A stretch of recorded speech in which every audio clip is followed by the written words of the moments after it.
Right, we should be live. Hey, look at that. Sushikat just went live. Awesome. So, yeah, we are live now, and I'm just going to link it into the room. It's in Spanish now instead of French. So, hello everybody, I'm Sushikat, and I hope you've all had a fantastic day.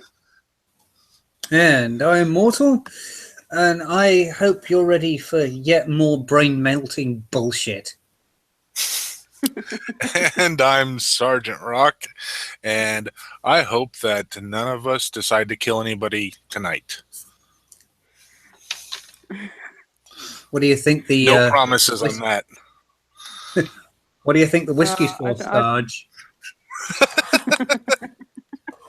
Right? So, over the course of the last week, we've had some interesting little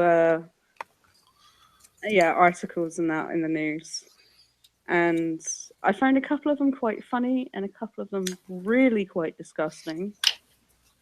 So I've catalogued a few of them out tonight. Let's have something a bit light tonight. Should we talk about some millennials? I always love yes, talking about millennials. Apparently, I'm a millennial, so it. Yeah, you're a millennial. I was saying, apparently, I'm a. Yeah. So it's self-deprecation, not being offensive. Well, and yeah, you both are, right? Yeah, well, I'm younger than Mort again, so you know. So I've got a article here from The Independent. Which Independent? And it's just theindependent.co.uk. So. Oh, it's our Independent then. Yeah, it's our Independent, and it's a lifestyle article. So millennials are struggling at work because their parents, quote, gave them medals for coming last.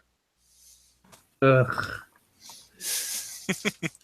I mean, we've seen this, haven't we? We've seen it on the sports days and in America for like the abolishment of baseball tournaments and such like, where it just happens to be a fun day rather than a competition. Yeah. Everyone gets ice cream. Everyone gets a participation trophy. They've gotten to the point now where isn't it? They don't even keep score. Yeah, I was about to say, isn't it bad form to actually keep score? Right. Yeah. At the much younger ages, they don't even bother to keep score until they get, whatever, like 10, 11, 12, but if they're doing any sort of event before that. I thought it was autistic screeching. Right. Sorry, I'm just laughing at Monkey in the chat. He's talking about autistic singing. So I thought it was autistic screeching. They are quite often indistinguishable, especially when the competitions don't award winners.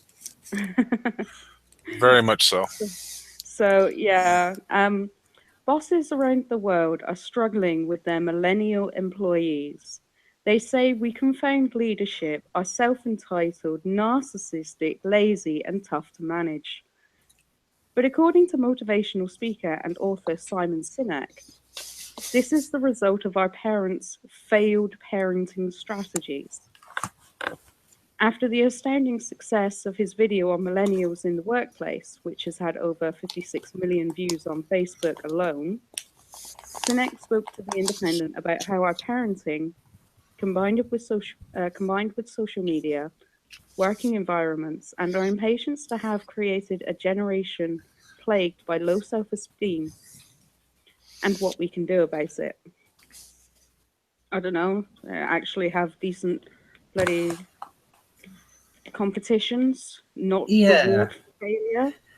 I mean, what I find interesting about that is, does anyone here remember Dr. Spock? Not Mr. Spock, live long and prosper, but Dr. Spock, the child psychologist. I remember him. I don't remember a lot of the stuff he did, but I do remember, like, at least hearing about him and that kind of stuff.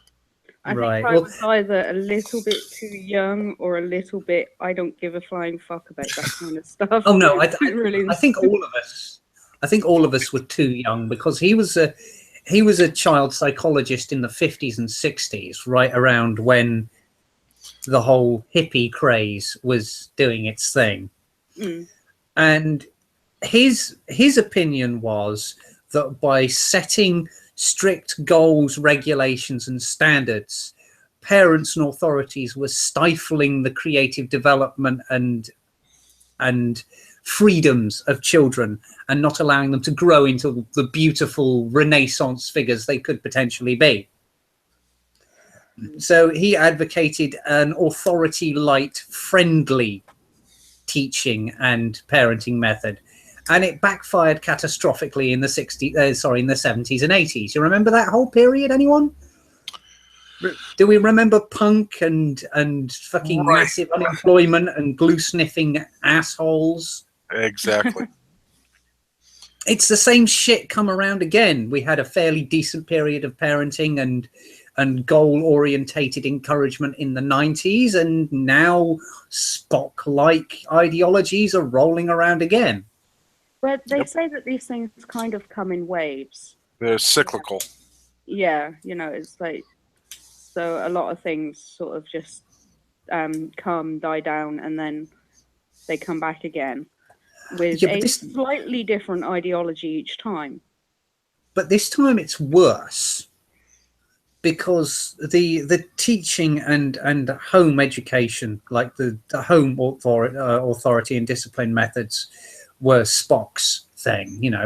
Teach them to explore their potential, to explore their whatever up to a certain age, and then funnel and direct them. Right. Once they hit like the late teens, which failed because by that point they were fucking used to doing whatever the hell they wanted whenever they wanted to do it. Now it's just participation trophies for life. But once we get into fucking gender and identity politics, and no, the world has to shape around me. Yeah, exactly. Yeah. They everything has to be completely related or associated with them. It's got to revolve around them. It's one of the things at work that we're going through is um, the whole gamification aspect of things. Like, okay, so we all play video games and we understand the whole achievement aspect of playing video games. Now the cool thing to do is to make sure that at the workplace you instill a gamification to some degree, so that way people can work towards these achievements at work. Not so much that it means they're going to do more, actually be more productive or any of these things. It's just so that way they can have these little mini goals, and it'll give them, make them feel like they're actually accomplishing something at a personal level, not so much at a professional level. And it's pretty disgusting, honestly. It gets me pretty worked up, and I do work with a couple millennials, and of course I tease the hell out of them every time. It's like, see what you've done, see what you've forced us to become. And they just, of course, have to chuckle. Yeah, As you absolutely should, because they should be mocked fine. for this. Right, it's fine exactly. when they're actually capable of taking it as a joke, or when they can look at you as an authority figure and still and still sort of view you as someone that is approachable and you can talk to. Right. That's absolutely fine. It's these, it's the millennials, and there's a hell of a lot of them, and I think it's sort of crossing over into slightly before millennials as well. That are like, you can't say that. It's offensive. Yeah. When Liz, when she done her rant about the bullshit going on at her work. Mm-hmm. It's like it could, the fucking American flag could be offensive. Right. Could be. It's like, no, fuck you. It's fucking America. Have your Right. fucking flags, guys. Exactly. If and it doesn't matter really what nation you're in. If your home nation and you're there at that moment and your home nation's flag offends people, too goddamn bad. They can leave. They don't have to be there. Obviously, they're in the wrong spot. So, bye-bye. Get the hell out. This is my nation. That's my flag. You can kiss my ass. I mean, we here in the UK have gotten used to being ashamed of our past to a certain degree as well, because we are the most recent global imperialist power in the true sense of imperialism, with active colonization Yeah, very and true. active Very true. breaking of other societies and making them conform to us. I mean, there was a whole bloody revolution in India that was simply over the point of these bullets are greased with pig fat. Right. He could just as easily have used wax, but so we've come to have this quiet shame about a period of great social, cultural, scientific, and technological achievement in our history. And I can see that happening to the United States now, where you're just shooting your own cultural identity and pride in the goddamn throat and watching it bleed with a grin on your faces collectively. And I'm like, what? Yeah, and No, go to do think, what we did. just 15 years ago, um, America was probably at the height since World War II, in regards of patriotism. You didn't go down the street Yeah. without seeing people with the American flag hanging off their porches, and people having stickers on their cars with the American flag, and T-shirts saying "These colors don't run," and all these different things. Very patriotic. Fast forward 15, 16 years ago or later, and all of a sudden, it's, well, we may have to stop flying the flag in these different places because people might get offended. And it's perfectly okay to burn the flag here in the United States, and that we don't have to worry about that offending anyone. That's a form of free speech, and it's like, I don't know. Sounds like two different standards to me, and honestly, I'd rather kind of err on the side of you can kiss my ass. This is my nation, and this is the way it's going to work. Yeah. And But, likewise, I would expect the it's same thing for you guys. In the UK, having the same type of patriotism. For me, I did serve in the military, and I've always been a very patriotic person. So it's kind of boggling to me. I don't understand how people can't be, right. So yeah. I mean, we can't fly. Even during the World Cup, and England was actually doing kind of okay before they got kicked out. Anyone that flew a St. George's flag, just the red cross on the white background, yep basically the English flag. Yep. Anyone that flew that, it was fair game. They were fair game to fucking scream at and shout at, because they're being racist because they're flying the English flag. But right. any other country, we can fly the flag for ISIS here, and we can fly that here, and it's not racist. But the Palestinian flag, we can't fly. And I'm not saying I want to fly these flags. I'm just saying, right. it's like we can't fly the Palestinian flag because that's racist, and we can't fly. Don't you mean Israeli? No, the Palestinian. No, all right then. Yeah, we can't fly. Sorry, carry on. And we can't fly the English flag. We can fly the Union Jack, with all of the United Kingdom's flags apart from Wales. Right. But the English flag itself, we're not allowed to fly because it's racist. And well, that's because Englishmen Englishmen are fucking skin-headed, lager-guzzling, misogynist assholes and football hooligans. With emphasis on the football hooligans. Well, I will admit we do have some of the best football hooligans going.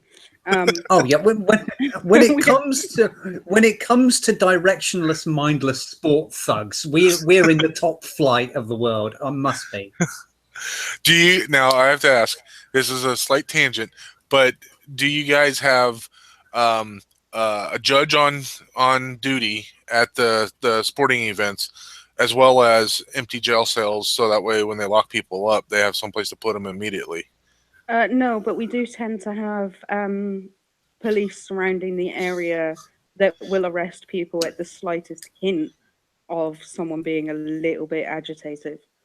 At the See, I've Philadelphia actually Eagles stadium, they actually have a judge on duty during football games, and they have jail cells, so that way people can get arrested in the stands, go down, and immediately go in front of the judge, and then get locked up. Like, that's pretty they cool. don't even mess around. They're like, we know it's going to happen. Let's not even, let's cut out the middleman. Let's just go right to it. Wow. See, I've actually gotten soft on sports violence recently because I find it kind of quaint and adorable these days. Oh, really? A couple thousand people have a dust up in an arena, some brows are split, some lips are fucking split as well, a couple broken noses. When it doesn't end up in, with people being rushed to A&E because they're on, just about to fucking croak, or people do genuinely die. But that is, a bit of a dust up. That is kind of cute, And then we look at across the pond at the political violence, and we're like, shit. I mean, bring back the bad old days where people would bring fucking broken chair legs to football games. I miss that suddenly.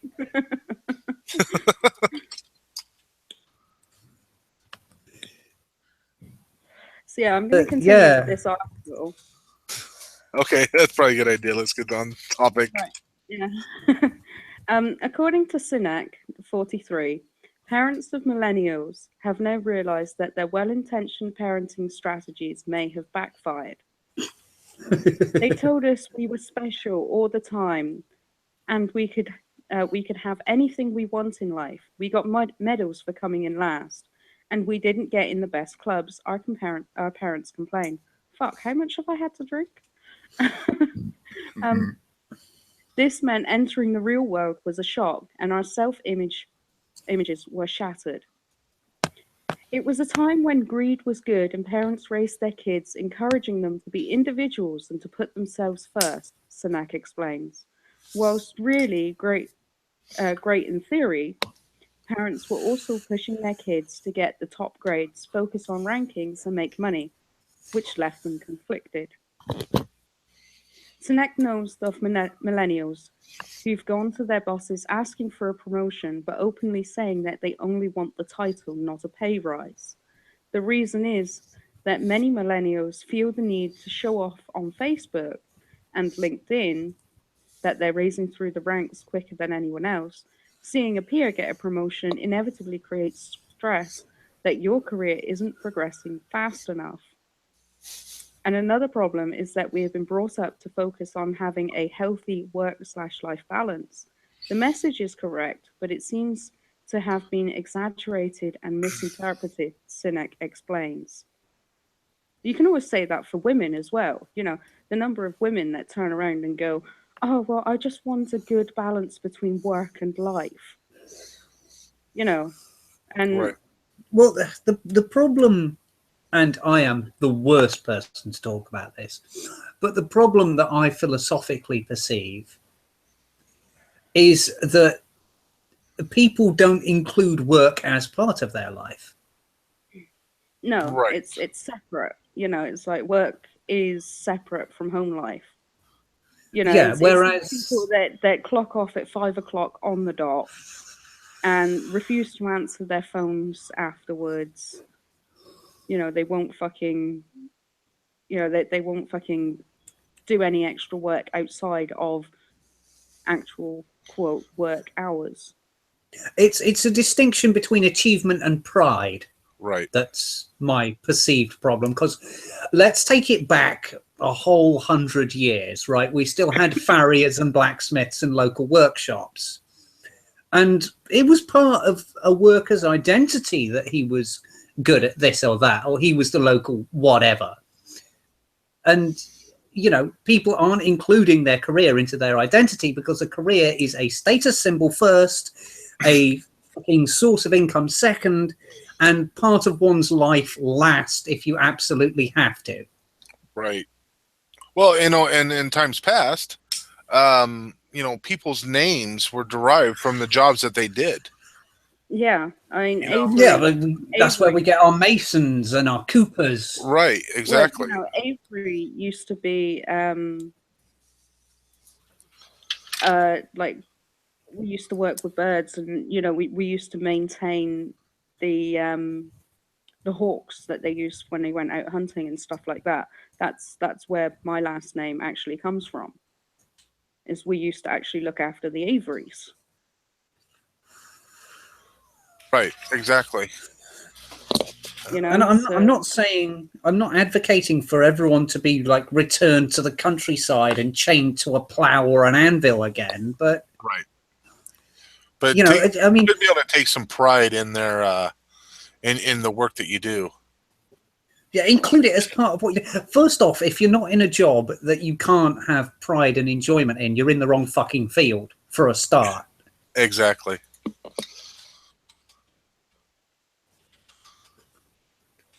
sorry, it's like monkey Avery for people who used to have vast quantities of pirate booty. To which I've just responded, is like, or a few slaves for transport. I actually looked into my family's history a little while ago, and we did have ships that transported slaves in my family. Well, there you are. The cat is now outed. Hmm. The sins of the father and all that. White guilt. All right, thanks for letting me know. Yeah. Yeah. Well, and Kat should be, you know, definitely feel extremely guilty because, you know, she has made those decisions to affect her great grandparents and influence them to do such things. Therefore, she should have to pay and be punished.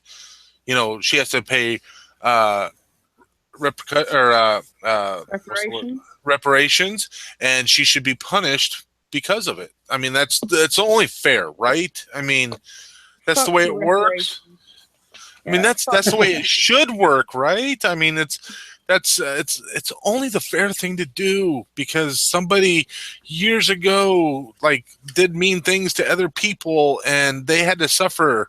So now you have to, you know, you have to pay their offspring and their progeny money and stuff and give them things. That's the way it Uh, Well, should be. it's no, all I'm, part I'm of sorry, the. but fuck reparations. Absolutely fuck. I do I, not agree. And you know, if this isn't coming from a oh well, my family used to transport slaves. We never owned slaves. We transported them, and I'm not saying that's any better. Um, but you know, I don't agree with going, oh well, my family once a very long time ago done something bad to your family, despite the fact that your family was sold to us by other people of your genetic race. Right. But I'm not going to go into that. Um, no, there is no one alive today that suffered through that kind of slavery, that kind of systematic slavery. There There is no was one alive today. there was a state And congressman in one of the southern states who is actually proposing that they tax every white person additional tax in that state so that way that money could be then turned over to every black person, just redistributed to them as reparations for the sins of the father. I think if somebody wants to pay reparations, hasn't been guilted into it, just sort of, go through Decided to their do it. history like I have, and sort of looks at it and goes, "Oh shit, well, yeah, okay, I'm gonna pay reparations because that's what I want to do." They should Yeah, be allowed to exactly. do it. But what they shouldn't do is they shouldn't pay a family.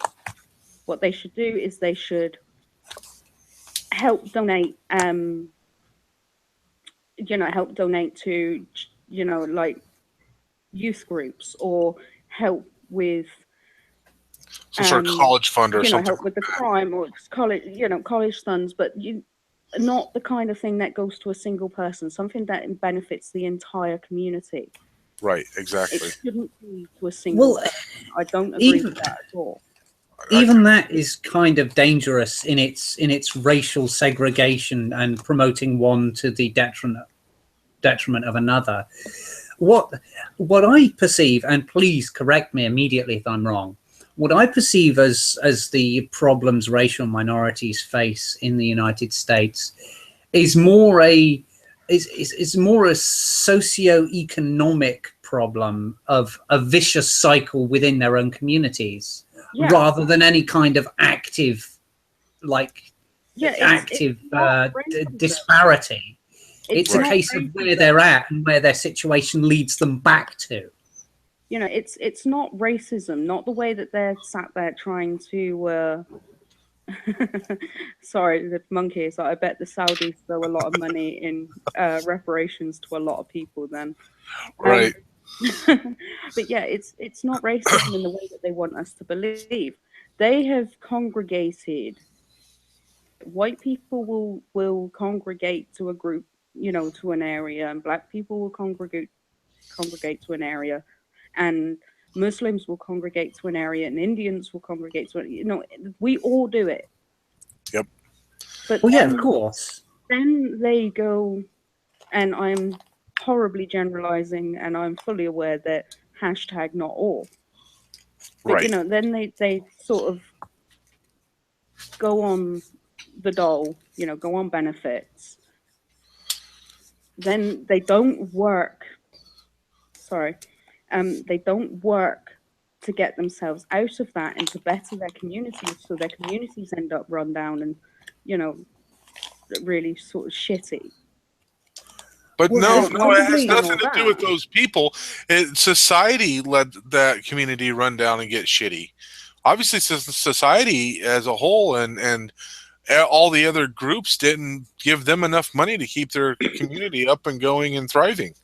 no, you fucking You're earn, Well, so there's you're got so to. you earn what confused. you get.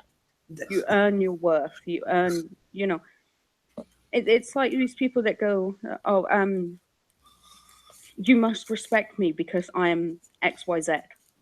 Right, I don't fucking have to respect you at all. You have to earn respect. Well, you have to exactly. earn your way out of those situations. Hmm. How many fucking black CEOs are there? How many black actors? How many black fucking whatever? Right, What I find. It's got absolutely nothing to do with society and got everything to do with those people just fucking bumming and then expecting the handout. It's like this fucking article that we're talking about where they expect to get everything on a plate. right, What I find especially egregious about it is the two big um, racial minorities you'll find in any country seem to be of like two ends of the scale. In America, that I can see, it's like the blacks and the Chinese. Yeah. yeah. Some probably blacks and Asians or it would probably be maybe Hispanics, but although there's reportedly so many Hispanics here illegally, let alone the ones legal and citizens and all that kind of stuff. So it's very possible they're probably pushed into like maybe even the second largest number. But yeah, I mean, the classic tale of the Asian family is coming over from, say, Hong Kong, where they already halfway speak English. They come over, there's like dad finds a job as a cabbie or something, and Mum goes and works in a textile mill, whatever. A couple of years later, they've got their fucking takeaway or whatever, and then the rest of the family comes over, and you know, the stereotype that Asian kids all do really well in college has to be founded on something. Well, and the majority of it, I would suppose, would be just their work ethic, right? They don't accept, just sitting around on their ass and doing nothing. They go out and work their ass off to get what they got. Well, exactly. Whereas, again, this is just my outsider's perception. What happened after the whole emancipation thing was there was a period whereby, black folks were still suffering from genuine fucking top-down racial oppression for ages. Right. And when that was ended, there was this kind of almost like a retrograde backlash where suddenly they were given a free pass to everything. Yeah, it just went completely opposite direction. Exactly. And flopping virtually from overnight. and flopping from the one situation to the other kind of ruined them. Yeah, and it's kind of, I guess, kind of what you would, you could almost describe it similar to, say, what happened in Iraq when the U.S. and the UN and everybody went in there and we took out Saddam Hussein, and it created this power vacuum. And with that power vacuum, all these other less than desirables come in there and they start taking over, and you have all these upstart terrorist organizations and all this kind of stuff filling that hole. But it's not really the best analogy, but it's the same thing, where you're repressed and then all of a sudden you're like expected, or you're kind of, we're holding you back. Now we're just going to let you go and like try to push you forward. And they never learned how to walk. They were too busy crawling. They never learned how to walk. But then they're told to run, well, you can run now, just take off, get the hell out of here. And they never learned that intermediary aspect of getting their legs underneath them and moving forward themselves. And by the same token, it rolls right back around to millennials in the workplace. Oh, well done. You're doing ever so well. Congratulations for getting out of bed this morning. Right, now go make a $400 paycheck. Right. And when Kat had kind of showed me this article previously, so I'd kind of perused it a little bit. And then it reminded me of another article I came across earlier in the week where it was talking about how millennials, even, those that are working and, quote unquote successful, they're still relying on their parents for money for, rent and utilities and food and all these other types of things. And so right before we started the discussion tonight, I was like, oh, I wish I could remember what that article was, because I wanted to kind of link it in and talk about it a little bit. So I just did a quick search on millennials. Let me see exactly what my search was here. Millennials money assistance is all I typed in, and I got probably 8 to 10, without even going to another page, 8 to 10 different blogs and news articles and all these different things talking about the same thing. The millennials turn to their parents for financial assistance, and like one of them is the USA Today. So it's a quote unquote quality place, and it says millennials learn more or lean more on parents, but please don't call it mooching. And Yeah. so like they're all over the place. It's like, obviously it's a huge deal, and they kind of comes back to the same thing. They were never taught responsibility, and Pride. they've had no pride. They've been coddled, and they've never been given had to learn what pride was about and an understanding of that. So they're just like, yeah, okay, well, you know, once you get that child to a certain age, if you haven't taught them any of that, then it gets, you know, exponentially. It seems as if it gets exponentially harder to force them to, you know, do it on their own. You know, well, you know, I've been helping you your whole life. You're just gonna have to help yourself, and then next thing you know, your child fails. So you guilt yourself into it, like, well, I'm responsible for this, so now I have to help my kid. You know, I have to give them, you know, money. And the one article I was reading was like nearly $4,000 a month. Yeah, And I Jesus mean, Christ. I go out and I don't earn as much as I get, but my nan's kind of weird like that. Um, but as I go out once a week and I tidy up for my nan. right, My nan is mostly blind. My granddad is dying of cancer. You guys know this. yep, And so she needs help.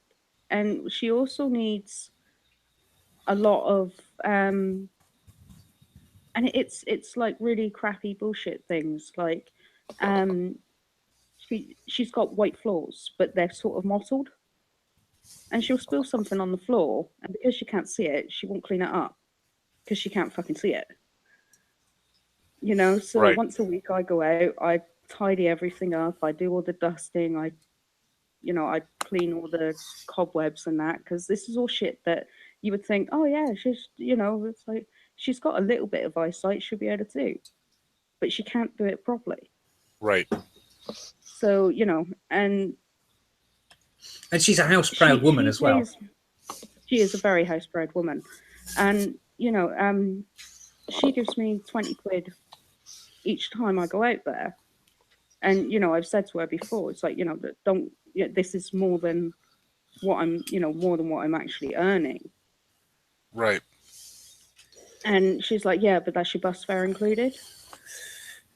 In like a 30 It's quid. like, yeah, that's a fucking bus fare included. My bus fare comes in at about £4.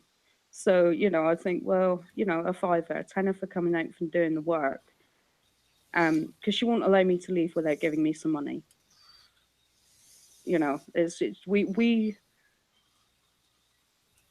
We pay, no matter what it is, we pay for work done, no matter who it is or what it is. right, right, That's something that my entire family has always been raised on. It's like, if someone comes and does some work for you, at the very least you offer them some money.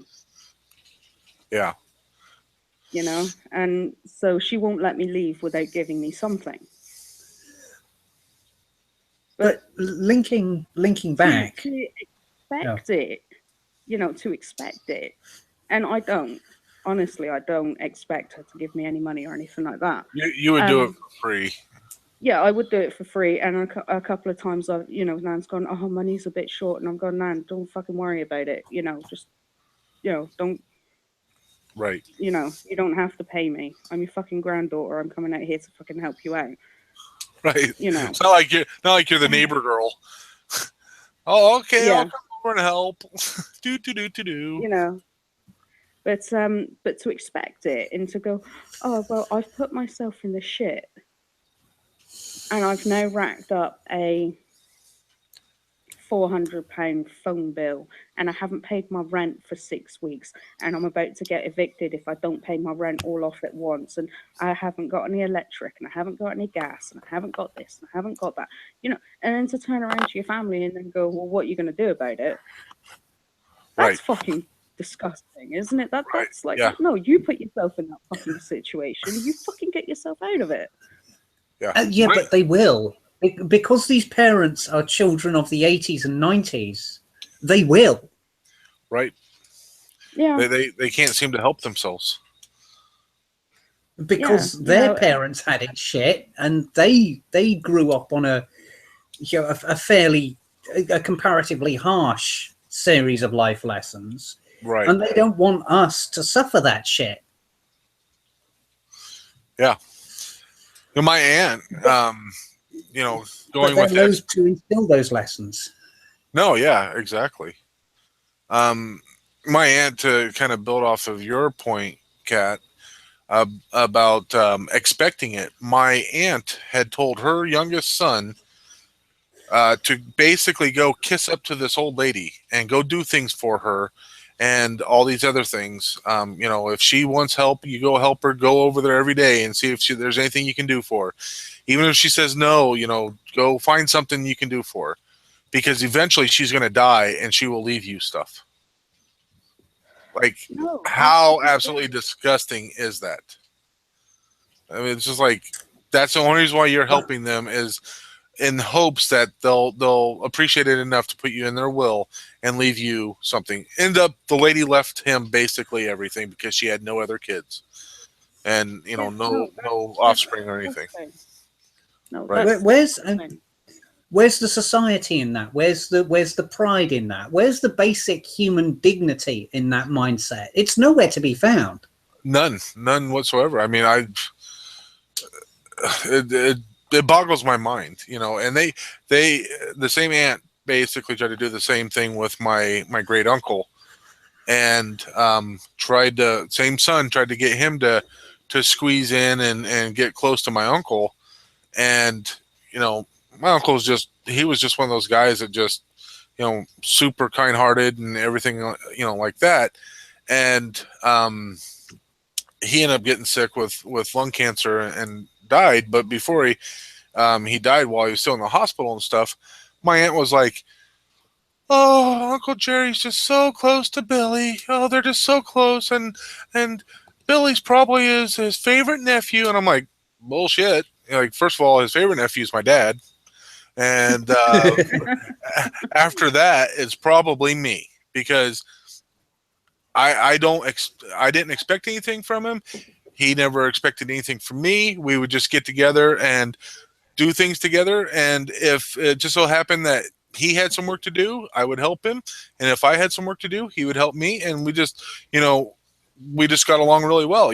My dad and I, we could just sit there and shoot the shit all weekend and not do a whole lot of anything. He taught both my dad and I both how to drive. And, just, we had a different relationship than most of the rest of the family did with my uncle. And it was just, when he was sick and everything, and you're just like, next thing you know, my aunt's like, "Oh, Jerry, I know you don't have anything official yet, but I would really like to have this, and I'm sure that this daughter would really like to have that, and this other daughter would really, and my son would like," like, you're just like, "Oh my god, how disgusting! Just shut up!" Like, I just wanted to, like, take her outside and beat the crap out of her right there. I'm like, it's insulting and it's disgusting, and it just Yeah, infuriated. yeah. I mean, talking about like inheritances and stuff like that. I've got my inheritance from my nan. My nan sat me down, and I didn't really want to talk about it. I didn't want to think about nan dying and stuff like that. But Right. um, she sat me down and she was just like, "Well, I'm not going to be here forever, and I don't want arguments when I'm gone about who gets what. So what do you want?" And it's like I turned around and I was like, "Well, there's a little wall hanging that she's got, which is Chinese jade and mahogany, and it's a Chinese. I think it's either good health or good luck thing. Okay. Yeah. That one of her old boyfriends got for her. He was Chinese, Okay. and he got it for her. And as far as I remember, to me, it's synonymous with Nan, because as far as back as I remember, Nan's already always had it. Right. You know, and there was a brooch. And I love brooches. Mort might be able to confirm that. Yeah, she has a thing for little shiny badges that you pin to your lapel. It's like I really love brooches, and Nan had this kingfisher, and it was sapphire and diamond, and I was like, yeah, and I want that. And it was two things which I really associated with my nan. And it was, it wasn't until afterwards that Nan turned around to me and went, that brooch costs lots of money, don't you? I'm like, oh shit.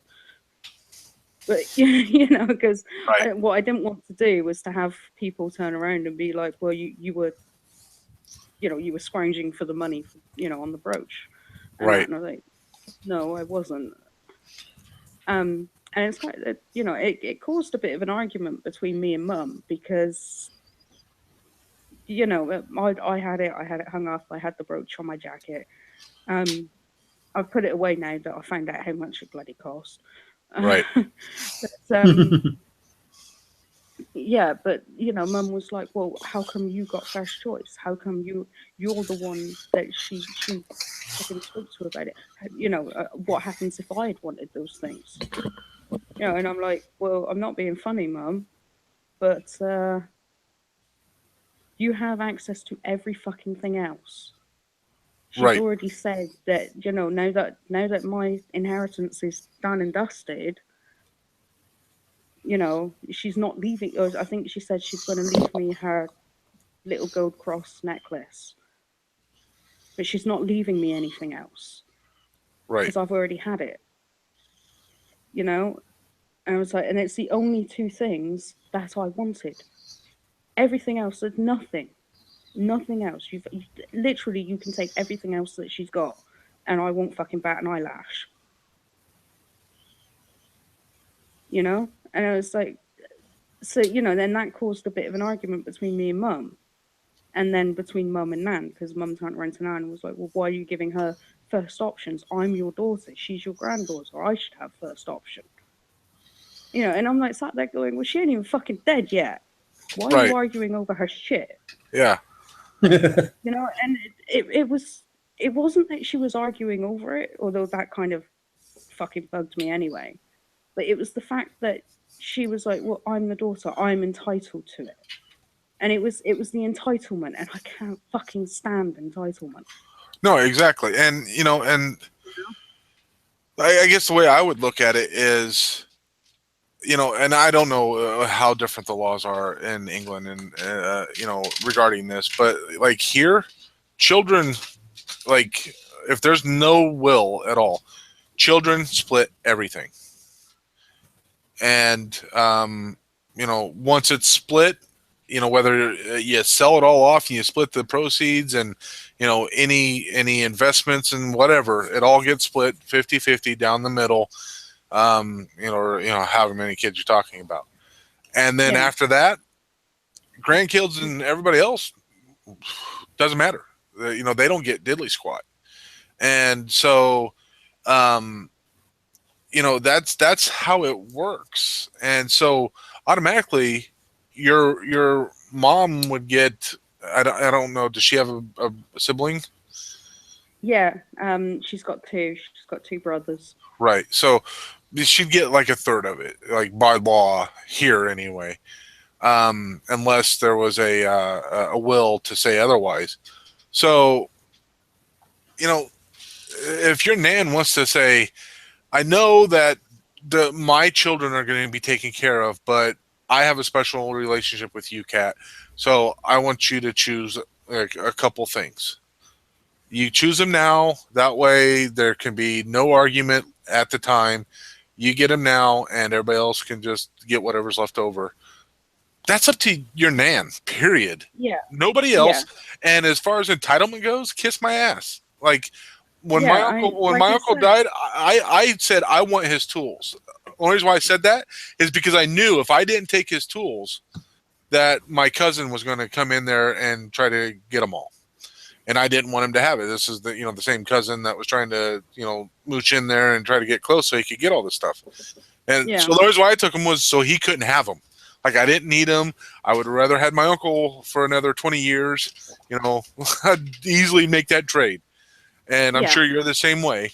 So Absolutely. And I it, think there's a lot of jealousy between me and my mum.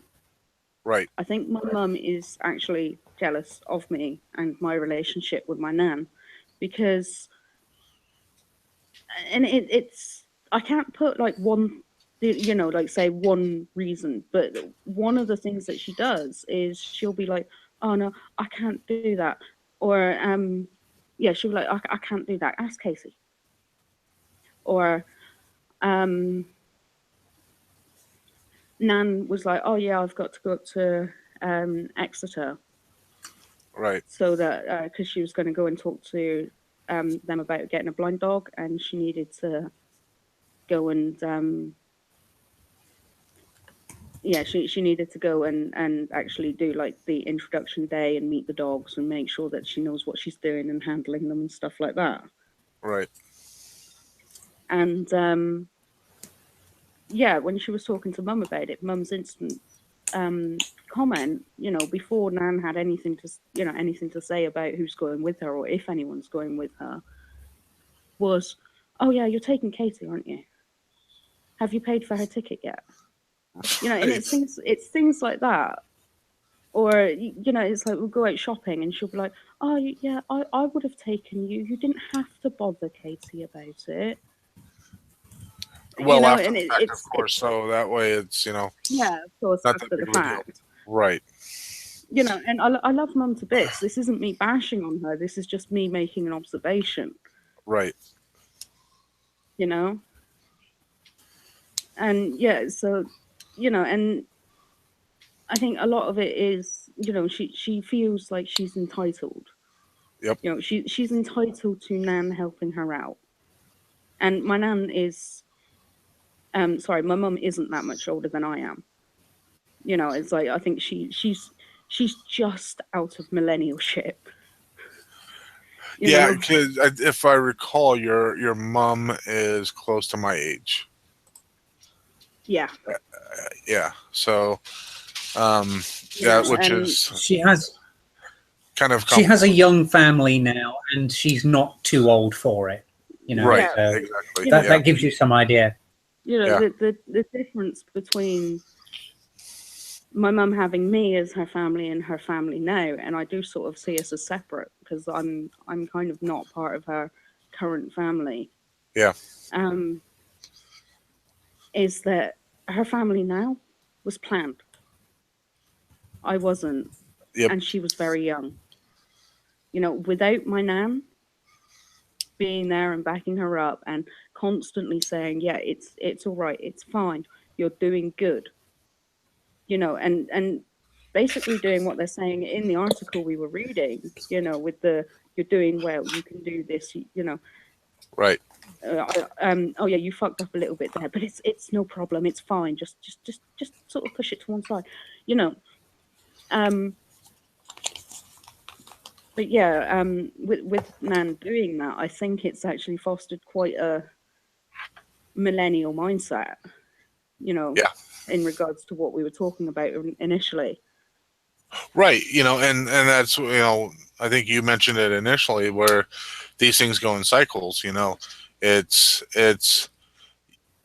and I've seen studies and I've talked about it in some of my classes at college and whatnot where so many people starting in the depression and during World War II and all these things, they went through so many hardships and so much of you don't have it type of thing, and they grew up suffering through all this stuff, and then so when they started having kids and they had the ability to treat them better than what they got treated, not because their parents didn't love them, but because they didn't have the money to buy them things and whatever. So Yeah, as time has gone on, it's almost like it's like a snowball effect where everybody seems to have this attitude that they want to treat their kids better than the way they were treated, even though you know the parents of millennials now, they weren't treated near as bad as even though like Mort brought it up, the 80s and the 90s wasn't all that great, but it wasn't all that bad either compared to say the 60s and the 50s and the 40s, where a lot of these parents are coming up through and from. So it's you know to think that, like, I've got a close to 12-year-old daughter, and sure, I get her things and whatever, but I make sure that, like, she wanted to have Spotify, and my wife and I are like, well, we can't really afford Spotify, and she's like, next thing you know, like, well, I really want to have Spotify, so we're like, well, you better figure out how to pay for it, and it worked out a deal for her to go over and clean at my parents' house once a week to get a little bit of money, and after a couple of weeks, she has enough to pay for her monthly Spotify. And so she gives us the money, we put it in the bank and pay for it, because we're using our account to pay for it. But we're teaching her that's, if you want something, you have to go out and work for it, and you have to. It's just not going to be handed to you. There's a level of responsibility there. Yeah. See, that's the thing I see is that what you've described, Sarge, is a pretty decent balance between the "we ain't got shit, go make some shoes, boy," and "oh, you came 18th, but hey, here's a sticker anyway" mentalities. Right. Because I mean, how do you really justify instilling that ethic when times are good? It makes you seem like a mini pants. What a wonderful way of saying it. Right. I'm trying to. I'm talking kiddie speak here because that's the mentality they end up with. Yeah. Right. I mean, kids don't understand the realities of the situations, and if they don't learn to understand them, they fail to understand them as adults. Right. Exactly. I'm a case in point. As much as I protest it, I'm actually a fairly typical millennial. Yeah, and I think the difference is you can actually spot it and own up to it, though. Well, you can raise your hand and go, "Yeah, I'm guilty of that." Right, and that's the thing that in some ways, you can't really blame the millennials, except for, you can't. It's hard to blame somebody when you know that they're a product of their environment, right? It's all learned behavior. Yeah, but you can't improve that behavior without coming fucking down hard on them with some home truths. Right, exactly, and whether you do it like like a guillotine, and you just, all right, we're just chopping this shit off right here, and from here on out, everything's different. Or you can slowly kind of work it in, not like, barely anything to a little bit of something. You have to kind of, you ease it in a little bit where, maybe a third of the hardships. And then once people start getting accustomed to it, you throw in the other third. So you're up to 2/3 of hardships, and responsibilities and all these things. And whether, whichever method would be best, hard to say. And it probably depends on the person, It really does. And that's the problem I find with ideological parenting and social engineering. Right. Because it's you can't just come in. It's not one size fits all. You can't just come in and yeah, exactly. And all the responsibility for deciding what is good or is not has been kind of removed from parents' hands. Right. And teachers' hands. They're not authority figures anymore. So they're told to instill these values and told, we got to make the best for our kids. But at the same time, they're not allowed to wield the stick. Yeah. Oh, yeah, definitely. I don't know how many times I've had friends say, "Oh, you spanked your daughter? Oh my God, I can't believe you do that. Aren't you afraid to, get in trouble for that?" I'm like, who am I going to get in trouble from? Like, I'm sorry, but that's my child. I don't beat her and abuse her. Yeah, I mean, I don't agree with those people that take the hard line, take off the belt, and smack them around the head with the belt, and go really fucking all into it. But a short, sharp slap that's more sound than hurt. It's more the shock of it than the pain. More, there's a lot more to. It's a much better negative reinforcement for bad behavior. So it sort of tells them to stop doing that kind of thing. Right. Then breaking a jaw, or just sitting them down on the fucking chairs. You're sitting down on step or on a chair or in a the corner or fucking something. naughty step. That teaches you nothing. That just makes you bored and resentful. Yeah, sit there and think about what you've done. I'm sorry, it doesn't fucking work. No, because to their mind, they've done nothing wrong, or they wouldn't have done it. Yeah, and so I've sat there and I've looked after my little brother and stuff, and he's gone, oh, rah, rah, rah, I'm misbehaving, I'm going to be screaming, I'm going to be this, I'm going to be that, and I'm going to throw a fit. So I let him scream himself out until, I can actually get a word in, because he's actually screaming too loud for me to talk.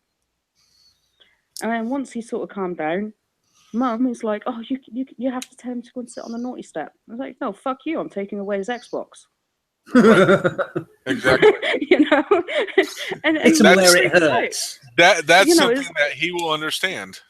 Yeah, it's like, and I've done it before. I've done it to my cousin, and what he wouldn't let me do is he wouldn't let me take the cables for his TV and his Xbox and his, or I think it was his PlayStation 3 at the time. Right. And it was one of those plugs which you can't unscrew. It's like all of a piece. Right. So I went upstairs with a pair of scissors and cut the plugs off everything. Yeah. You keep the cables, you little shit, but I'm taking the plugs. I have literally threatened my daughter with that. She's think all of us. How are you going to stop me from, sitting on my iPad and, all this stuff? I'm like, I will cut every one of your cables, and eventually I'll cut all the important ones. You won't be able to charge shit. So, yeah, you can enjoy it for tonight. And then the battery will be dead tomorrow. And guess who won't be able to play with it? And she's like, are you serious? Yeah. And I'm like, goddamn right I'm serious. Go ahead, hide it so I can't find it, so I can't take it away from you. I'll just cut all the cables. I don't care. Yeah. I would be buying them back anyway, and I can do that. Yeah, I done it to my cousin. I just put all the plugs on the kitchen table. My aunt's walked in and gone, what's that? And I went, your son's a little shit. She went, oh, what happened? I explained to her what happened. I sent him to bed at like 4 o'clock in the afternoon because he was being that bad. And then I went upstairs because he was awfully quiet, and I found him playing on his PlayStation, so I cut the plugs off it. Right. And I was like, no, you're not having it.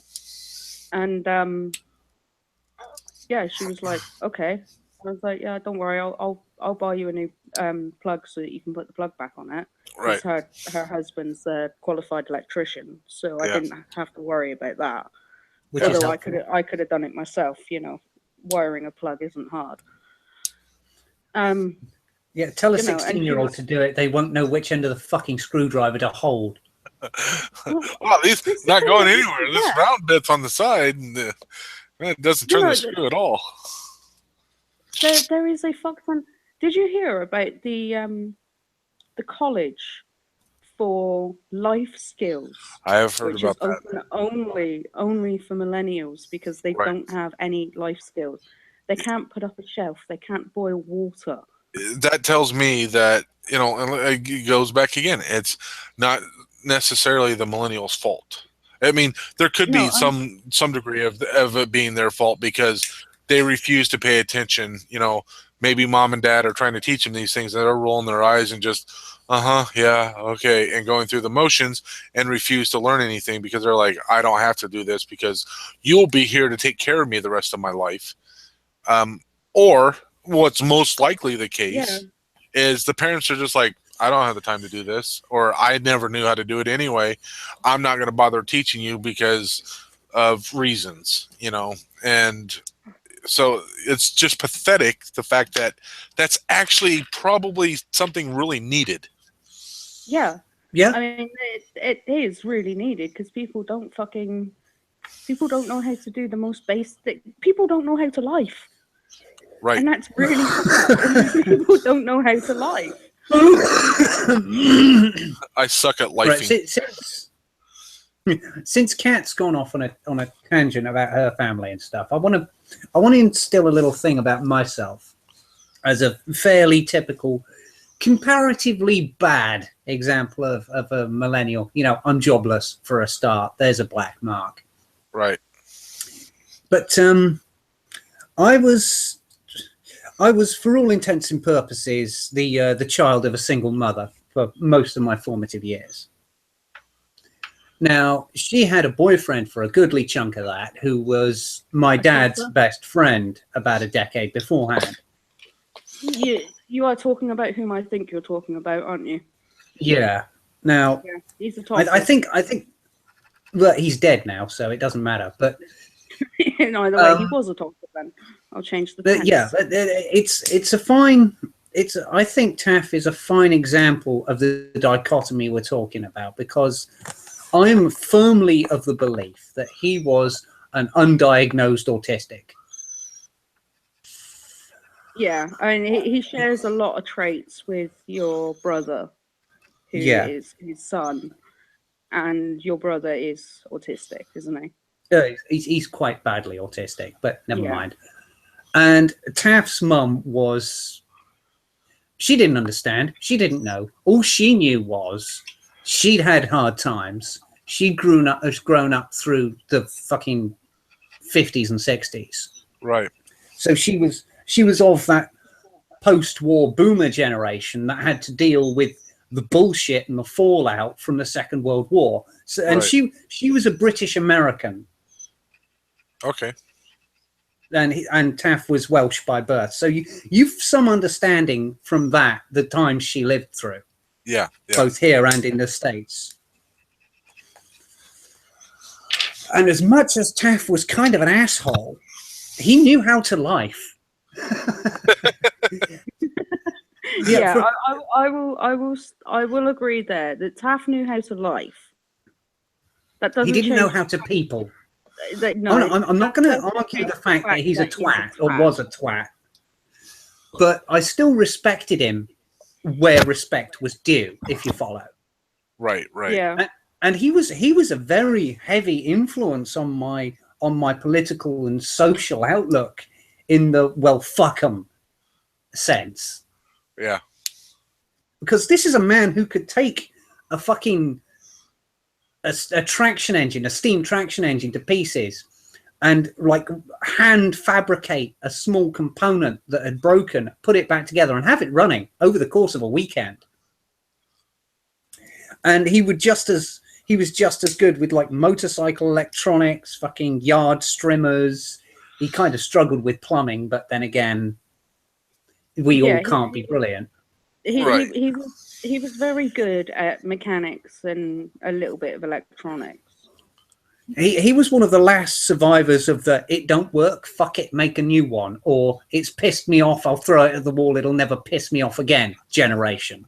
Right. You know, he's one of these kids who in the 70s would climb onto trains when they slowed down outside Jacksonville and steal a fucking crate of beer with his mates. You know, that kind of upbringing / self-education. Right. Kind of, you know, trawling the beachfronts for odd jobs and selling his stolen beer. Right. And, you know, I never really liked the man. He never really liked me, but he did his darndest to help drag me up. And I respected him for his skill, for his persistence, and his ingenuity just in matters of life craft, inverted commas. Yeah. Yeah. And he may have made me a lot more right wing than I would have been otherwise. Yeah, and you know, it's like now we've got a generation of fucking adult children. You know, people that are completely incapable of doing anything. Right. You know? Yeah, their life skills are that of a preteen amoeba. You know? Yeah. And Taff was never told he was special. Taff was told he was a piece of shit and beat up and down the yard. Yep. But he learned.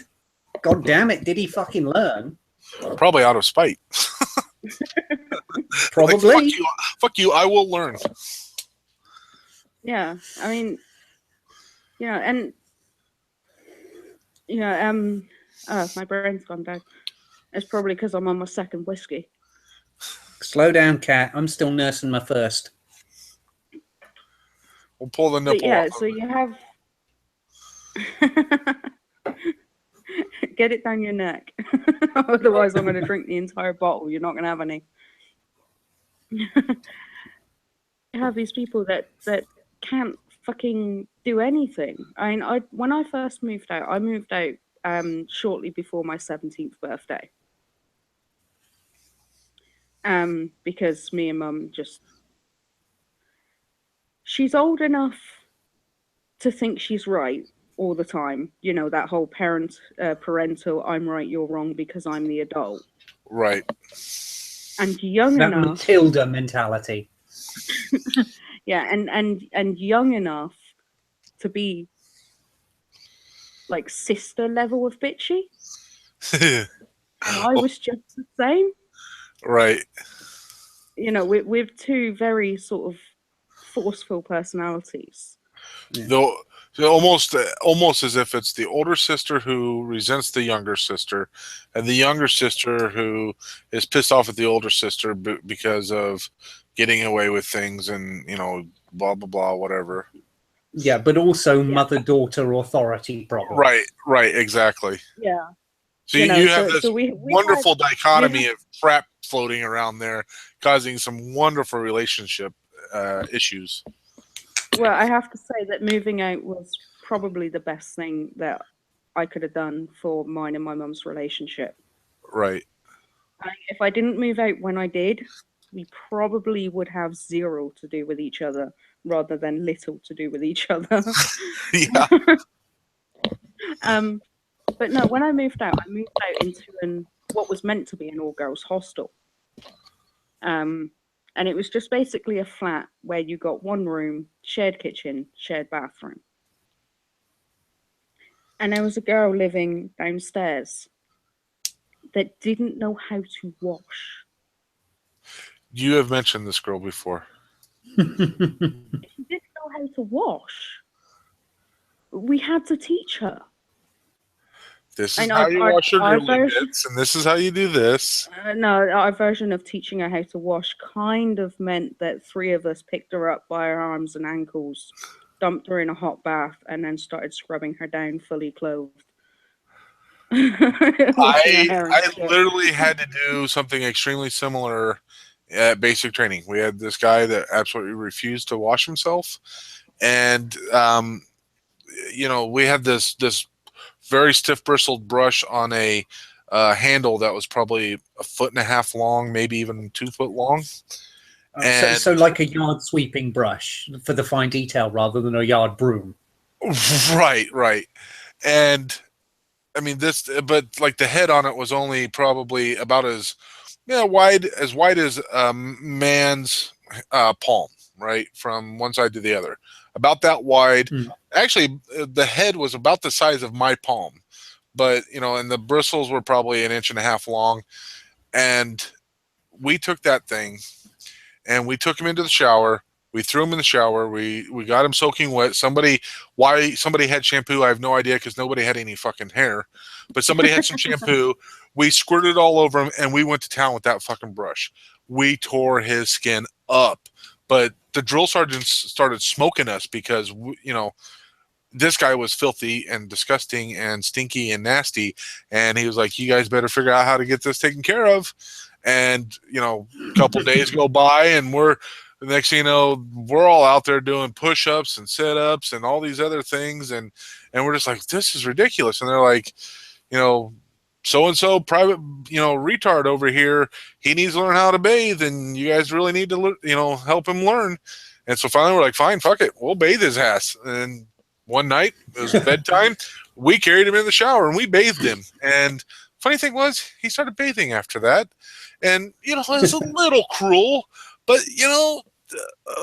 are you kidding me? You can't bathe yourself? Like, how do you even live with yourself like that? It's just disgusting. Yeah, now imagine that as a female of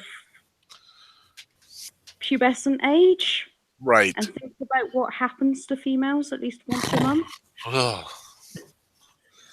Yeah, sometimes I think we all need a private pile kick in the pants. Right. Yeah, but it was just like, oh, that is so disgusting. And she would walk around, and I had to teach her how how to actually use a sanitary towel because she thought one sanitary towel was enough for an entire day. Okay, we have officially crossed over into territory where this particular web article has reached its fucking end point. We don't need to be going any further with ruminations on how millennials are shit, please. But Oh, yeah, not if that's where it's taking us. but Goddamn and millennials. that's the kinds of things that they're not being taught. Right. Parents are You know, definitely dropping the they're ball. not being taught. I mean, I freaked out my my year 6 teacher because I was an early bloomer, and I came on for the first time in school. I raised my hand, called the teacher over. Yeah, new sanitary towel. And my teacher sort of ushered me out and sorted me out, and then she was like, "Right, now I need to give you the talk." I was like, "Why?" If I'm smart Miles enough ahead of to you. ask, it's like if I'm Right. smart enough to not freak the fuck out and just to ask you for what I need and to deal with it, then don't you think I've already gone through all this bullshit? Right. You know? The conversation's been had to one degree or another. We'll be fine. Yeah. But you know, I But think that's the end point of it. What little authority we have is killing us with kindness. Right. Exactly. yeah, and, you know, it's like with us not being, and I say us, I haven't had kids yet. I do want them, but you know, If you go to Korea, they'll try to sell you some. I had that experience when I was over there. Some old lady is sitting in the Please back no. of a taxi cab, pulled up, and I heard a honk, and I turn around, and this old lady's holding up this little baby. She goes, "GI, you buy?" I'm like, "What?" She's like, "You buy baby?" No, get the hell out of here! Oh my god, I'm freaking out. And she said something to the taxi cab, and boom, off they went. I'm like, look over to my buddy. I'm like, did she just want me to buy that kid? Like, are you kidding me? What the hell? Like, what the? Jiminy Christmas. Busan, Korea. Not a right place in the mind. Son of a bitch. Good times.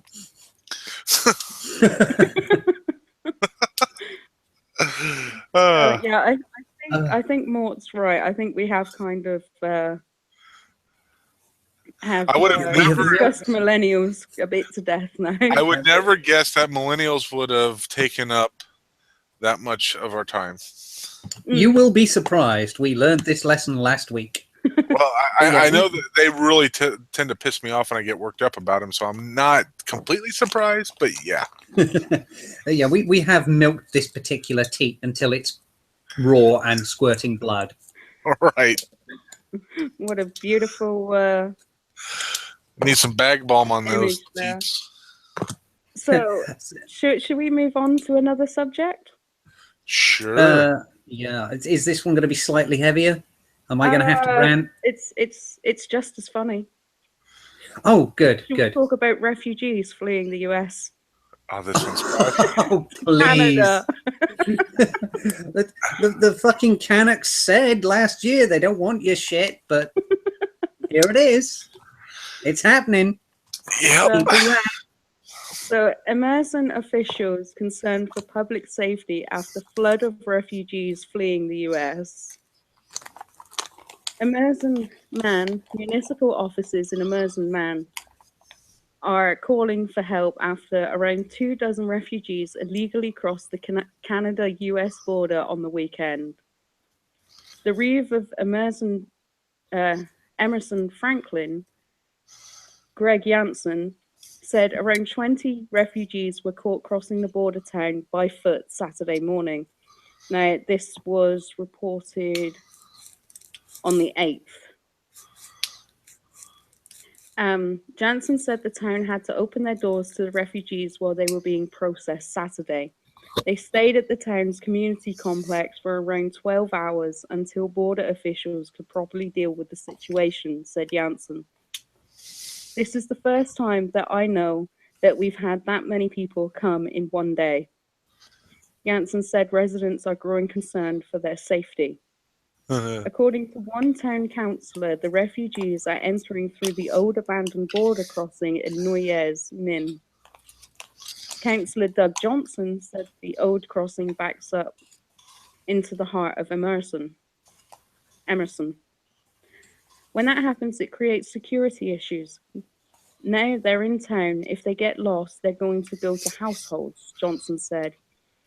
At also serving as a volunteer firefighter, Johnson said that the town normally gets up to 2 medical calls a year regarding refugees illegally entering the country. Out of 100 calls firefighters received in the past 12 months, more than 20% have been related to refugees. When your paper goes off, you know what it's for. It's just beautiful, isn't it? You couldn't fucking write it yourself. You couldn't make it up. Right. So what this makes me think of back years ago, back in the 90s, maybe early 90s, maybe late 80s, somewhere around there, 89, 90, something like that. They used to do this comedy show, and if I recall, it was Billy Crystal and maybe Whoopi Goldberg and somebody else. I can't remember who the third person was. They had these three people basically emceeing it. It may not have been Whoopi Goldberg, might have been somebody else. Regardless, anyway. So the comedy show, the special, was purely to raise money for the homeless, right? And yeah. I only give you that as a little bit of background because then George Carlin, who is probably one of my most favorite comedians ever, him and Robin Williams are like, boom, right up top. God, I love Robin Williams. Yeah. So God rest his soul. Exactly. George Carlin did this deal, and he just started going off about people not wanting to. They demand somebody better help this situation and blah blah blah, and so somebody's like, okay, well, let's build this shelter, and they're like, whoa, hold on now, not in my backyard. So he called it the NIMBY, right? Everybody's all gung ho to help shit, but NIMBY steps in, and they're perfectly okay if you help them over there, but don't help them over here because this is my backyard. And it's so very true. How long ago was it? Craig Trudeau, or whatever the hell his name is, the Prime Minister of Canada. Trudeau, yeah. Yeah. Canada's wide open to you guys, and blah blah blah. And now all of a sudden they're like, whoa, wait a minute. This is a little overwhelming, and these guys are causing security problems, and all of a sudden you're seeing NIMBY, and it's really easy to tell somebody else to do all the work, but the moment that it's expected upon you, holy shit, back off. Like we wanted somebody to help them, but it wasn't us. We want it to be you. Well, so yeah. I mean, it's the whole virtue signaling thing, though, isn't it? I mean, there's so many people that are just like, look, I don't agree with this thing. I'm going to talk about this thing. I'm going to advocate for the abolishment of this thing. And they don't. Our situation is we're just advocating for things to stay roughly the same, so we don't have to do jack. Right. It's like, when I started up this rant channel and that, it was because I could see shit like being bad and that, and as you all know, I'm an opinionated bitch, but I'm not an advocate. I'm not an advocate. I'm not advocating for any particular thing. I'm not advocating for people to go out and do things. You're not an activist, I think, is what you're driving at. No, I'm not. I'm not an advocate either. I'm not advocating for people to go out and do things. This is me sort of sat here going, hi guys, I have a rant. This is the subject I'm going to rant about. Right. Take it or leave it. I'm not sort of sat here going, I disagree this must with change. This thing, and it must change, and everyone should follow my lead. There's not going to be any Save the Whales speeches or anything like that. Oh, fuck no. Although do I save the don't- I whales. don't- They're beautiful creatures. Right, The right. Japanese don't need soup that badly. I thought that was shark fin soup. No, shark fin soup is a South Asian delicacy, whereas the Japanese quite like them some whale steak. Yeah. But so you have these people that are like sat there going, well, I'm going to talk about this issue and I'm going to do jack shit about it. I'm just going to talk about it. Right. And I'm going to try and guilt other people into doing something about it. You know who does that? Yeah. Celebrities. Right? Oh, don't How let many Stevie celebrities tell everybody else donate this money to this great wonderful cause? And I don't know if you guys have seen the commercials for Sally Struthers, help this poor kid in Africa, he's starving, $1.25 a month will feed him for the whole month, and blah blah blah. And Dude, you give $1.25 a month, like, fuck off. No,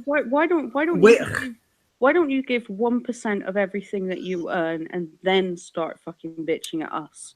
Right. Yeah, well, we can't be too heavy about that, because you've got characters like fucking George Lucas, right, who sells the Star Wars franchise, much to my annoyance, and then like the $4 billion goes like 98% to various life-saving charities. And like, fuck you, George, I can't hate you anymore. Right. That was At least he's celebrities do stuff, and they do fucking donate. I mean, you look at Bono, all right? He's a twat, but he's the guy who gave us Live Aid and really pushed for Western understanding of the famines that were happening in Africa in the 80s. We can't just throw down a blanket. Celebrities say shit and don't do shit. Okay. I'll tell you what. I'll cover this for you then, Mort. Shall I? Not all. Hashtag not all. Oh, right, okay. Right. Because a hashtag not all solves every fucking thing. Apparently, that's a viable fucking argument for. I was like, well, we're terribly generalizing here, but hashtag not all. Well, so you look at the Women's March and all these things. I don't know how much you guys saw it with like Colin Kaepernick, sitting down during the national anthem and all these things, and all these sports celebrities and all these other people, they're going through and they're we're making a stand and we're blah blah blah. You're not doing shit. We're raising awareness. What the fuck is awareness going to do? Awareness ain't going to do shit. You're expecting we're going to point this thing out and say somebody else go fix that. I'm just telling you it's broken. Go over there, fix it. I'm a celebrity. I said go fix it. I'm just going to sit over here and talk about it. Bye. You make a shit ton of money. Go fucking help. Well, look at the ASL Ice Bucket Challenge. Oh, let's not even fucking start on that. How many people done that and didn't know what it was for? Yeah, right. They just did it because it was the cool thing to do, really. Yeah, it's like there were so many people that were just like, look at me, I'm doing this challenge, aren't I cool? And, there was many that I saw that were just like, yeah, I done the challenge. And then you have some clever shit in the comments section that goes, do you know what it's for? And they're like, no. It's just a challenge. Like, you fucking morons. Exactly. I didn't do the challenge myself. I was just like, oh, fuck that. I'm not getting wet in the middle of fucking winter. That's just stupid. No, I just gave £5 to the charity and told the person who dared me to fuck off, I've done my bit. But that's the important thing. It was your cousin. It was your cousin that fucking dared me to do it, and I just sent him back a message that, in a private message, it just was like, yeah, I'm not doing that. And he was like, well, it's to raise awareness. And I was like, well, how much did you donate? And he went, I was like, exactly. But there is, okay, to play devil's advocate to a certain degree, there is a place for the raising of awareness. because there is. the word has to get around, but it isn't the whole fucking package, guys. Once you get the word around, then start acting upon it, right? Start doing something with it. Yeah, it's you've got to take the holistic approach to charity, Right.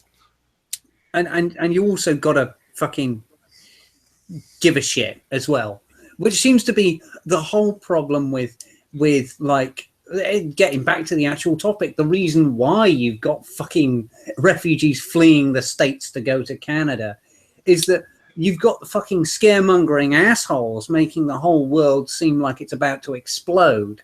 And ain't nobody addressing the root causes of these fears and paranoias. And because of that, people are migrating, in some cases who don't have to, or are looking for a cushier deal because the guys next door are a fucking soft touch. Yep. Yeah, I mean, and to an extension, it's kind of the same thing I say about, Mexico and all of the people, illegals and otherwise, that come to the United States from Mexico to work here and whatever. They come here, they have no intention of actually becoming a citizen or, anything like that. They just want to come here, do whatever to earn a crap ton of money and send it all back to Mexico for their family. Yeah. Which is economic migration. Right. It's all right. I can understand wanting to take care of your family. I fully understand that, and I believe in that's that. free enterprise, Right. Isn't it? But the problem is that they come here and they want us to be more like them and tilt nipple to them, and all of a sudden we have to change. Everything's got to have two languages on it. It's got to be in English and Spanish, and it's got to be, we have to do these things. And now we have to have teachers that can also speak Spanish in class, and we have to have this and we have to have that, just to make sure that their needs are taken care of. And then they want to try to, there's been a few instances where they're trying to dictate, how some of the city laws are to help them more. And, it just feels like they're slowly wanting this to be more like Mexico, right? They're running around with their Mexican, right? And they're running around with their Mexican flags. We're proud to be a Mexican. Why would you be proud of being right? Why would you be proud of being Mexican? You can't go there and earn a living. You can't take care of your family there. You know what? Yeah. Go the fuck over there. Drug wars in Mexico, which is a big deal. Exactly. Go back to your country and fix your shit. And stop fucking making us adjust.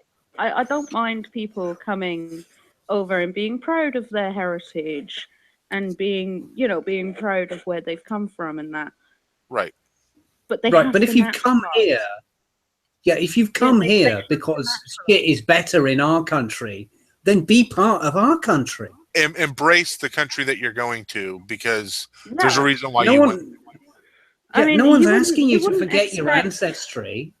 Right. And Sarge, if you went to, I don't know, Korea, let's say you went to South Korea. Okay. Yeah. Would you expect South Korea to change for you, or would you have to change to naturalize into Korean society, i.e. learn the language, i.e. learn the customs? Right. And I would expect myself, because I'm a thinking person, that it's a lot easier for me to change and adjust the customs and learn the language and all these other things than to change the entire society around me to deal with me, because I'm not that special. I'm not a special snowflake. I'm just a person. And maybe I go there because of work, and that's, I have to move there temporarily for, say, 5 years or something to go work there. You better believe I'm going to learn the customs and make sure that I don't offend people because I'm fucking up the customs. I'm going to learn the language, which I was there for a short time, and I did learn some of the language. You're going to learn those things, and you should learn those things. And you don't make fun of people and for their customs that maybe you're not familiar with or whatever. It's just astronomically stupid. And maybe, you're confused by them, the customs that they have or whatever. And sure, I would probably want to gravitate to other Americans that are around, so that way I can feel a little bit more like, what I'm used to, not so much like home, but just what I'm used to or whatever, you know. Yeah. But at the same time, when I'm out and about, I would definitely not expect them to change shit up for me. No. That's And just crazy. in regards to them having to have Spanish, teachers that know Spanish for young kids, I can see that as a benefit because it can help them learn the language. Right. It's like I can see that as a that can actually help the kid Yeah, but sort of naturalize faster that's a and concession. stuff That's a like bit that. of a leg up. That's not immediately showing up and demanding that everything be fit to Yeah, you. I'm not, it's like I'm not saying that at all. And I don't agree with it in, it's like if you are an older kid or you're an adult or something like that, then no, I'm terribly sorry, but our culture should not bend to your fucking whims. Right. My We'll give you a hand up and we'll help you, but that doesn't mean that we're going to fucking bend over backwards to do everything fucking for you. Right. Get off your fucking ass, learn the fucking language, learn the cultures, fucking embrace the country that you're fucking in, because if you're an adult, certainly you fucking chose to be here. Right. It's about community and reciprocity. Yeah. My brother, he dated this Mexican girl, and I don't know how long he dated her for, but one evening, they went to her place, and she introduced my brother to her father, who had lived in the United States for 25 years, and my brother said he could probably say 5 words in English. He had No, lived in that's the fucking United bullshit. States for 25 years. To not learn the language in 25 years, you're refusing to learn the language. You'd just And pick Yeah. it up through general right, usage, wouldn't you? you So should. Yeah. And what you've got there is a everything in the cultural house enclave. right. Everything in the house was, I mean, basically you walked in the house and my brother's like, had I not known that I was just like in this normal house in America, I would have thought I walked into some house in, Mexico or whatever, because it was just Mexican, and it was like, it's like a completely different culture shock. He just felt like he just like time warped, to a different place and time, and that just boggles my mind. And Yeah. I mean, my great grandfather was Polish. He knew English. Well, he learned English within about 6 months of being in England. Yeah, but he came here during the Second World He War, and did. he was one of them fighting Poles that we so celebrate. Yeah, it's like he was a cantankerous, horrible bastard, but I loved him to bits. He was fucking awesome. See, that's the thing. With regard to America, just like generalizing this, Dora the Explorer is helpful. yes, Cultural fucking ghettoism is not. right, No, and you And see that's it the thing. all across. You see it in all Western countries and that, where you have immigrants coming to the country, setting themselves up in a neighborhood, taking over that neighborhood as their own, and then just stagnating. Just being that culture, not fucking interacting, or in some cases actively fucking attacking anyone from the the natives from that country. right, Yeah. I say it again. Nobody ever in a fucking westernized democracy would ask you to forget where you're from or your native language or your ancestry or any of those, because many of the things about almost any culture just through Darwinian forces, is going to be good and noble in its own way. And certainly there's beautiful things about fucking Arabic culture, Mexican culture, fucking Asian cultures of all stripes. Right. But for the love of God, learn to function in the society you have chosen to place yourself in. Right.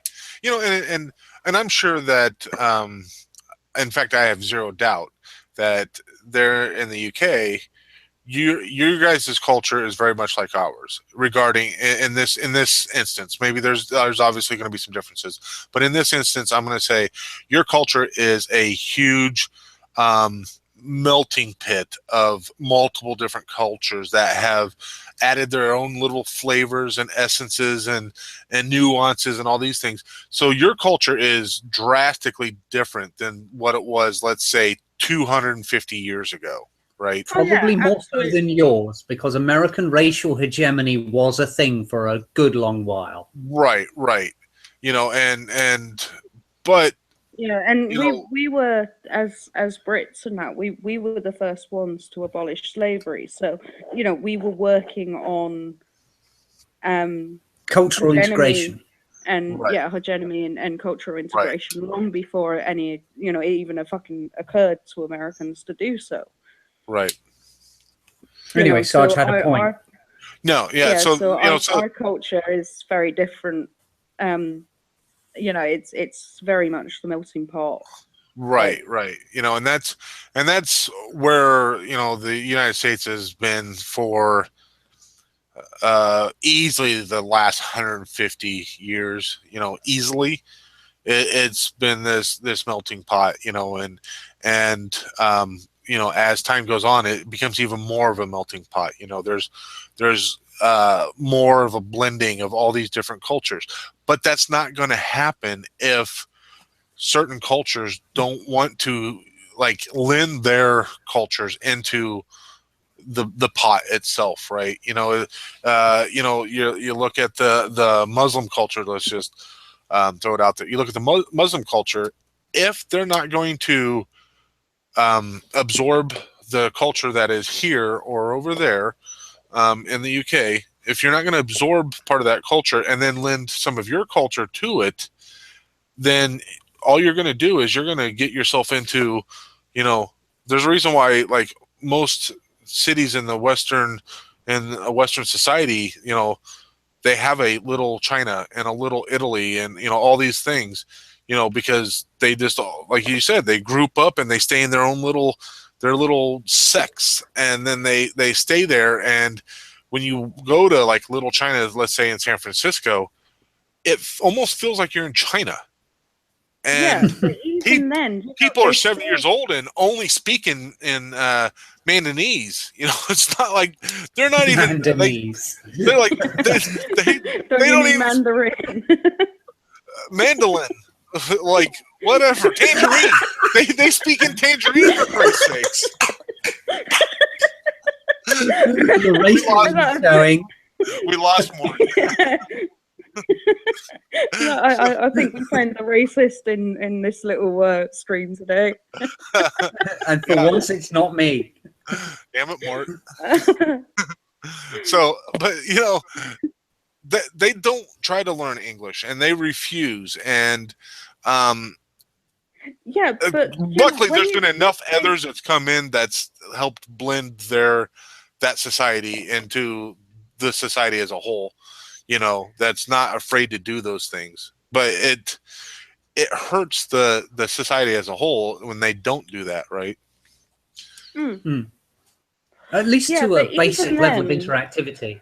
Right. I was watching a video and I can't remember whose it was, but they were talking about exactly this. You know, where people, you know, groups of, you know, an It's ethnicity will group together. it's called a ghetto or an enclave if No, you're going to be fucking nice about it.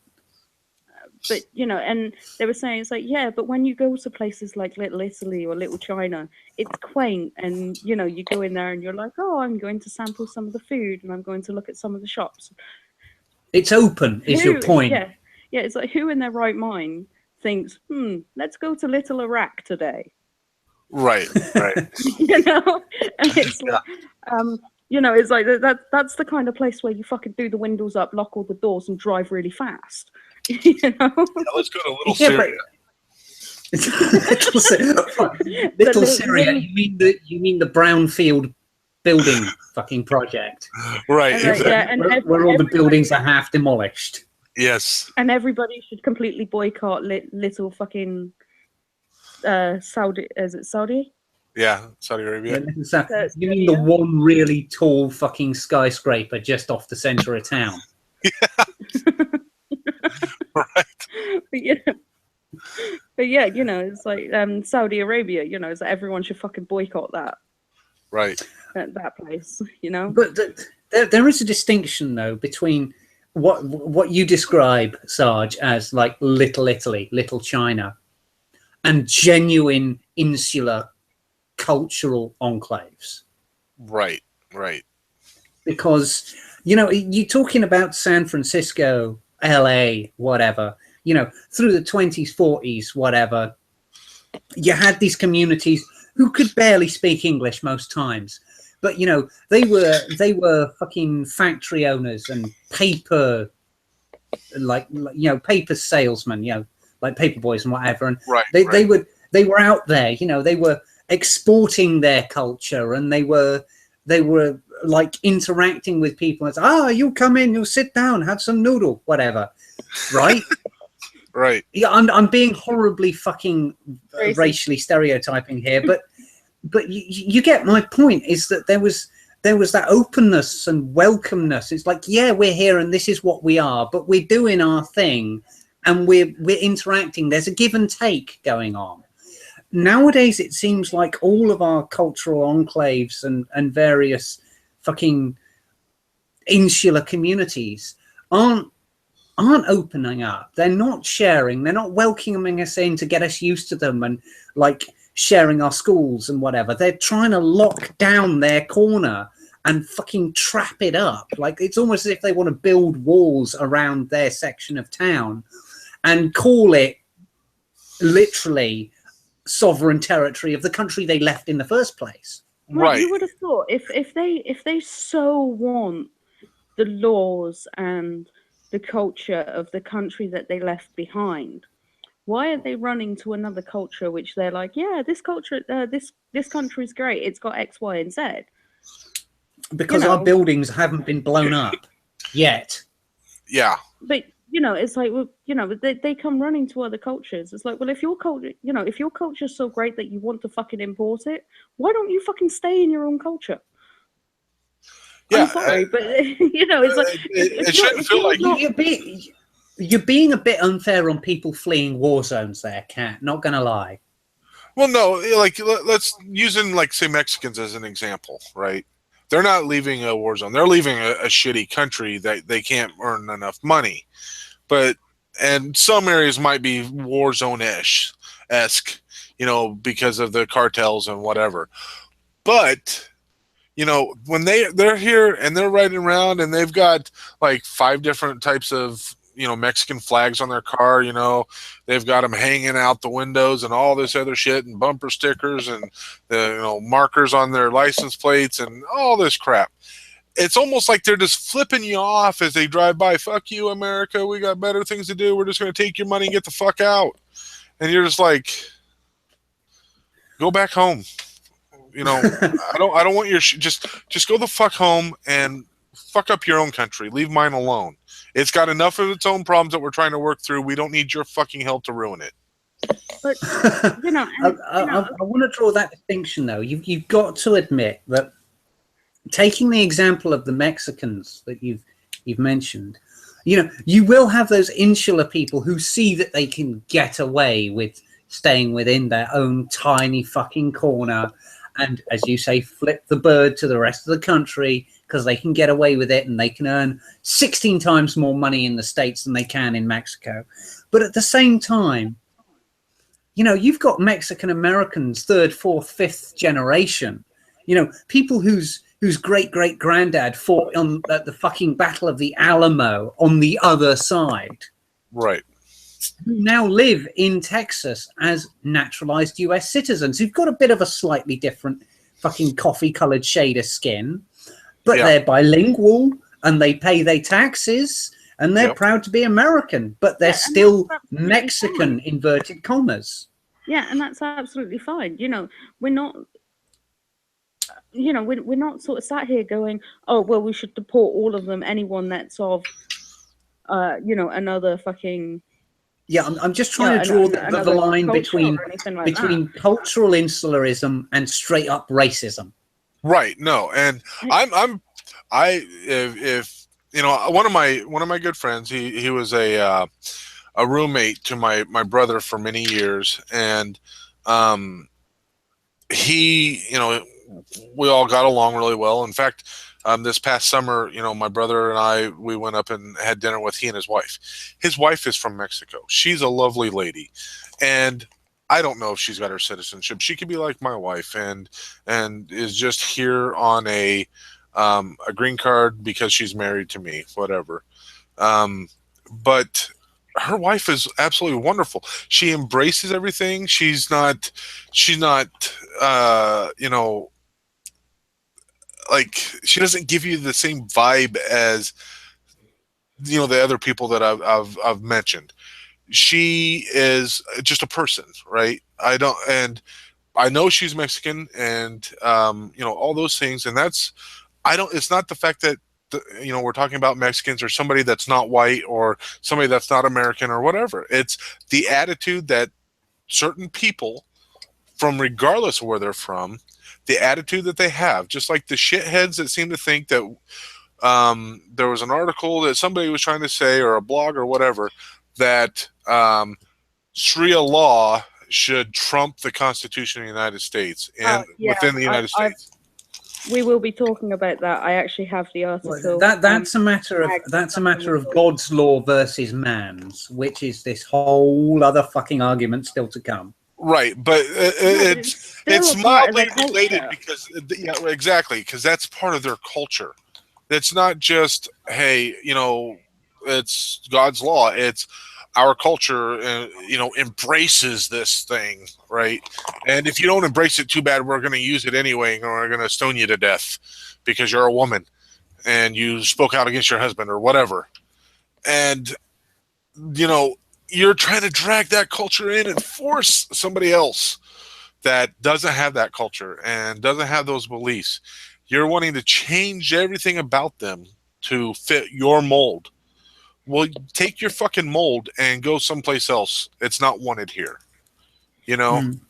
It's some of your ideas might be good. I mean, I don't know what any of them are, but maybe you become more politically active and you get elected and you come in and you're like, you know what, blah blah blah, this sucks and we should arrest everybody that does this crime.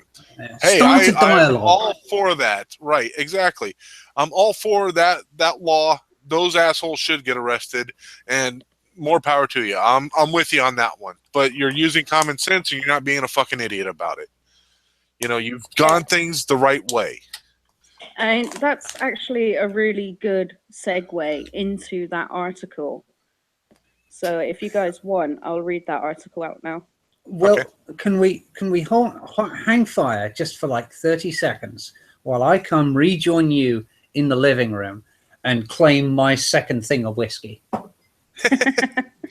All right. Well, I tell you what, we can all take a couple minutes break because I need to run to the bathroom as well. That sounds like all right. Yeah. So yeah, yeah, we'll have a couple minutes break to go walk the dog and do our various bits. Right. Refugees running to Canada, it's all part of the same problem as the one we were just discussing. Exactly. So yeah, right. I will be back in a minute, guys. See you in a moment.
Right, I am back. And I think Gary is still out walking the dog. And Mort is heading into the bedroom again.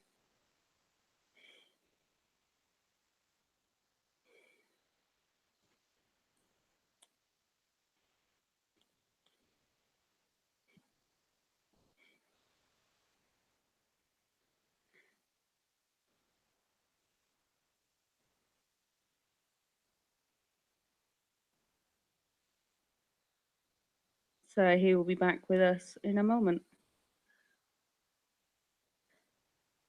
So who do we still have in chat? I can see that Di is still with us.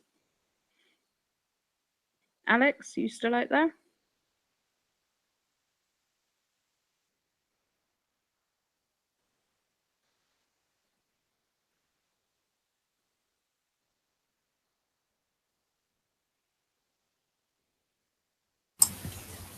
Hello, hello, hello. Whoa, okay, that was loud. Hello. Oh, sorry. Welcome back. So yeah, I am now on my third whiskey of the night. I don't think this bottle's going to last till next week. We'll have to get another one when I get paid. Okay. Because I'm pretty sure that if we're doing these like each week and that, then we're going to need booze each week. Yeah. Either to calm us from our rage or to ease us through our cordial conversations about what precisely is wrong with the world.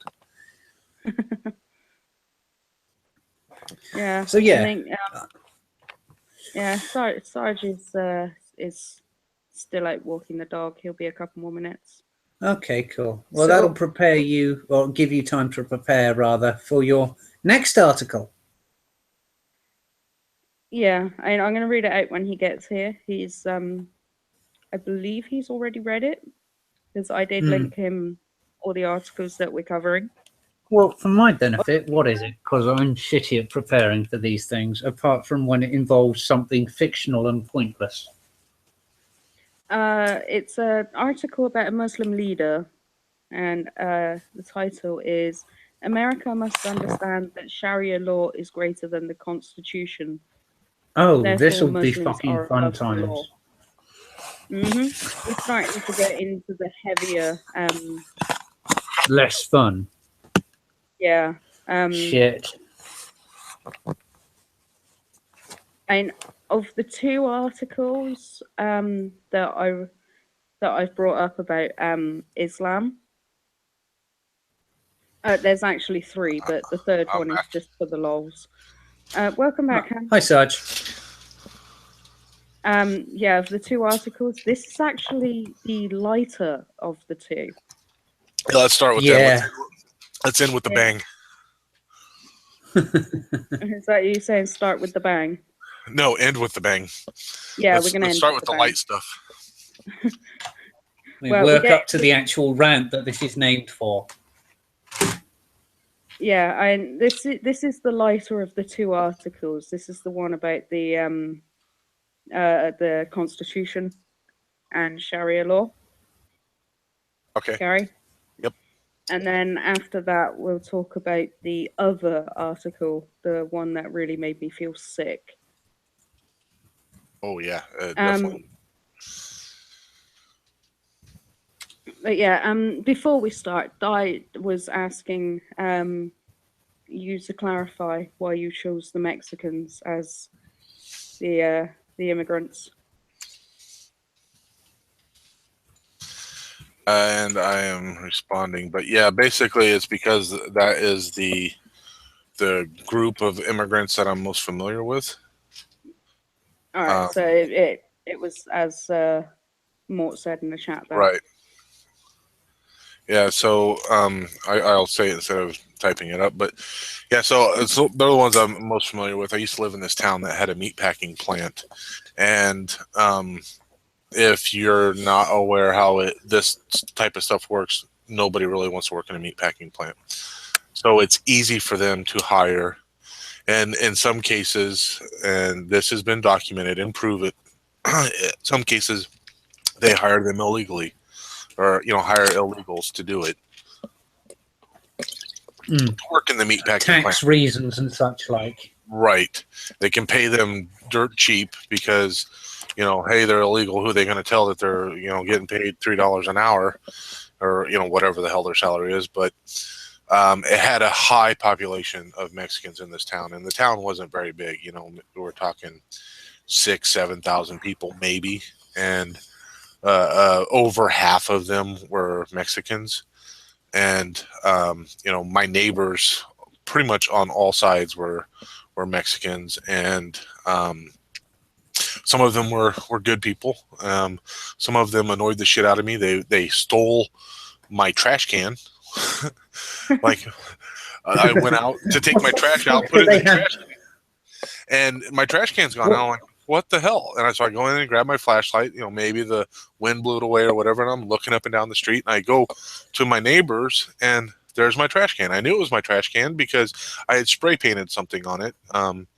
And so, it was very easy to identify as mine. And I didn't do it just to mark it. It just happened to be that I had, spray painted, and over spray got on it or whatever. So I knew it was mine.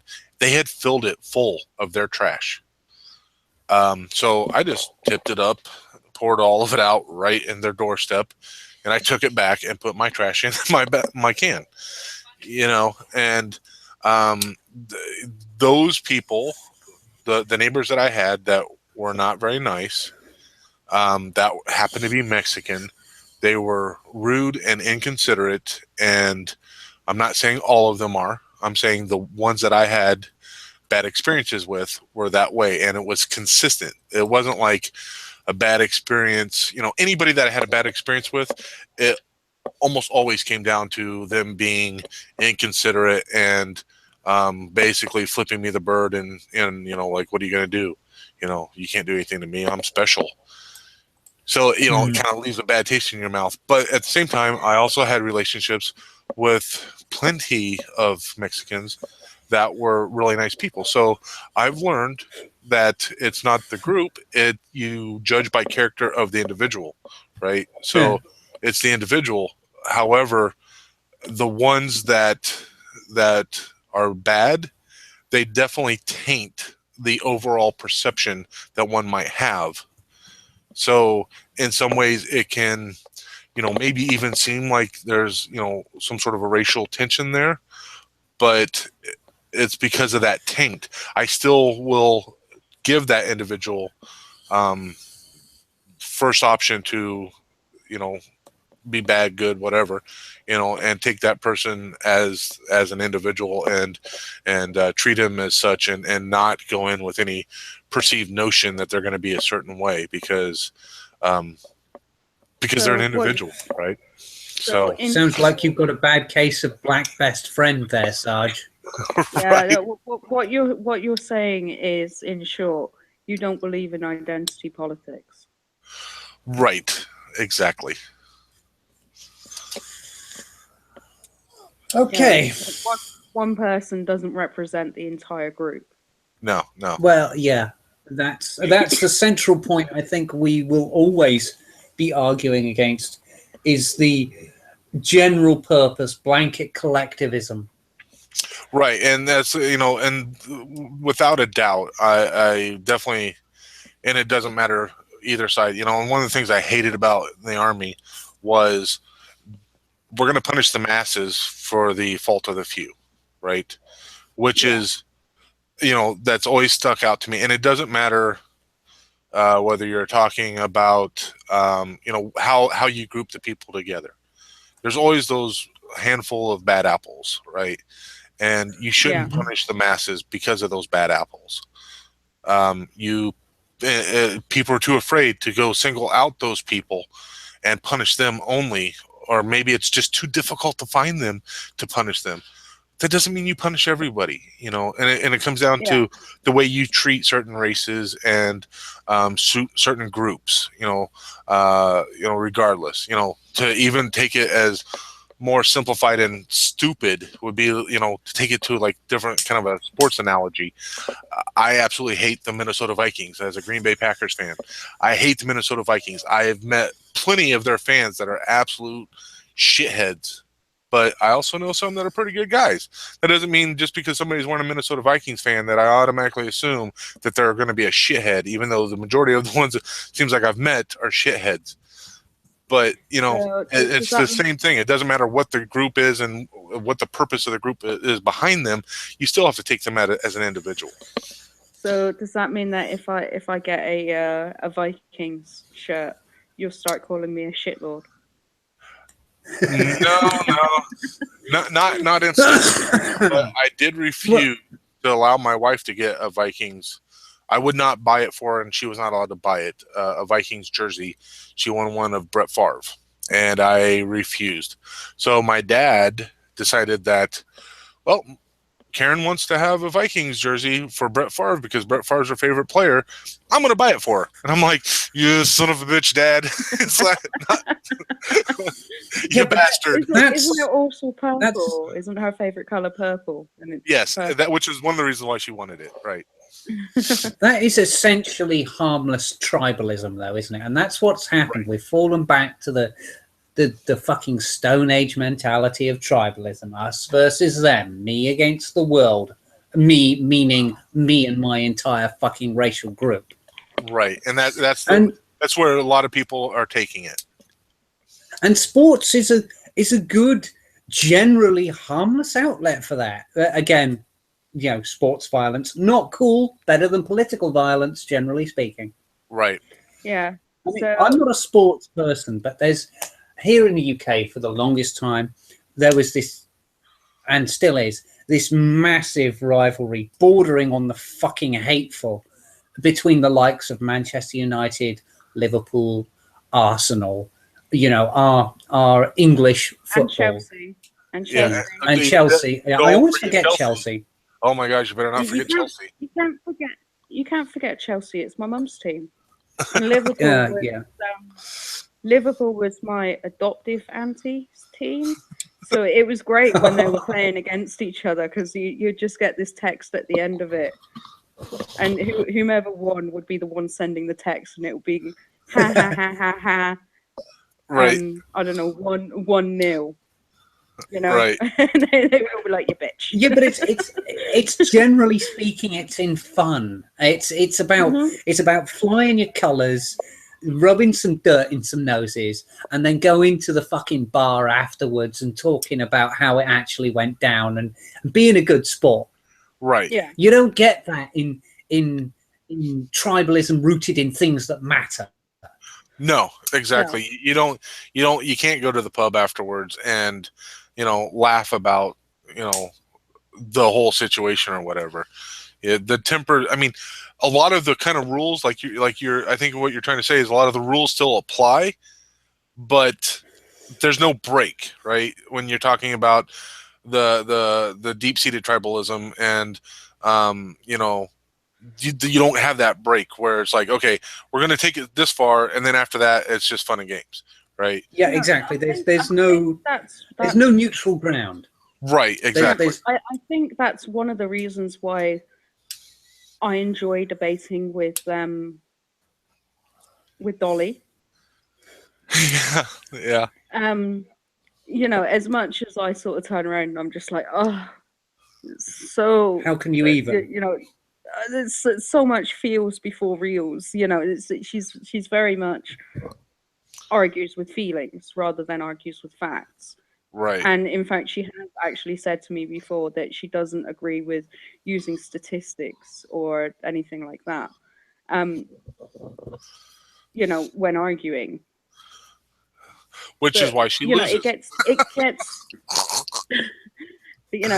gets to a certain point, and then it will be like, I don't know, she like gets angry or something, and she's like, right, I've got to go now, and the tone of our conversation just changes instantly to very, very friendly. And it's kind of like the going to the pub afterwards and just sort of chilling about but it. you It's like can't do that if your nephew is one of 40 children who died in a hospital during a misguided drone strike. No, I'm not saying that. I was just saying, I think that's one of the reasons why I enjoy debating with her over debating with a lot of other people, is that we can still do that. Right. It's about respect, society, and reciprocity. Yeah. Having those lines is important. Yeah. Even though you would actually be having more or less the same type of, at least over the same topic, potentially with the other people, but you guys are able to hit that spot where you make that separation. You're still having the same argument over the same topic, but at some point you're just like, okay, now we're still friends though. Let's move on and do something. Talk about something more friend-like. Yeah, much shit gets too real. Right. Yeah, and it's like I really appreciate that with her. Despite the fact that a lot of the times I'm sat there and I'm just face palming because some of the things that she's saying is just like really conspiracy theory much. Well, she's a diehard leftist Scots nationalist, isn't she? Very much so. Yeah. Yeah. And but then the tone will switch like immediately, and we'll be like, okay, hon, talk to you later, have a good night, or have a good day at work, or that, and it'll be really friendly, and we'll just be like, oh yeah, catch up with you later, or we'll sort of get to the point where we're both like banging our heads against the wall because neither of us are conceding. Right. And in the end, it will be like, okay, we're done with this conversation now. So, how are you coming along with Fallout? And it's just like it's like a complete U-turn on the tone of our conversation. But and there's so many people that they seem to think that if you have a massively politically different stance, then you can't possibly be friends, because the moment you have one of those political conversations, you're going to be at each other's throats and you're going to go, right, that's it, don't like you, you're horrible, you're this, you're that, you're the other. Right. And it's like, well, no, actually it can be done, you just have to know when to back off. Yeah. Or you have to actually respect when the other person says, right, I've got to go, or I'm done with this conversation. It's just having a modicum of respect for someone. For those who aren't aware, Dolly is one of the members of the social group on the internet that I am only a periphery member to via Cat. And she has politics that are in many cases wildly different to the majority of said group. Right. Yeah, although there are some people in the group which I really like. I love that there's people in the group that are so politically and ideologically different to us. You've got to have the dialogue, though. Nobody is ever going to change or learn or develop their opinion in a vacuum. Well, you need to be challenged and attacked a little. That's precisely why I love that there are people with views so different to my own and so different to the majority of the groups. Not to mention names, but did the last person that we were having a discussion with, for lack of a better term, did they end up leaving said group?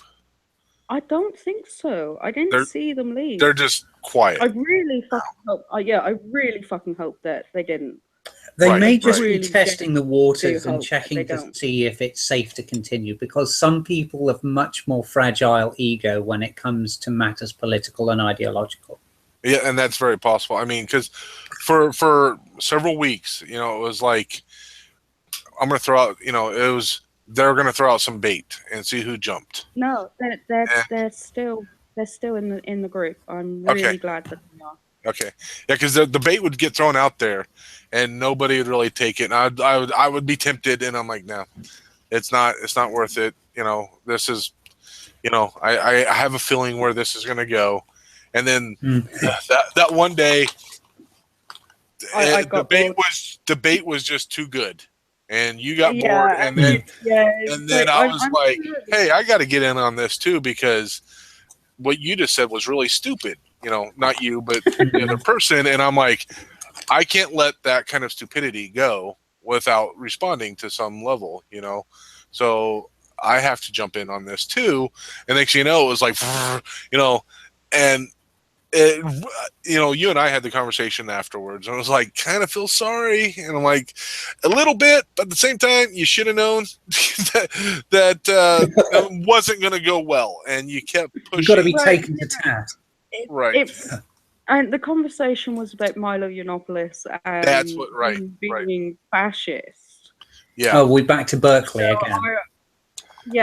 our argument, or at least my argument at the time, was, well, what's your definition of fascism?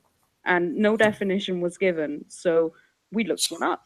Yeah. So I went to Merriam-Webster and pulled down the definition of fascism, and I posted it. Apparently, they didn't notice that I posted it, because after I posted it, text only, I didn't. I just posted the text. I was able to copy and paste it in the text, but the text was too great for Twitter. So I took a screenshot on Twitter and I posted the screenshot. And then Yeah. I got called out. Oh, why don't you just take the child way about it and just post this to Twitter and not confront me directly? Like, I did. And I was like, okay, I'm gonna just be straightforward. I did. In fact, if you look at this time period, I posted it at that point right after so and so said this, and so there you can see that I posted it, and Yeah, and they called us childish for using a dictionary definition right, to actually talk about a definition of a word. It's like, well, what else are Which you is going to fucking rich. use? Which is rich, coming from the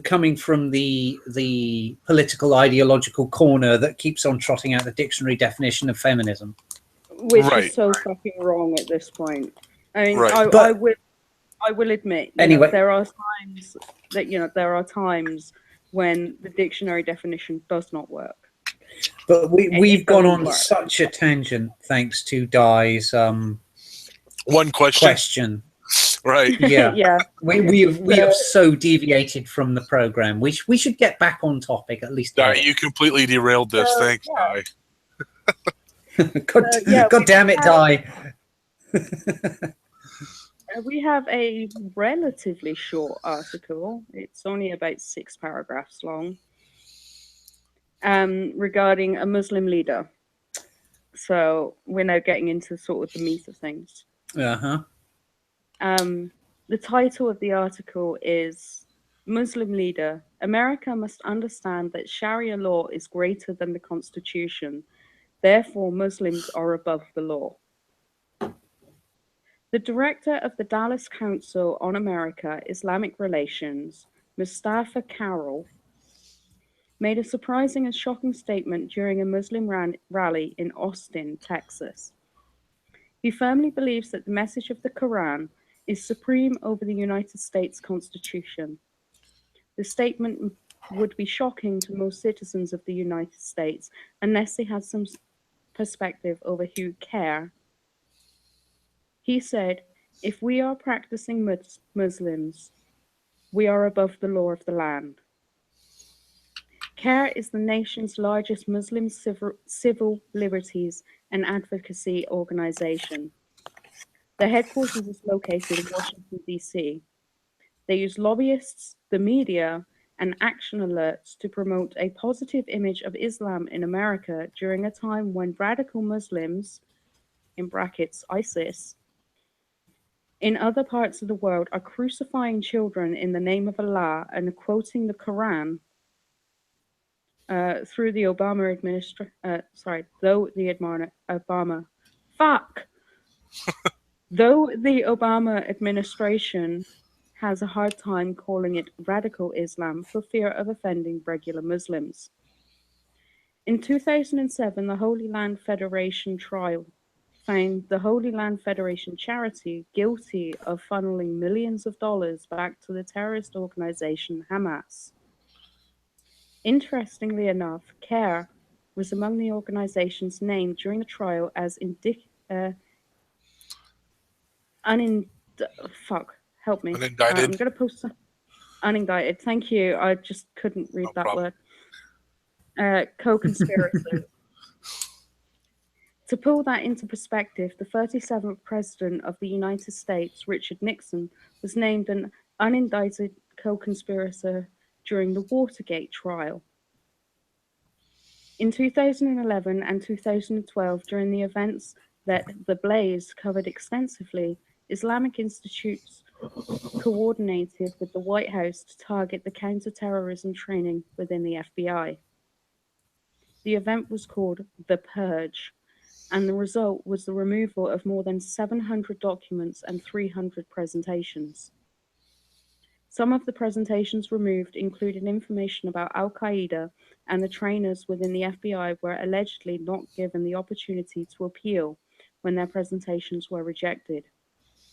They were not even allowed to know who it was that was objecting to their work. CARE was one of the institutes that pushed for this event. In 2014, the United Arab Emirates placed CARE along with 81 other groups on its list of terrorist organizations. Some believe the action was done to show a stand against the terrorist organizations, the Muslim Brotherhood, who seized power in Egypt during the Arab Spring. It seemed to be noted that members of the Obama administration openly endorsed this event in Egypt that led to the Muslim Brotherhood taking power, likening it to the civil rights movement in America. It has been suspected that CARE has had ties to the Muslim Brotherhood, and currently the Obama administration is working to get CARE removed from the list of terrorist groups. The world has seen many movements that believe they are above the law of the land. Everything from religion (brackets ISIS) to atheism (brackets cursed church burnings), and from nationalism (brackets Nazi) to communism (brackets Stalin), and from judges who do not follow the Constitution (brackets Roberts) to members of Congress who openly admit to not reading the bills they sign into law (brackets Pelosi). The world has seen unimaginable horrors when these ideas take root, and if Mustafa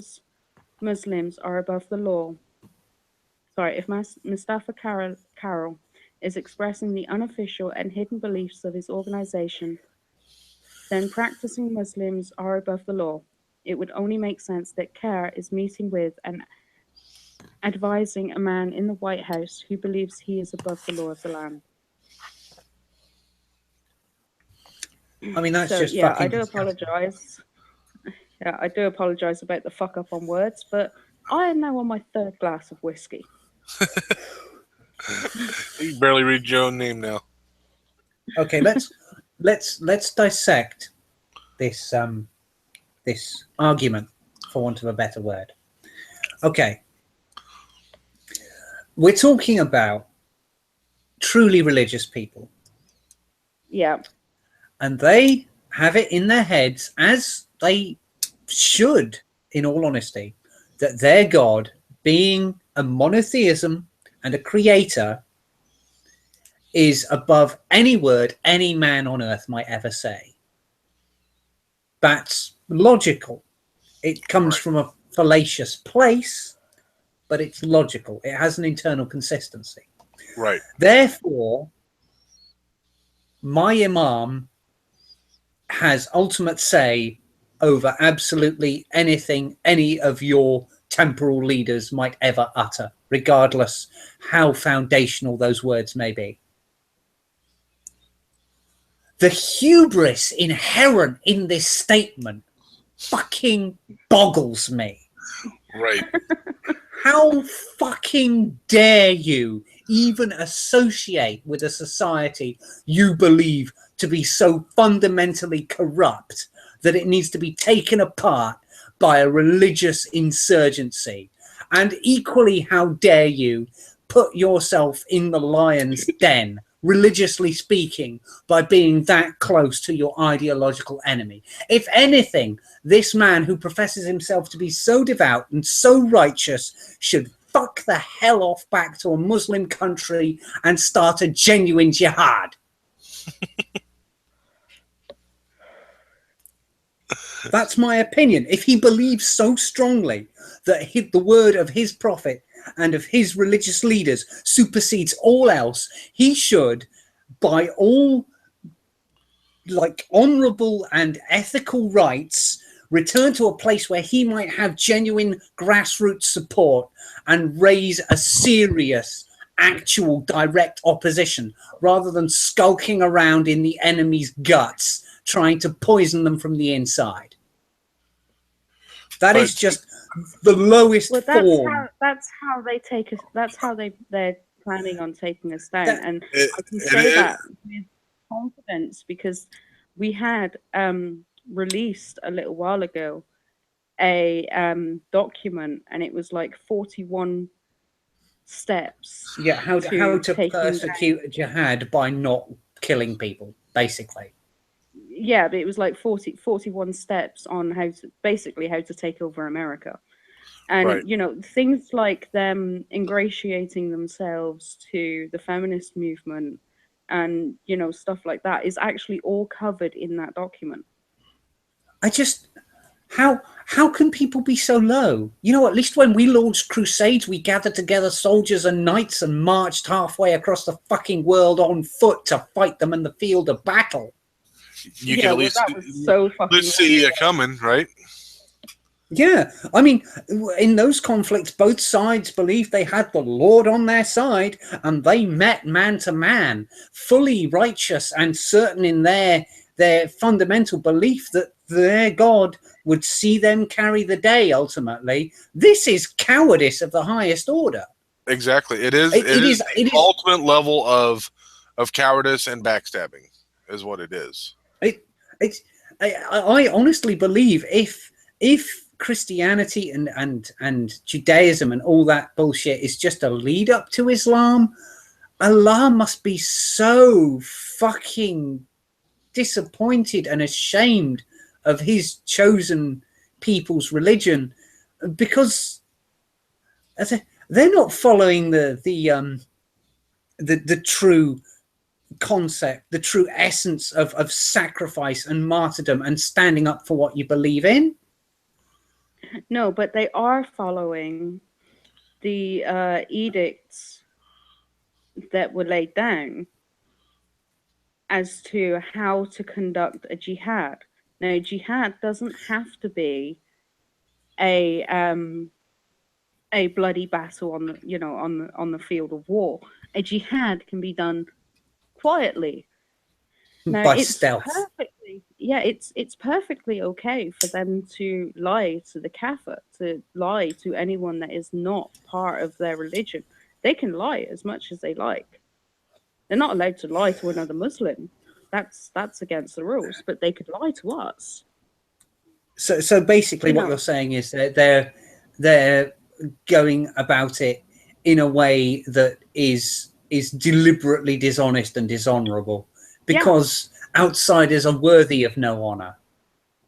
Yeah, exactly. You know, it's like we are less than people. Yeah, if we are a non-believer, we are less than people.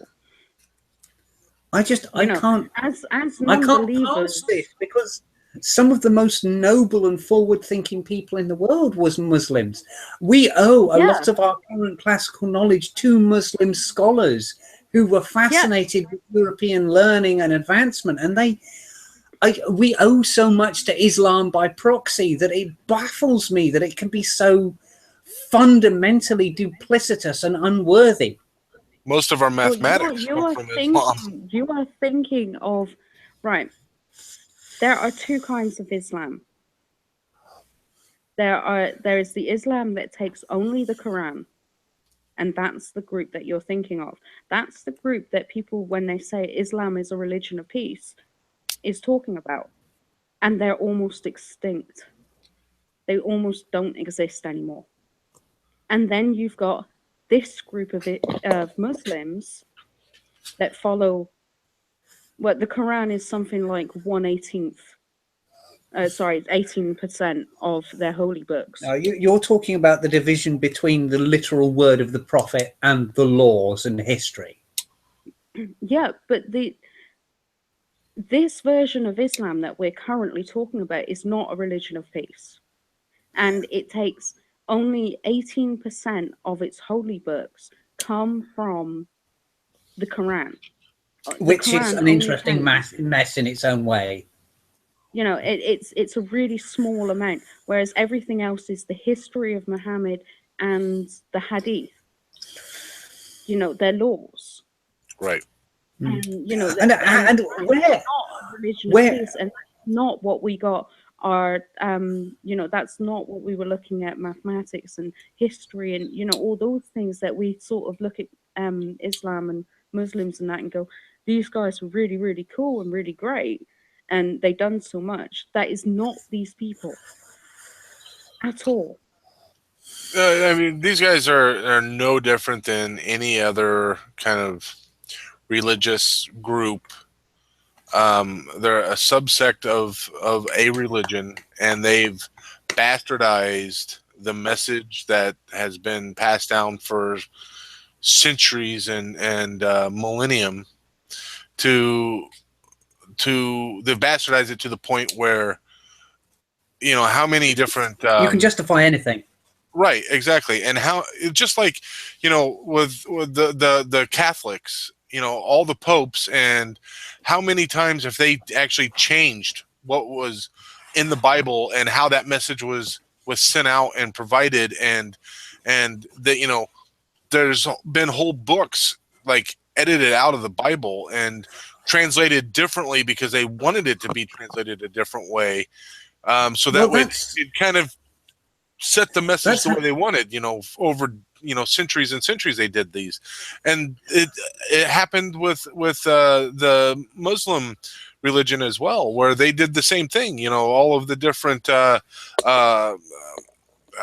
imams and whatnot, they did all these same things where, you know, they would change and dictate what these, what the Quran and the other religious documents would say, so that way, you know, over time it just became more and more bastardized. I mean, there's still the you know, just like the Orthodox Jews compared to, you know, non-Orthodox Jews, and Orthodox Christians compared to, you know, like Russians are very Orthodox, right? Yeah. Compared to you know, Western countries and stuff like that.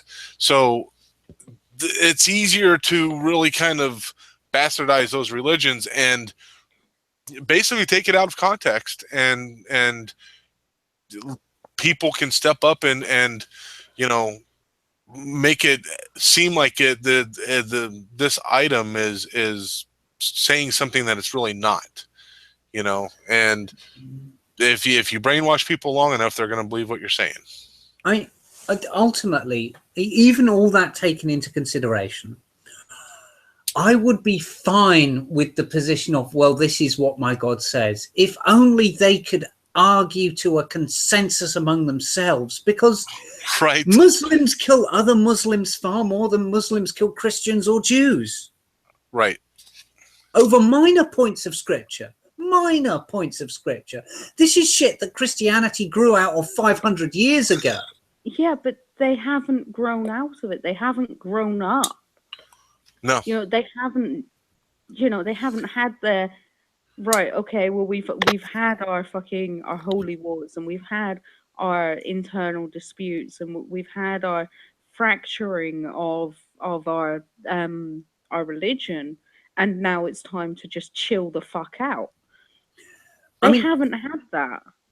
Half the reason the United States came to be as it is was because Christianity was fucking falling apart and corrupt, and right, atheism was happening, and you had these Puritans and such like, and Quakers who were like, fucking no, this is not the religion of our Lord, and Europe kicked your ass out. Yeah. more or less. Yeah, you know, it's like I like to joke with quite a few. I think I've said it to you before as well, overnight Sarge. You know, it's like you're all the undesirables that us lot Right. in the West didn't want. You're all Yeah. fucking Right, but they were fleeing religious decadence. Yeah, religious persecution and decadence. You yeah, know, And it's you know, Islam has had its springtime where everything's rosy and we're all together, and men of honor and dignity and integrity and learning can come to the fore and defend us as a group, such as Salah ad-Din, who is a character that I pine to see that man rise from his grave, to see what his religion has become. right. But you seem to go through this process with world religions where you have the springtime where all is good internally, and then like this fucking period of schism which tears the religion to pieces, and there's bloody conflict on all sides.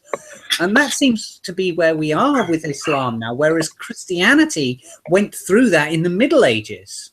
Right. Yeah. Yeah. A long ass time ago, comparatively.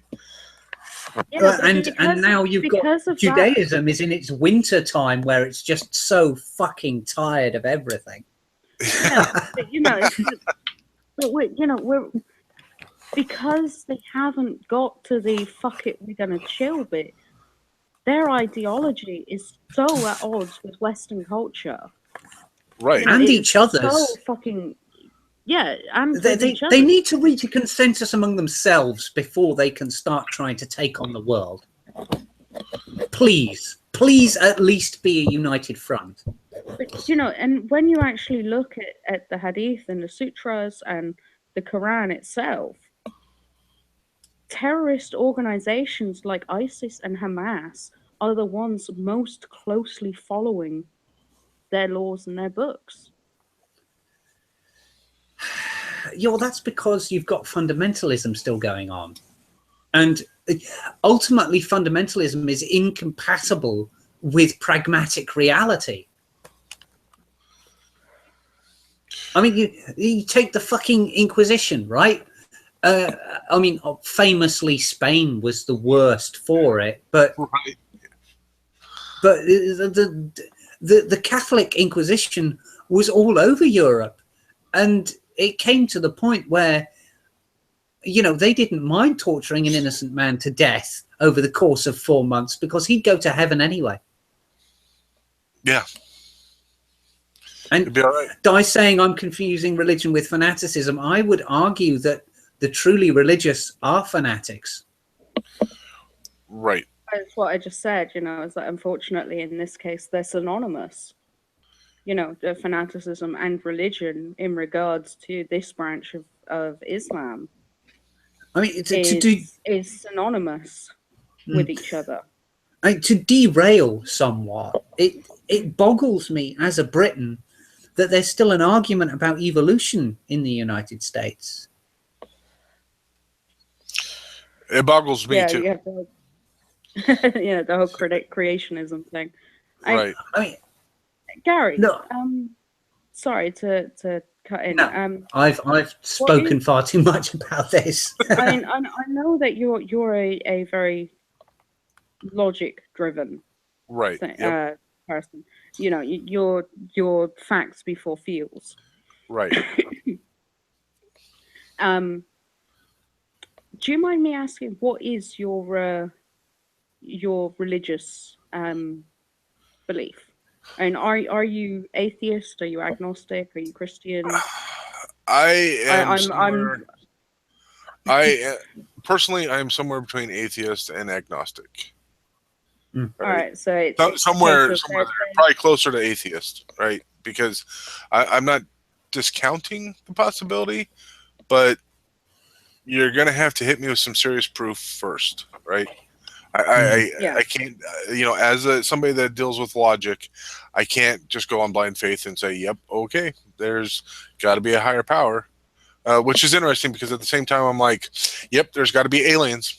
You know, just for the logical thought of there's no fucking way that this entire universe, there's not at least one other planet out there that can sustain life, that has advanced to the same level that we're at, or even higher. Like, it's statistically impossible, right? So I can go with that.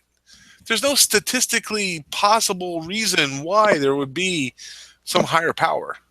Like, because I like, where did that higher power come from? It is poof.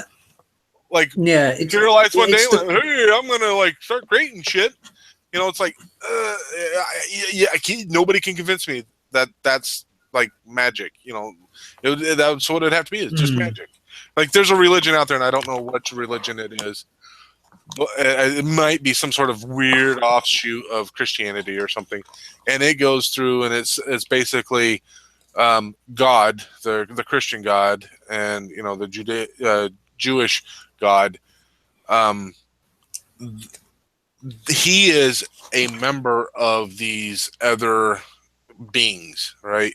And they're Yeah. all kind of given their own areas of influence or whatever. So he's like some sort of being that is, over Earth. And he's got a cousin or a brother or whatever in some other arm of the galaxy, right?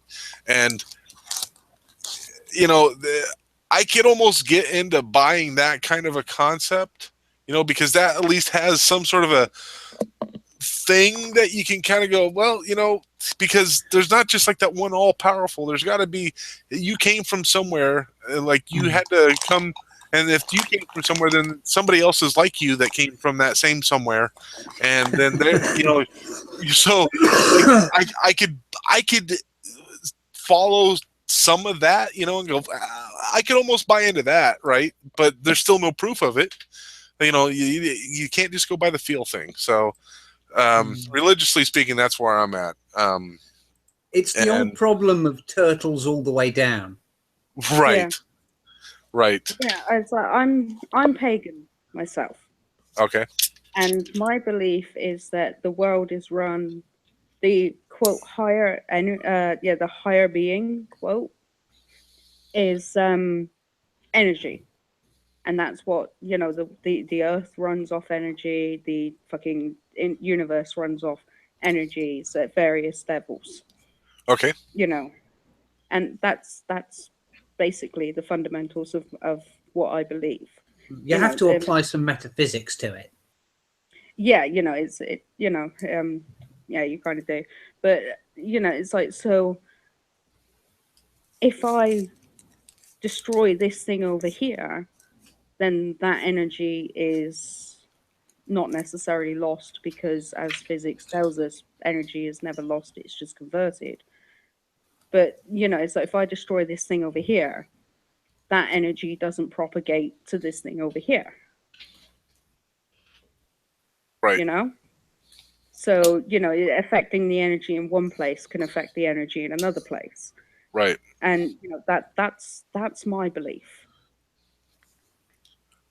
Yeah. So yeah, I mean, to put it into maybe terms that somebody, that might help other people understand, would be to think of, maybe they won't understand because it's more of a kind of deep dive in electronics. Yeah. But if you have so much energy in electronics and you put a resistor here, then that energy's got to go someplace else, right? Yeah. Or if you do something over here, like, there's only so much energy to go around, and it's going to find its way, and it's going to find its equilibrium within the circuits, one way or the other, right?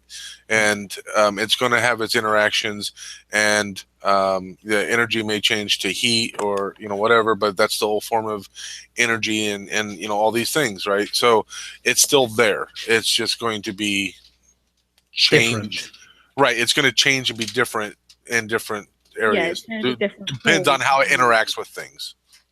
Yeah, it'll be different forms of energy depending on what what you do it and how do with it and how you affect it.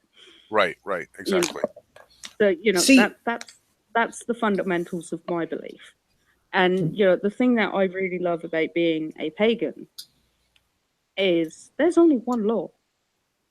There is only one law. There's a fuck ton of guidelines, but there is only one thing that is absolutely set in stone. Much like piracy. Yeah, much like piracy. And that one law is do as thou wilt, but harm thou none. Yeah. Okay. You can do what you want so long as you don't affect somebody else's life, or if you do affect somebody else's life, try to limit the damage. Right. Exactly. It's Or okay to affect affect somebody else's life as positive. long as it's a positive effect. But if you're gonna have a negative effect, you better try to minimize it as much as possible. Well, almost all religions Mhm. boil down to this single line. Guys, let's not be dicks. Well, Right. unfortunately, well, if we go back to the Quran, have you ever read it? I Have you don't know ever? Arabic. No, I'm talking about like a translated version, which I know a lot gets lost in translation. Translations are dodgy, though. Even translations Yeah, within related languages lose nuance and context changes. I mean, look at the fucking 867 different fucking translations of the Bible that we have. Right. Yeah. yeah, I have read a translated version of the Quran, and I'm not saying that reading the Quran is in a translation is the best possible way because, as I said, a lot is lost in the translation. There's not much good and in the Quran, and it doesn't actually advocate that much with don't be a dick. Mostly it's Well, don't be a dick to other Muslims, but you can be as much of a dick as you like to non-believers. I You think can the do what you fucking fault, like to non-believers. I think the fault with modern Islam is that it takes itself as a divisible unit. Sorry, an indivisible unit. Right. Islam and Muslims and sects of Muslims today view themselves as a rock and as an island. They're not. Okay? Islam is an Abrahamic faith that is descended from the same line of prophets as Christ and Moses, ultimately back to the same font that is Yahweh.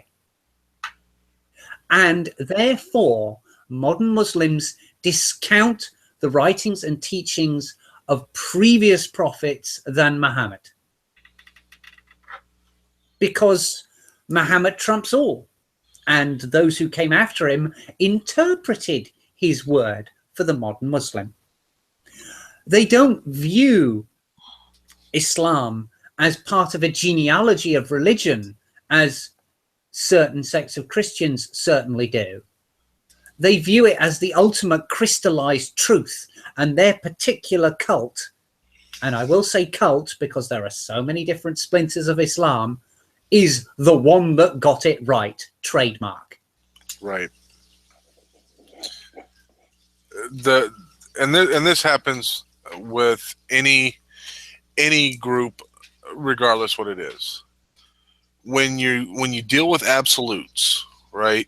Once you step out of science and math, and you start dealing with absolutes, so religions and anything else, personal things, whatever. Cosmologies, whatever. Right, right. Now you're dealing with absolutes, and it's this way or no way.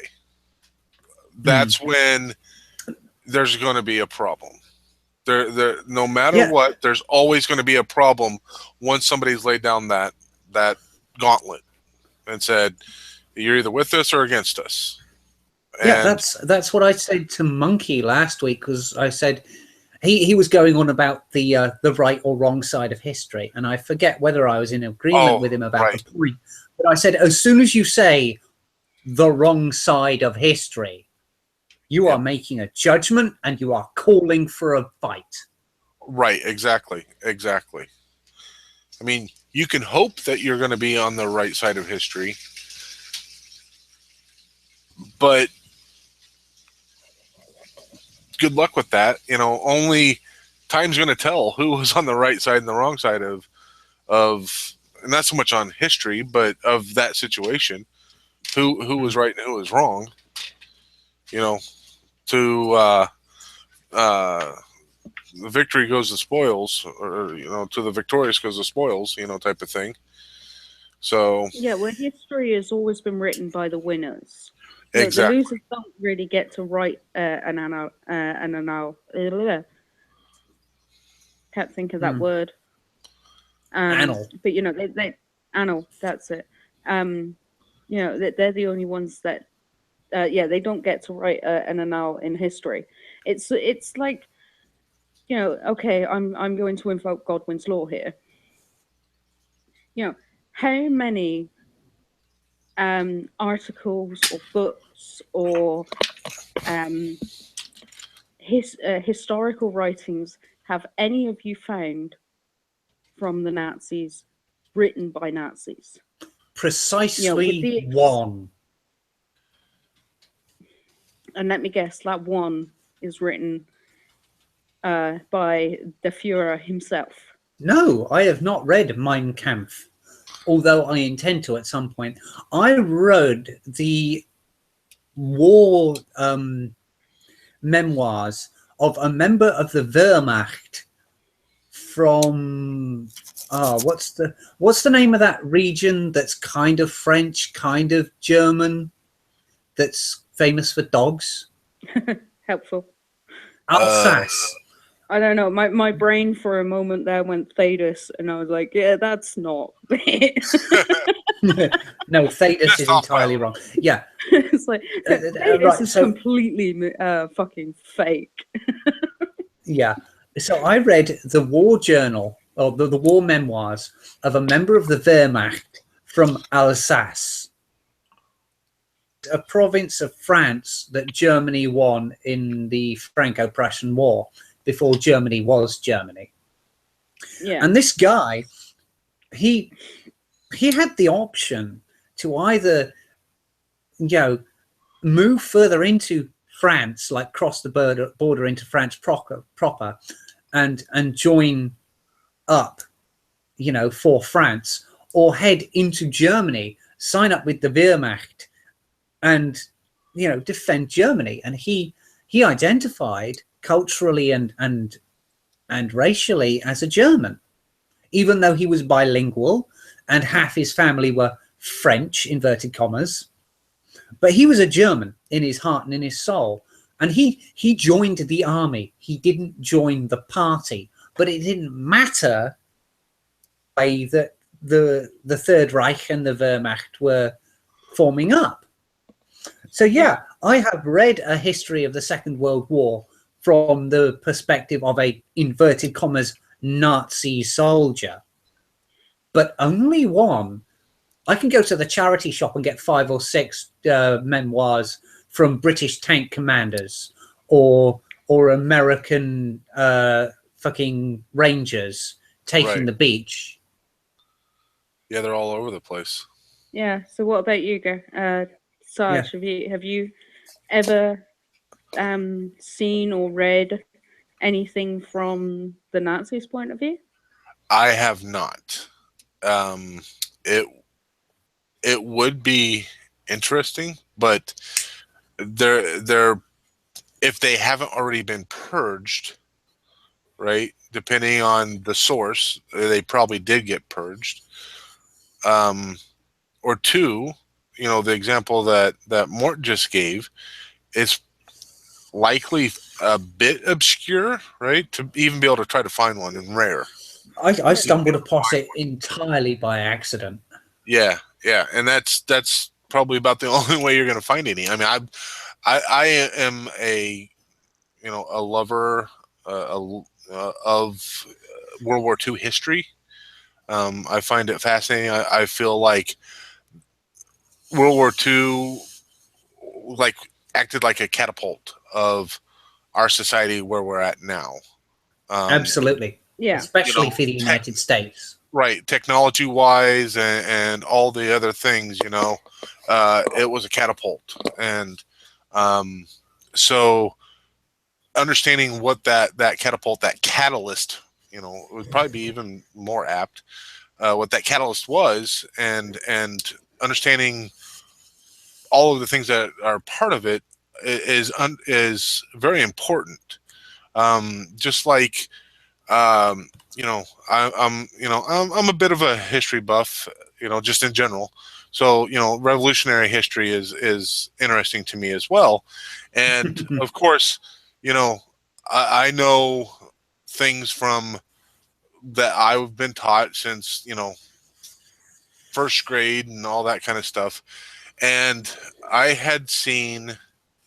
I don't remember where it came from, and I don't know what the validity of it is, and how much it can be discounted. But it was some account from um, the British side of things, um, and it's been such a long time ago since I read it that I don't even remember the details of it, sadly.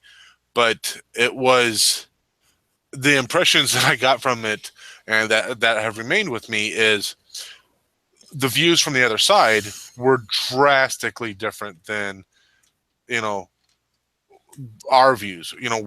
We felt like we were being oppressed, and all these things. So we decided to fight for our freedom and blah blah blah blah blah.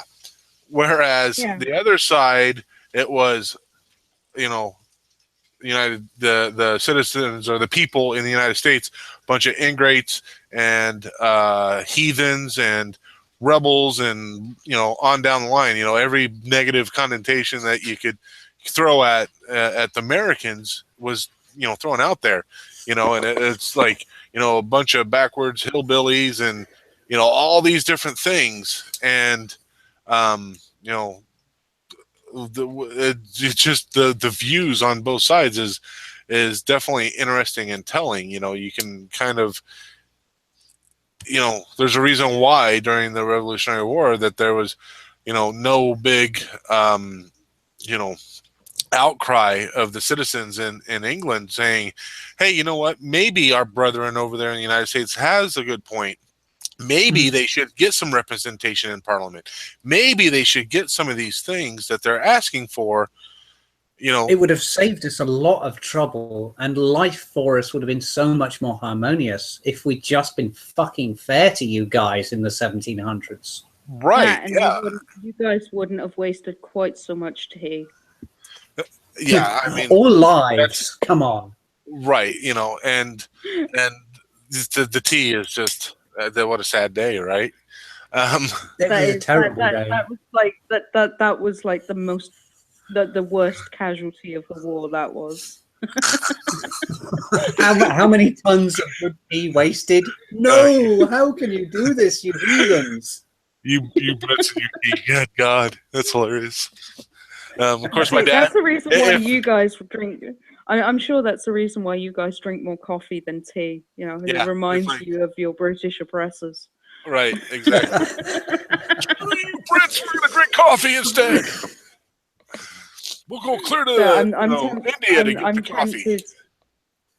I'm tempted to rename the or to actually put the name on. It's just your British oppressors. What do you think? Yes, that should be the name. Yes. It should be the name? Yeah, the British oppressors. But that is the point, though. It's like you've always got this cultural element to any war or great confrontation, no matter what the point at stake is. Right. And the losers, sorry guys, you barely get a footnote. But what really interests me is it's so much easier to find Japanese accounts than German. Because the Germans have been so shamed. Oh yeah, they carry it to this day like a fucking weight on their shoulders. Right, and it's the like funny their whole thing life is an apology. The Japanese aren't ashamed of it at all, and some of the shit they did made the Germans look like saints. Yeah, but they had their they got their shit pushed back in at the end, though, didn't they? Mark. Yeah, sorry. Do me a favor, type oppressors into the chat so I know how to spell it, because my spelling skills have just gone downhill. Oppressors. There you go. Oh, so I did spell it right. It just looks wrong. Yeah, having two letters that double up in the same word always feels icky, but Yeah, it is how it's spelled. every time it just it just drives me nuts. But yeah, That can't be the right. Japs. I was looking at it going, it's like, I'm pretty sure that's not how it's spelled, but that's the only way I can think how to There's spell there's it. either one P or one S. Which one is it? Well, I tried both and they both looked wrong as well. Damn you, English It's both at the language! same time. That's that's the The way of English it. language oppresses me. Exactly. Autistic screeching. But yeah, the Japanese accounts are so much more readily available, partly because they they didn't do the big bad thing in the Right. Second World War, Right. and partly because there's this weird fucking mystique and romance about the Japanese spirit during the war. Like they were ready to fight down to school children if they had to. And Right. that's oddly chivalrous to the Western mind, which gives them a certain degree of being part of the in group, if you follow. Right. It's But like we don't have admiration for what the German war machine did, no. but we admire how the Japanese resisted, despite the fact that they were massive aggressors and among the worst violators of what we consider to be human rights. I mean, like, I don't know how much you've seen about like the chemical warfare tests and stuff that they did on the Chinese citizenry and stuff like that. Just to see how it would happen. Let's just go throw some bomblets over there, and then we'll come back in, in a couple weeks and see what happened to all the people. Like, really? And like that's perfectly okay. They're, and they literally did treat everybody else the same way. Like, we're talking about the radical Muslims, looking at non-Muslims as being less than human. They literally did look at that. They're not Japanese. They're less than human, and we can do whatever the hell we want with them. They're our petri dish, and we're going to treat them as such. Yeah, fucking worthless gaijin, less than beasts. Exactly. So.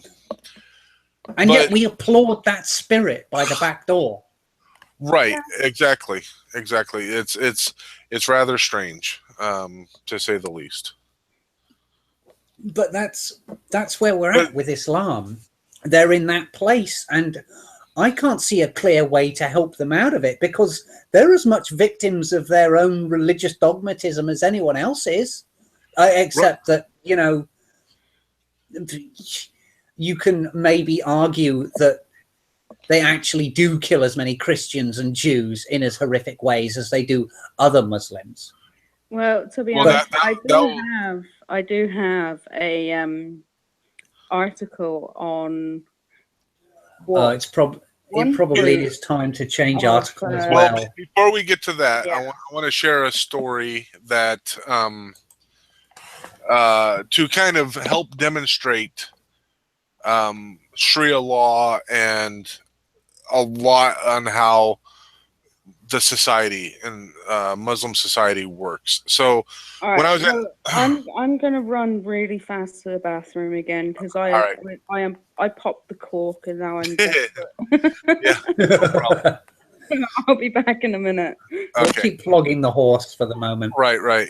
So to set it up, I was in Afghanistan and I was on Bagram Air Base, right? And so the way the base was set up is, at the time, I don't know if it still is, it was the largest base in all of Afghanistan. And the base had different camps within the base. So depending on maybe the task force that you were with or other nations that were there, they'd have their own base and all these things. Well, being I was a maintenance guy, we were in the logistical base, and within or not our base, so we were within the logistics camp, and within our camp, we had certain security duties that we had to perform. One was every camp had their own guard and gate into the camp. Even though you're on the base and you have to go through all the security to get on the base, we still had each camp had their own security. And then we had on our base we had two towers that we performed security on that actually bordered the part of the exterior of the base proper. So I'm back. welcome back. Thank you. So one day, or not one day, I as a junior NCO, I was a E5 sergeant. Um, you get tasked with doing guard duty and all these things. Well, this one period, I was tasked as being the sergeant of the guard. So my job wasn't to actually do any of the guard work. It was more of checking on everybody, making sure everything was going well, reporting up to the Administration. pretty much right. So the first day on this duty, I went and checked out on the towers at certain points, certain times of the day or whatever, and it was usually like mid to later after mornings, closer to lunchtime. And then I spent most of my time doing other things. Well, I when I went and talked to the guys, the camp that was right behind us was the Egyptian camp, and they were a medical group, and their job was to provide medical assistance to the villagers that was right outside the camp, right outside the base. I mean, The hearts and minds business. right. So every morning they would let people in, and they would check them out and give them medicine, whatever it was, and the gates would open at like 8 o'clock in the morning. I think you've told me this one before, haven't you? Very likely, right. So the women and children, because they're they're going to do their thing, and they're going to they have their priorities. They're going to go and they'd get in line starting at say 7:15 in the morning, and they would start lining up. First come, first serve. No big deal. Come, minutes before 8 o'clock, before the gates would open up. And mind you, our tower looked right over this gate, so we could see everything. Here comes all the men. They would come up. They would shove the women and the kids out of the way. If one of the women, tried to resist or anything like that, they'd beat them. They would just beat the crap out of them. The women would just lay there, cry, whatever. The men would take their spot in the line. And some of the guys, they wouldn't even, worry about waiting for them to resist. They just go ahead and punch them in the face, knock them down and get in line. And, the really sad thing about this, and this happened nearly every single day, right? So after the first day, I was told about it. And so, because my guys told me about it, so I'm like, oh, I got to see this. This is really messed up. And so when I saw it, I'm like, okay. So I get in the radio and I call in to, my superiors. I'm like, okay, so this is what's happening. What should we be doing about this? How are we going to stop this? Because your first instinct is to intervene. Right. We were told you can't. We can't do anything about it. We just have to make sure that they don't hurt anybody in the Egyptian camp or our camp. We can't That's stop fucked it. up, man. We can't, and it just tore us up. I mean, Yeah. Well, basically, all we would do is look to make sure there was no weapons, and then lockstep and barrel, everybody just turned and looked the other way, because we didn't want to look at it. We couldn't do anything about it, and it just was something that we could not stand to look at. And that is an aspect of Sharia law. Because the men have the rights. The men dictate what happens. Yeah, the women better shut the hell up. Women are less than men. They are exactly. In a court case, they are worth I think it's 1/2 or 1/4 of the vote. The testimony of a man. If a woman is raped, 4 men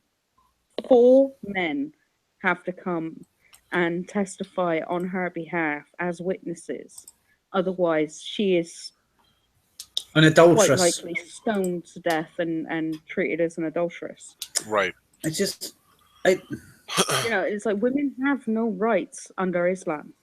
Right. And in that's the where Sharia strictest law sense. takes us. Yeah, and then we We have can't these have it. morons like this fucking guy that was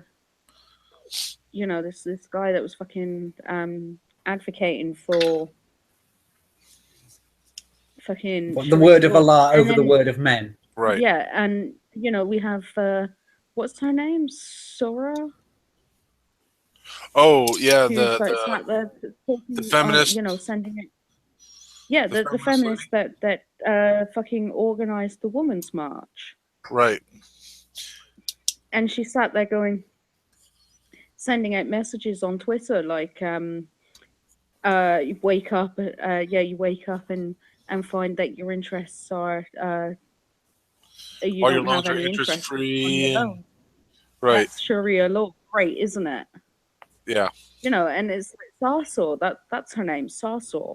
Yeah. And you're like, what the fuck? Yeah, okay, so you've managed to pick one thing that you consider to be good, which isn't actually good, because let's face it, if people couldn't charge interest on loans, who the fuck is going to lend any money? Yeah. You Exactly. know?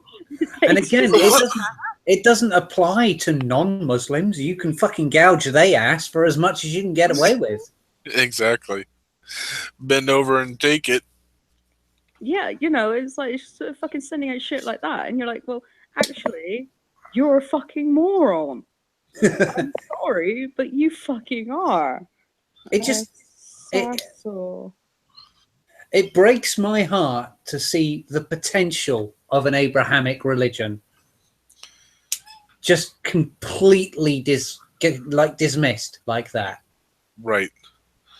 Because there's much of value in Arabic culture and Islam as a religion, right. but it's not being represented, and they won't be guided by elder religions.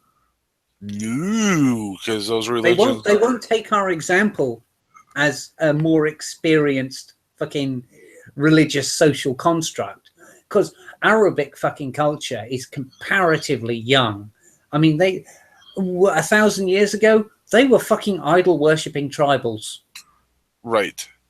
Well, and the interesting thing is when you get outside of the Middle East area where they have a shit ton of oil, right? Their religion and their society, uh, they're both very immature. And by that I mean, like what you've been describing in regards to the religion.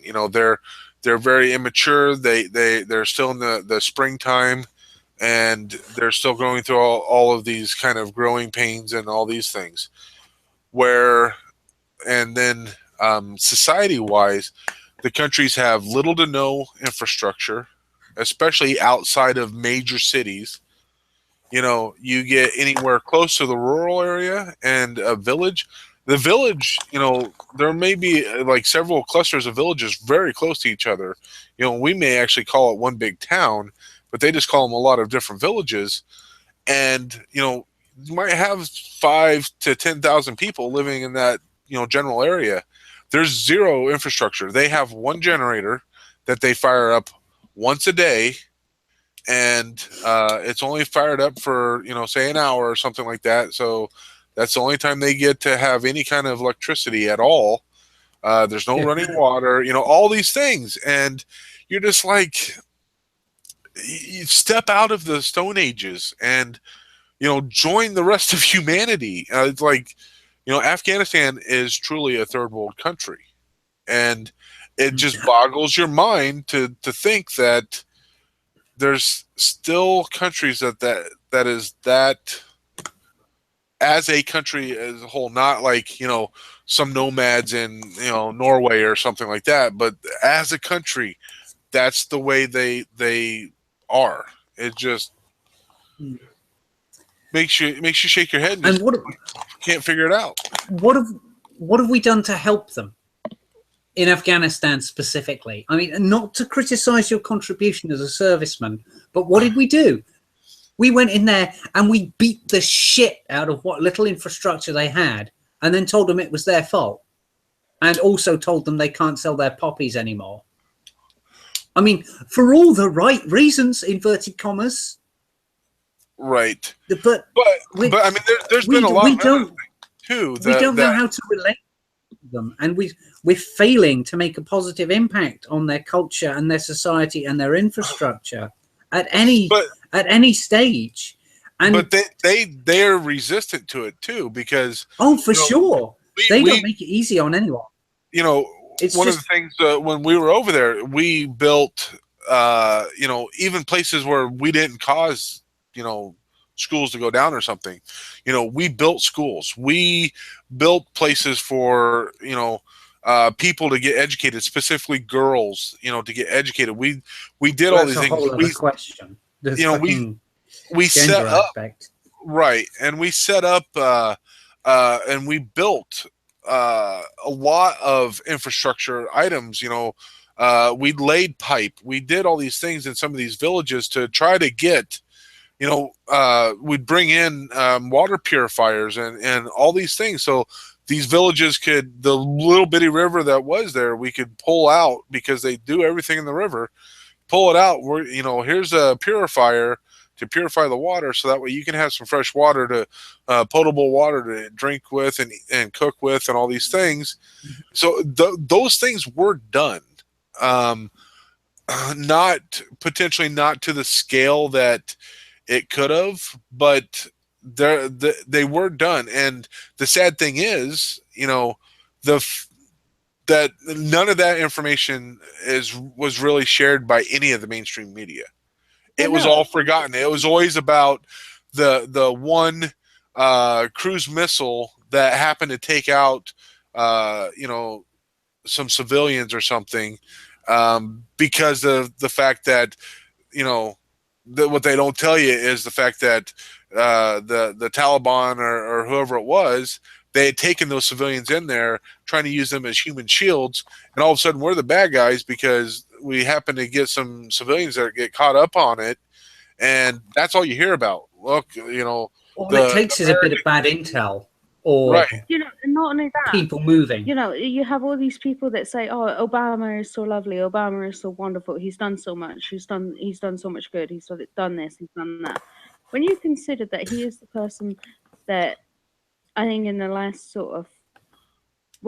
dating back fucking several presidents, I can't tell you how many specifically, and I'm too fucking drunk to look it up right now. He has ordered so many strikes and so many bomb drops and stuff like that. Oh, for sure. That has killed civilians rather than anyone. Right. Is only strategic targets. Only hit civilians.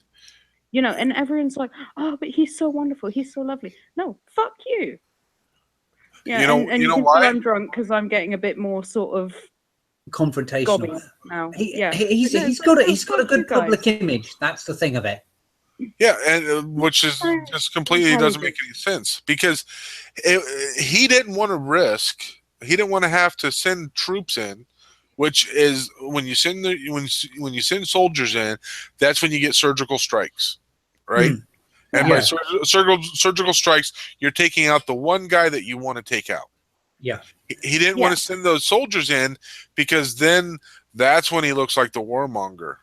And that's when his message that he had done all of his messages up to that point,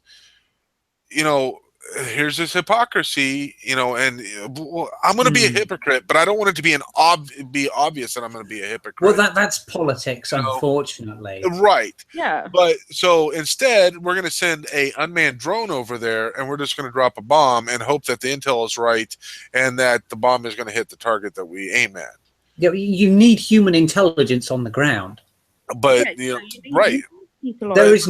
There is no optical instrument finer than the Mark I human eyeball. Exactly.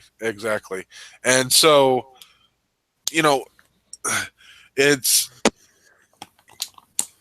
of course he's going to be dropping more bombs because, heaven forbid we do a surgical strike with people and, do the things that we should. Just like, hey, we're going to pull, he campaigned on pulling out of Iraq. What's he Yeah, do? He pulls out of Iraq. What happened? It was worse than the power vacuum that I mentioned earlier when we took out Hussein. You know, like every terrorist organization and their brother, and next ISIS is born. And Mhm. you and it know, really doesn't help when you've got various companies, and I'm not going to name names.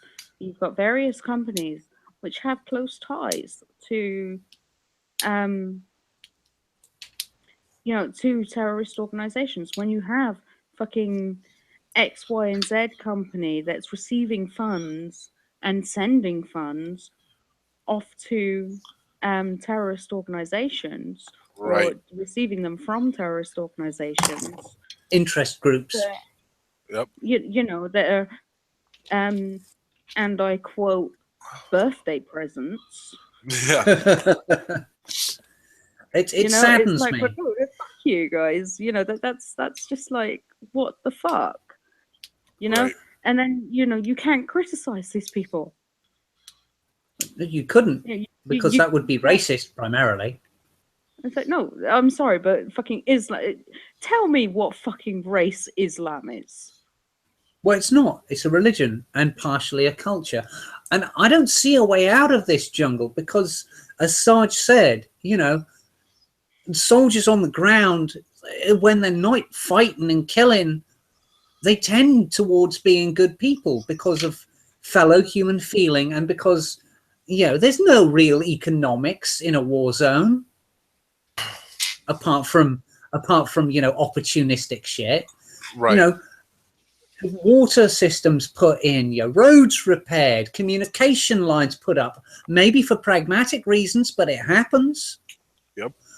But you go in there and you've got your army on the ground, and like you say, you've got your fucking medical corps, maybe from an ally, providing medical assistance, and you can't do shit about the culture. And ideally, we would all just separate from each other a little bit, agree not to interfere in each other's bullshit, and just wait for the day when we're on the same page. Because the way I see it, the majority of the Muslim world simply isn't living in the same century as you and I are. No, And you I can't agree. accelerate their development and their maturation process significantly by putting boots on the ground or by blowing up a hospital with a drone. Neither fucking option really achieves the end goal. You just wind up throwing good money after bad. Right. We all know the old adage: you can lead a horse to water, but you can't make him drink. Right. Yeah. And I know that there's plenty of just using Afghan as an example because that's where I have the most knowledge from. There's plenty of Afghanis over there that want to embrace the world as a whole, right? And they want to learn more about the Western society and become part of the whole globe and the whole human race, right? They want to have all of those things, right? And become part of the whole global community. But the then maybe the majority is that way, but they don't have the power to move it, right? They're either too scared because of decades and centuries of being beaten down by those that are in power and have been in power, or they don't have the understanding and the ideas needed to actually be able to force those types of issues to happen. And it kind of goes full circle back to talking about, hey, Mexicans, if you like Mexico that much, go back to Mexico, make it better. Don't try to Yeah, make like, another country, whether it's America or Nicaragua or Ecuador or whoever, doesn't matter. Wherever you go, don't try to make that new country. Don't try to make Britain into Syria or what other country Yeah, but country that you're exporting or you're leaving from, leave it the way it is. yeah, well, you have like the article, in the article, they're talking about how Sharia law is above the Constitution in America, Right. and that means that Muslims are above the Constitution, and that it's like, well, if Sharia law is so fucking great, why are you fleeing from it?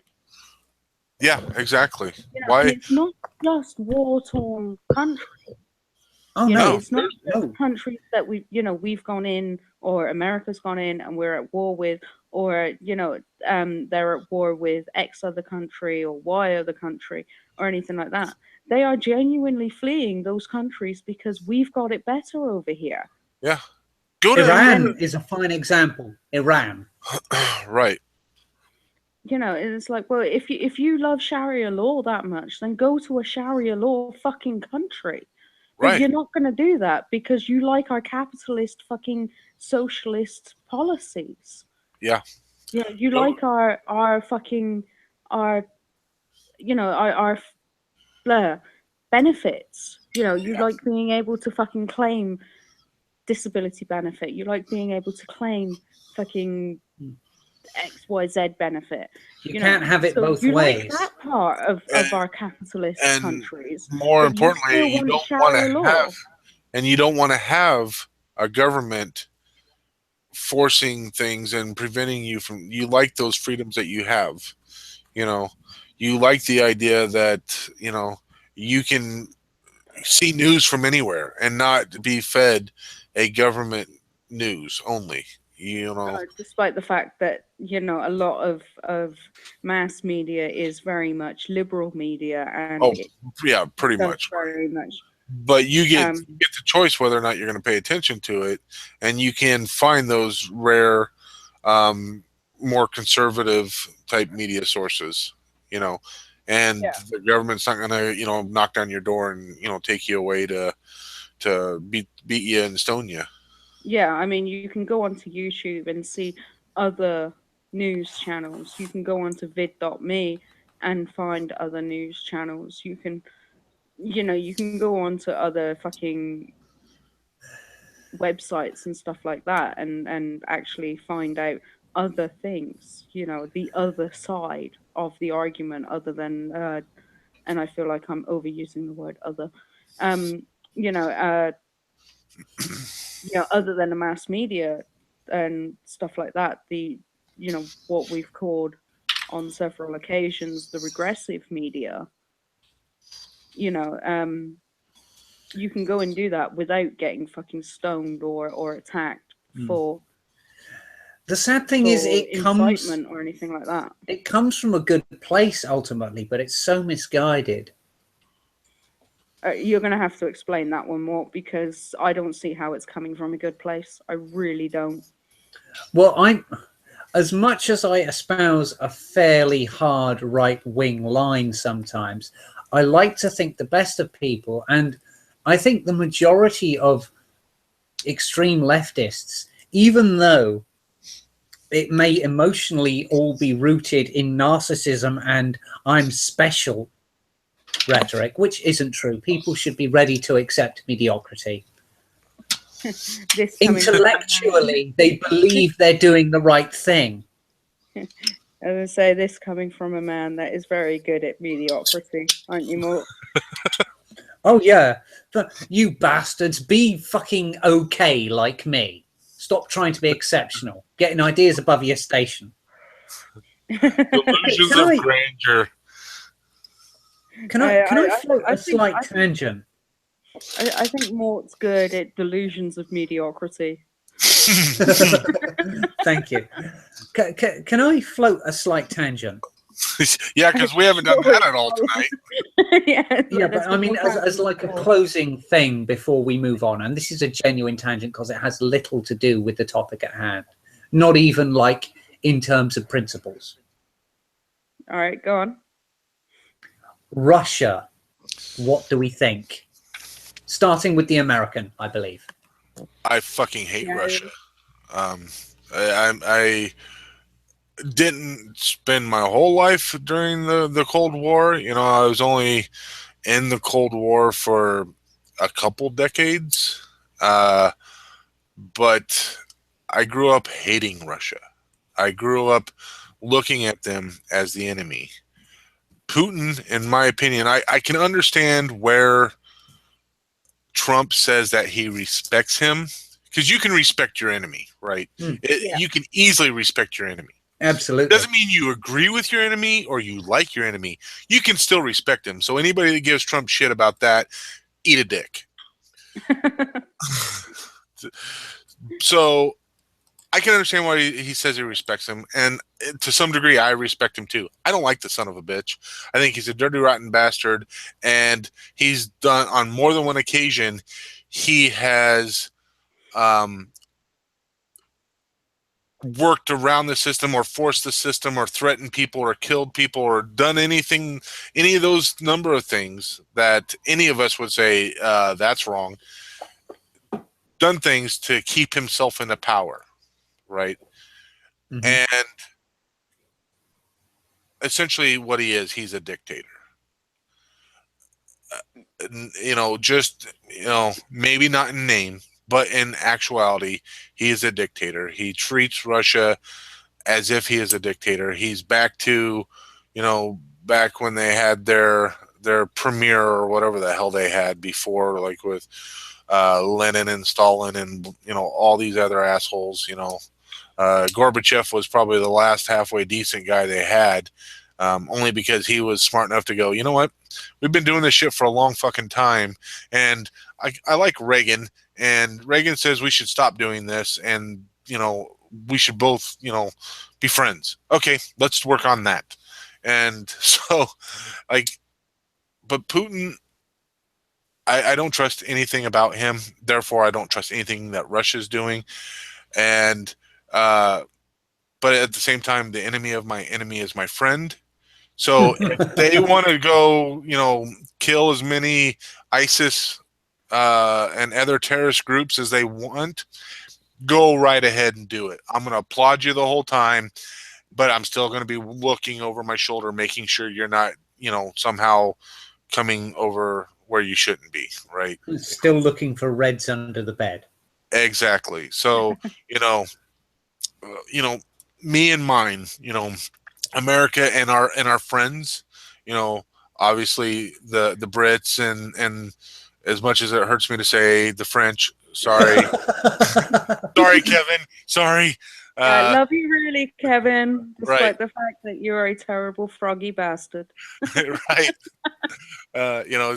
It's I have a little bit of animosity with the French. Just like when we were getting ready to go into Iraq, some of the shit they pulled, and it's just anyway. But all of the allies, obviously, as a former serviceman, I would say you always stand up for your friends, right? So if Yeah. Russia wants to fuck with you guys, then they're fucking with us, in my opinion. And if that doesn't happen, I'll be very pissed off as a U.S. citizen. So yeah, that's my general opinion with Russia, and um, I'll applaud them while they're fighting terrorists. The moment they're done fighting terrorists, even while they're still fighting them, I'm looking to see if they have any other ulterior motives. Of Yeah. course. See, it's And interesting that I my float the question of Russia, and immediately it's not Russia you're talking about, it's Putin. Right. But sorry, Kat, yeah, carry on. my opinion of Russia as a whole is horribly, horribly tainted by my Polish great great grandfather. He fucking hated the Russians. As he would, being a Absolutely. Pole. Yeah, I mean, he hated the Russians, and take into account that he fought in the Second World War. He fought against the Nazis. He fought against Germany and Russia, and all those allied countries at the time. You know, um, he hated the Russians more than he hated the Germans. So, Well, the my Russian view. soldiers were so much more evil than the average German soldier. Yeah, well, he spent, and I can't. All right, I'm going to say this and state it as fact, but it's my great great grandfather was a bit of a liar. So, I believe he did, but I don't believe everything that happened in this situation Right. that he said. Um, he spent time in a Polish, in a Russian concentration camp, Oh Christ! and I fully believe that he spent time in a Russian concentration camp as a prisoner of war. I don't believe all the other shit that he said that went along with it. Not all of it. Because people Because as often I said, forget that the Nazis and the Red Army were at one point hand in hand waltzing across Eastern Europe. Right. so and so Yeah, the even going Russians were back, definitely helping the Germans all the way up until the Germans said, "Fuck it, let's go into Russia." Then Russia was like, yeah, "Whoa, whoa, whoa, wait a minute! But we were Dumb friends. shit move. What's this sucker Anyway, punch? Fine, we'll yeah, fight."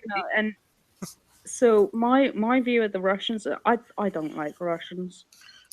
I like Russian people on a singular basis, Yeah, right.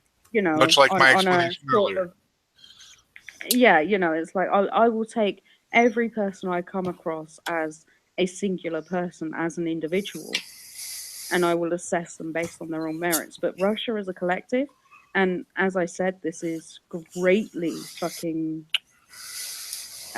biased by my great great grandfather. I don't like them. I really don't like them. And, part of me has taken that bias down to modern day, it, fucking current year. Fucking hate those arguments.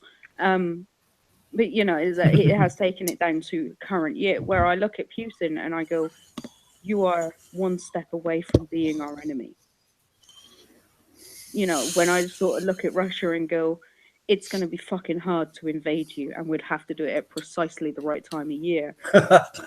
For shit, and I'm pretty sure, I'm actually positive that that's got a lot to do with my grandfather. it's not Then all it has, prejudice, though, Kat. It really isn't, because Putin is the reason NATO still exists.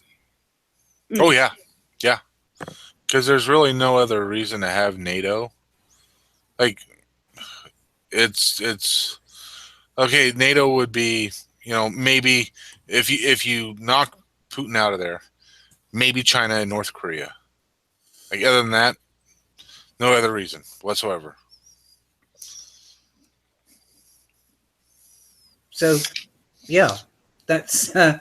I was just curious about your views. I have my own, but to be honest, I don't think it's worth stating them at this point because they vary only in points from what has already been said. And Right. this is because I know you, Sarge, have the American standpoint, having been a serviceman, Right. which probably kind of colored your attitude. And also, you're older than we are, so you will remember the tag end of the Cold War. Right. And also, I knew that Kat had certain influences that would bias her against Russia, but I was kind of putting it as a litmus test for my own opinions. So that was a selfish derailment of the topic. That's cool.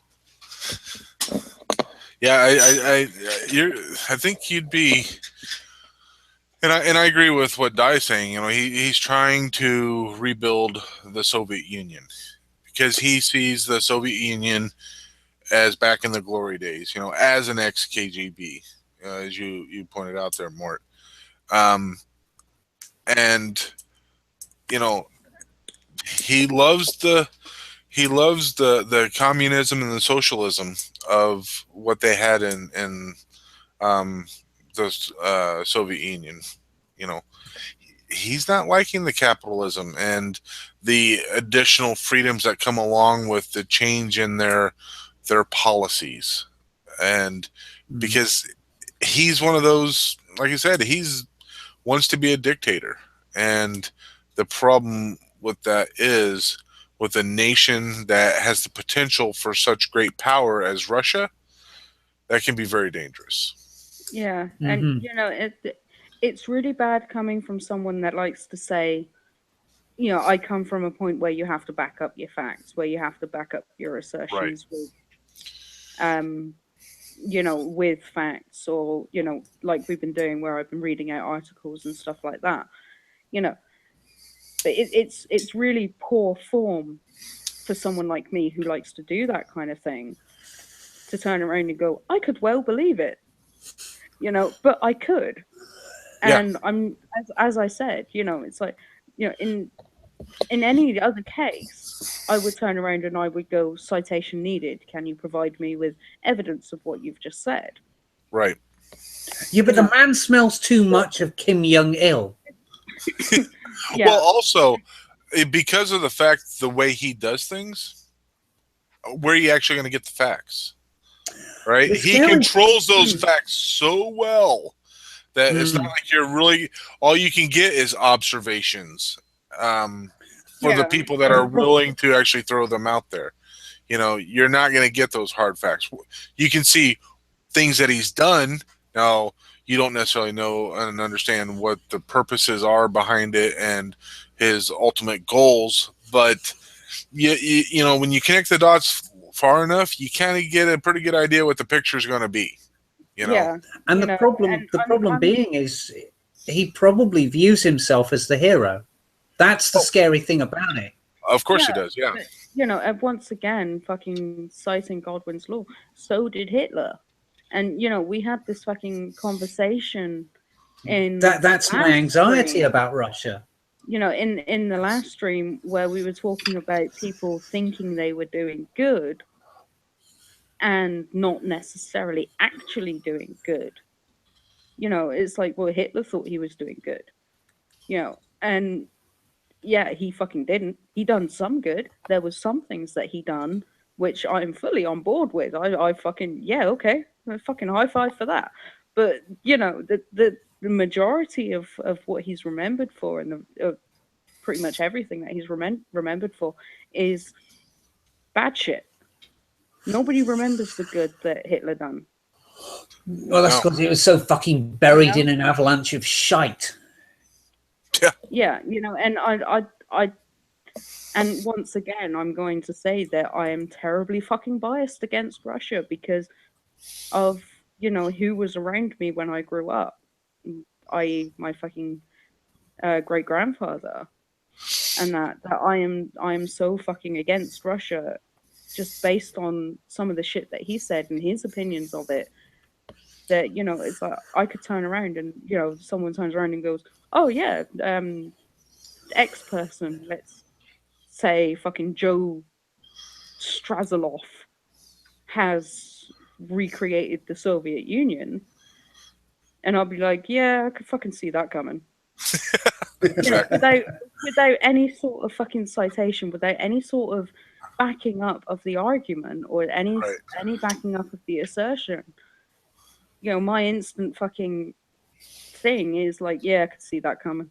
I right, guess And I'm going to state that that is my own bias, and I will fucking put my hands up and say, yeah, sorry guys, I am biased against Russia.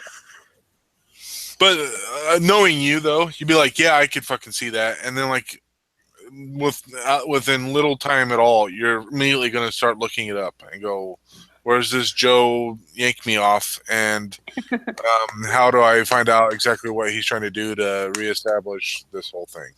You Yeah, know, which reminds me, you I would still go have. do that the whole time, just knowing that you're going to find the article to state it, right? Yeah, but isn't that some sort of confirmation bias? I'm purposely that's going out to go and find the article to confirm what I was thinking. Right, and you're going to keep It's searching until you find it or what have you. Like, why can't I find this? Oh, they're blacking it out. What's the mm. conspiracy behind hiding this from me? yeah, See, that's so that's why when someone makes an assertion, it's the onus is on them to provide Right. the evidence. Because Right. until they can provide the evidence, I tend to not believe them. And I I think guess. that's a fair way of doing it. It's like it's like in courts, the innocent until proven guilty. The prosecution has to provide evidence to it's the onus is on the prosecution to provide the evidence that they're guilty. So to me, the person that's making the assertion has to provide the evidence to back up that assertion. It's not my job to do their job for them. It's, a positive assertion requires positive evidence. Yes. But I mean, I guess if this detour that I've inspired is like requires a point, it's to point out that that bias exists even in us, and Yeah. maybe to remind us not to get too deep into our own mindset and rhetoric. Well, that goes back to what we said about people being in the group that have different mindsets. That's why I said, I'm really happy that there are people in the group that will argue the other side, so to speak. And it doesn't happen very often in the group itself. Mostly it's Sai and Sarge here and myself. And, Tony sort of sidles on out of the conversation because he Poor doesn't old tend to do Tony. politics.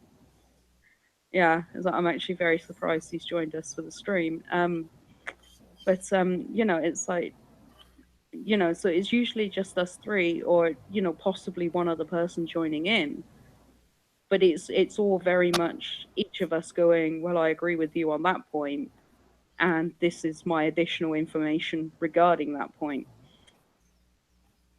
You know, Right. so when there is someone like what we were talking about earlier with the other person in the group that was trying to it definitely felt like he was trying to bait us into talking about it, and for a lot of it we sort of went yeah, okay, ignored it and carried on.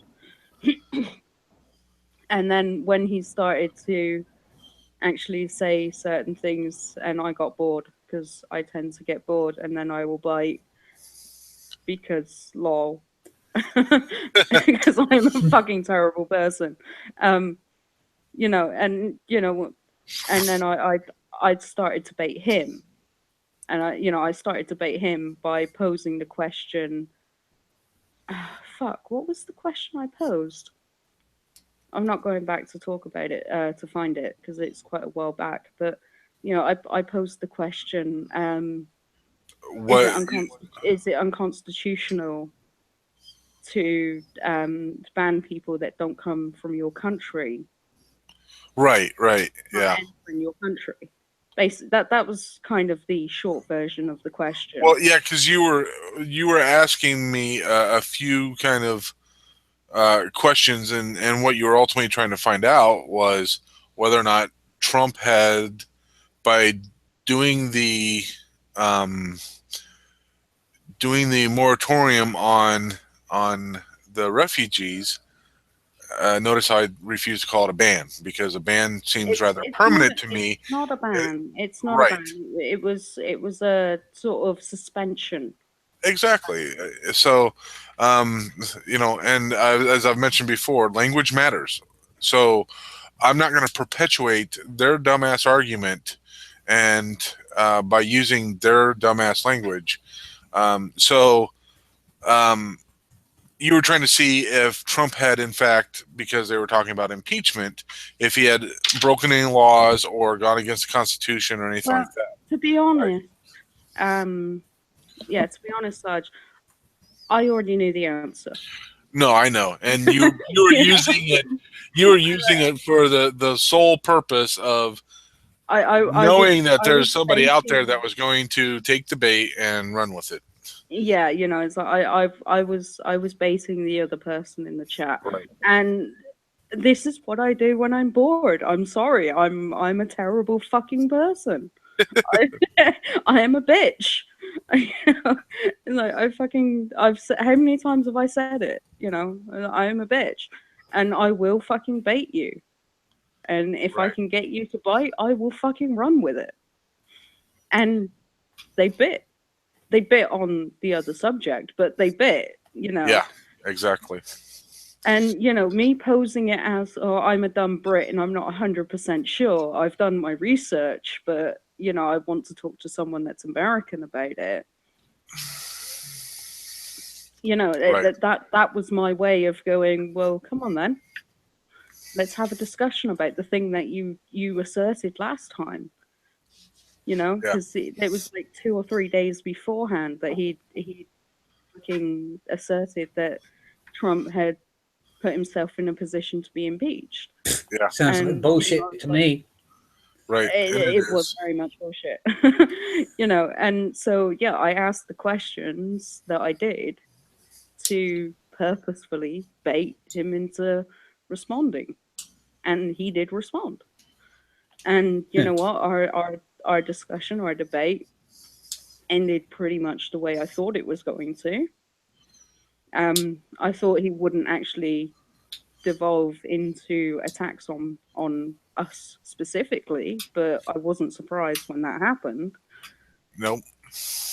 That's Um, because we presented logical, factual arguments, Well, and again, for the most part, we left the emotion out of it. yeah, that's getting into the whole identity politics Right. and the emotional appeals and such. And I think my detour has kind of reached the end of its usefulness. So for the moment, I'm going to run off to the bathroom and possibly pick up another thing of whiskey. yeah, you probably should because I'm on my fourth and I'm just about finished.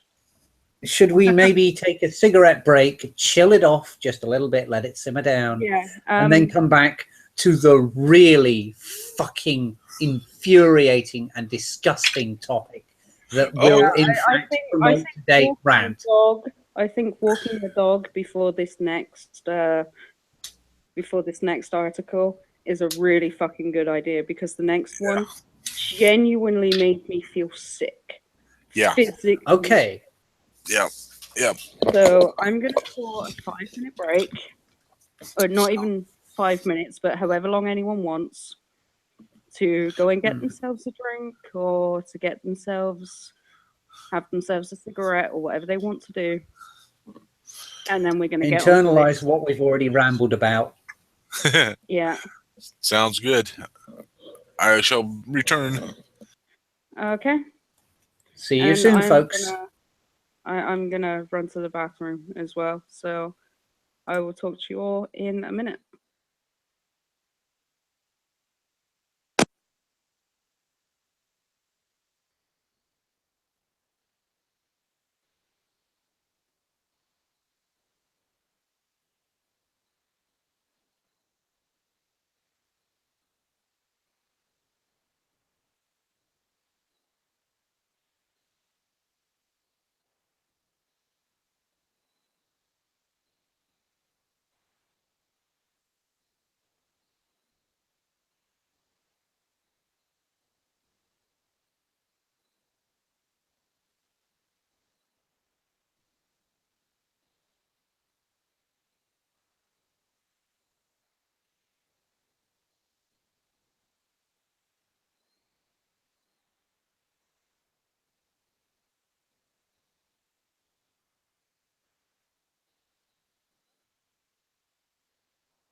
Okay, I'm back. And Mort should be getting back in a couple of minutes once he's settled himself out in the bedroom. Ow!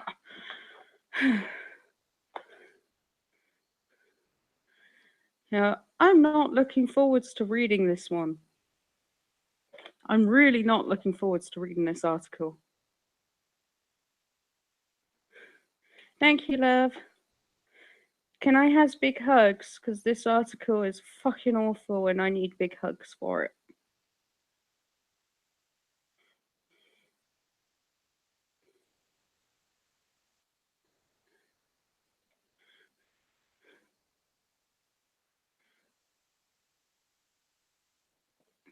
I'm now on my 5th whiskey and it is 5:20 in the morning. So this is going to be fun.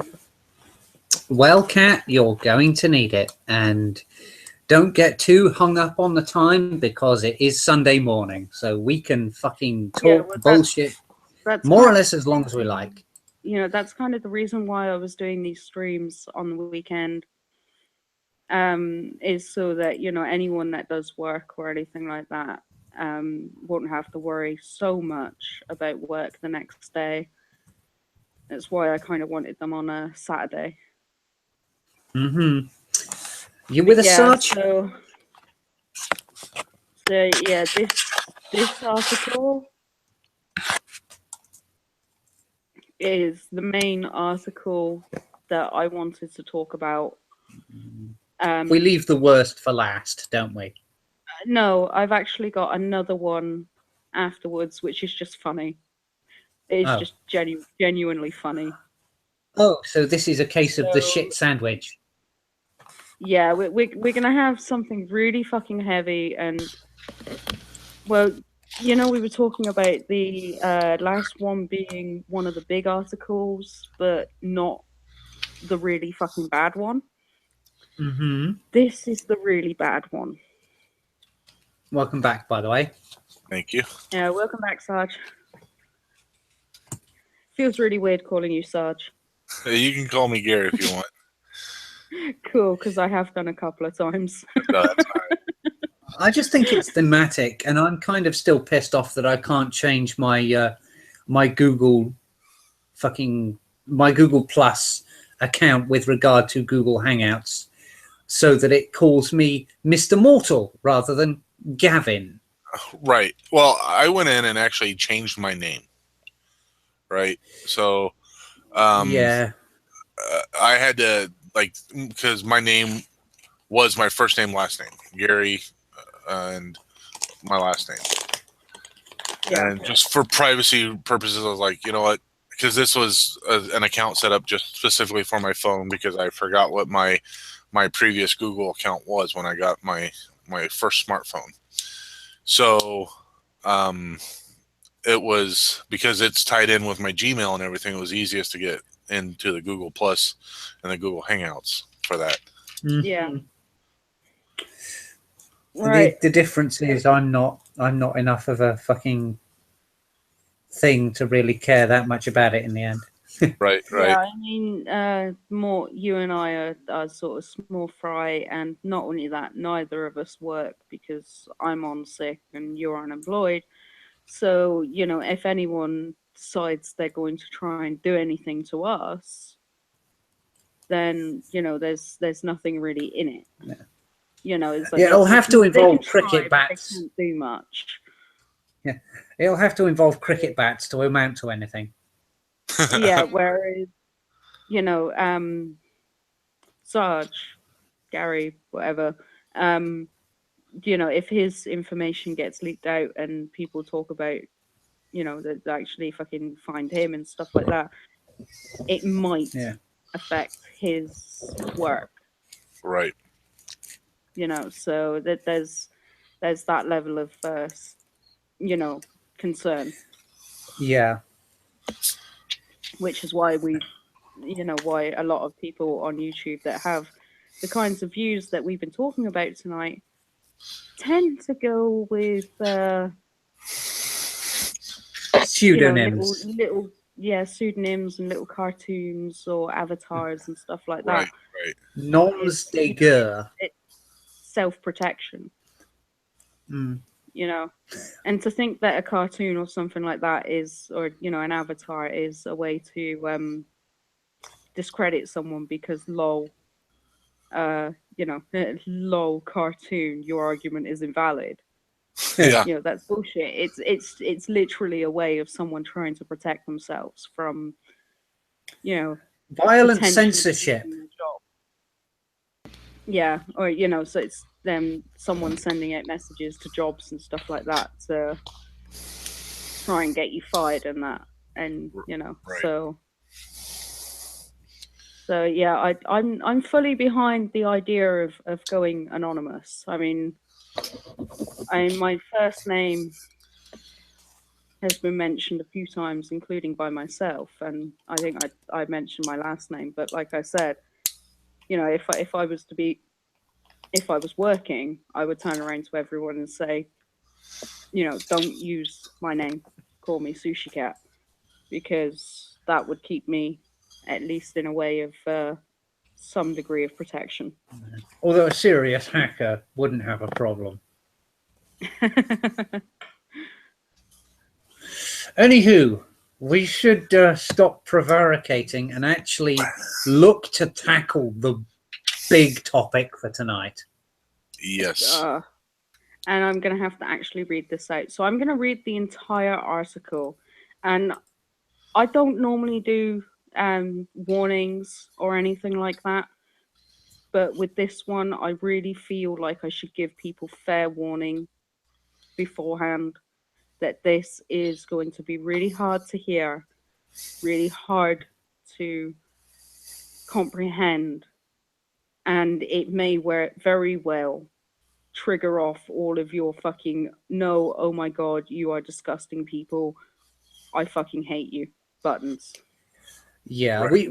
we might have actually used the word triggered if we were to be snowflakey about it, but for serious, this is heavy shit we're getting into here.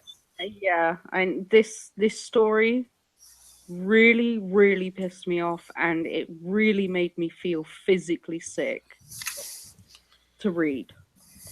And Gary, you've read it as well, haven't you? Yes, yes. I had the exact same Um, reaction.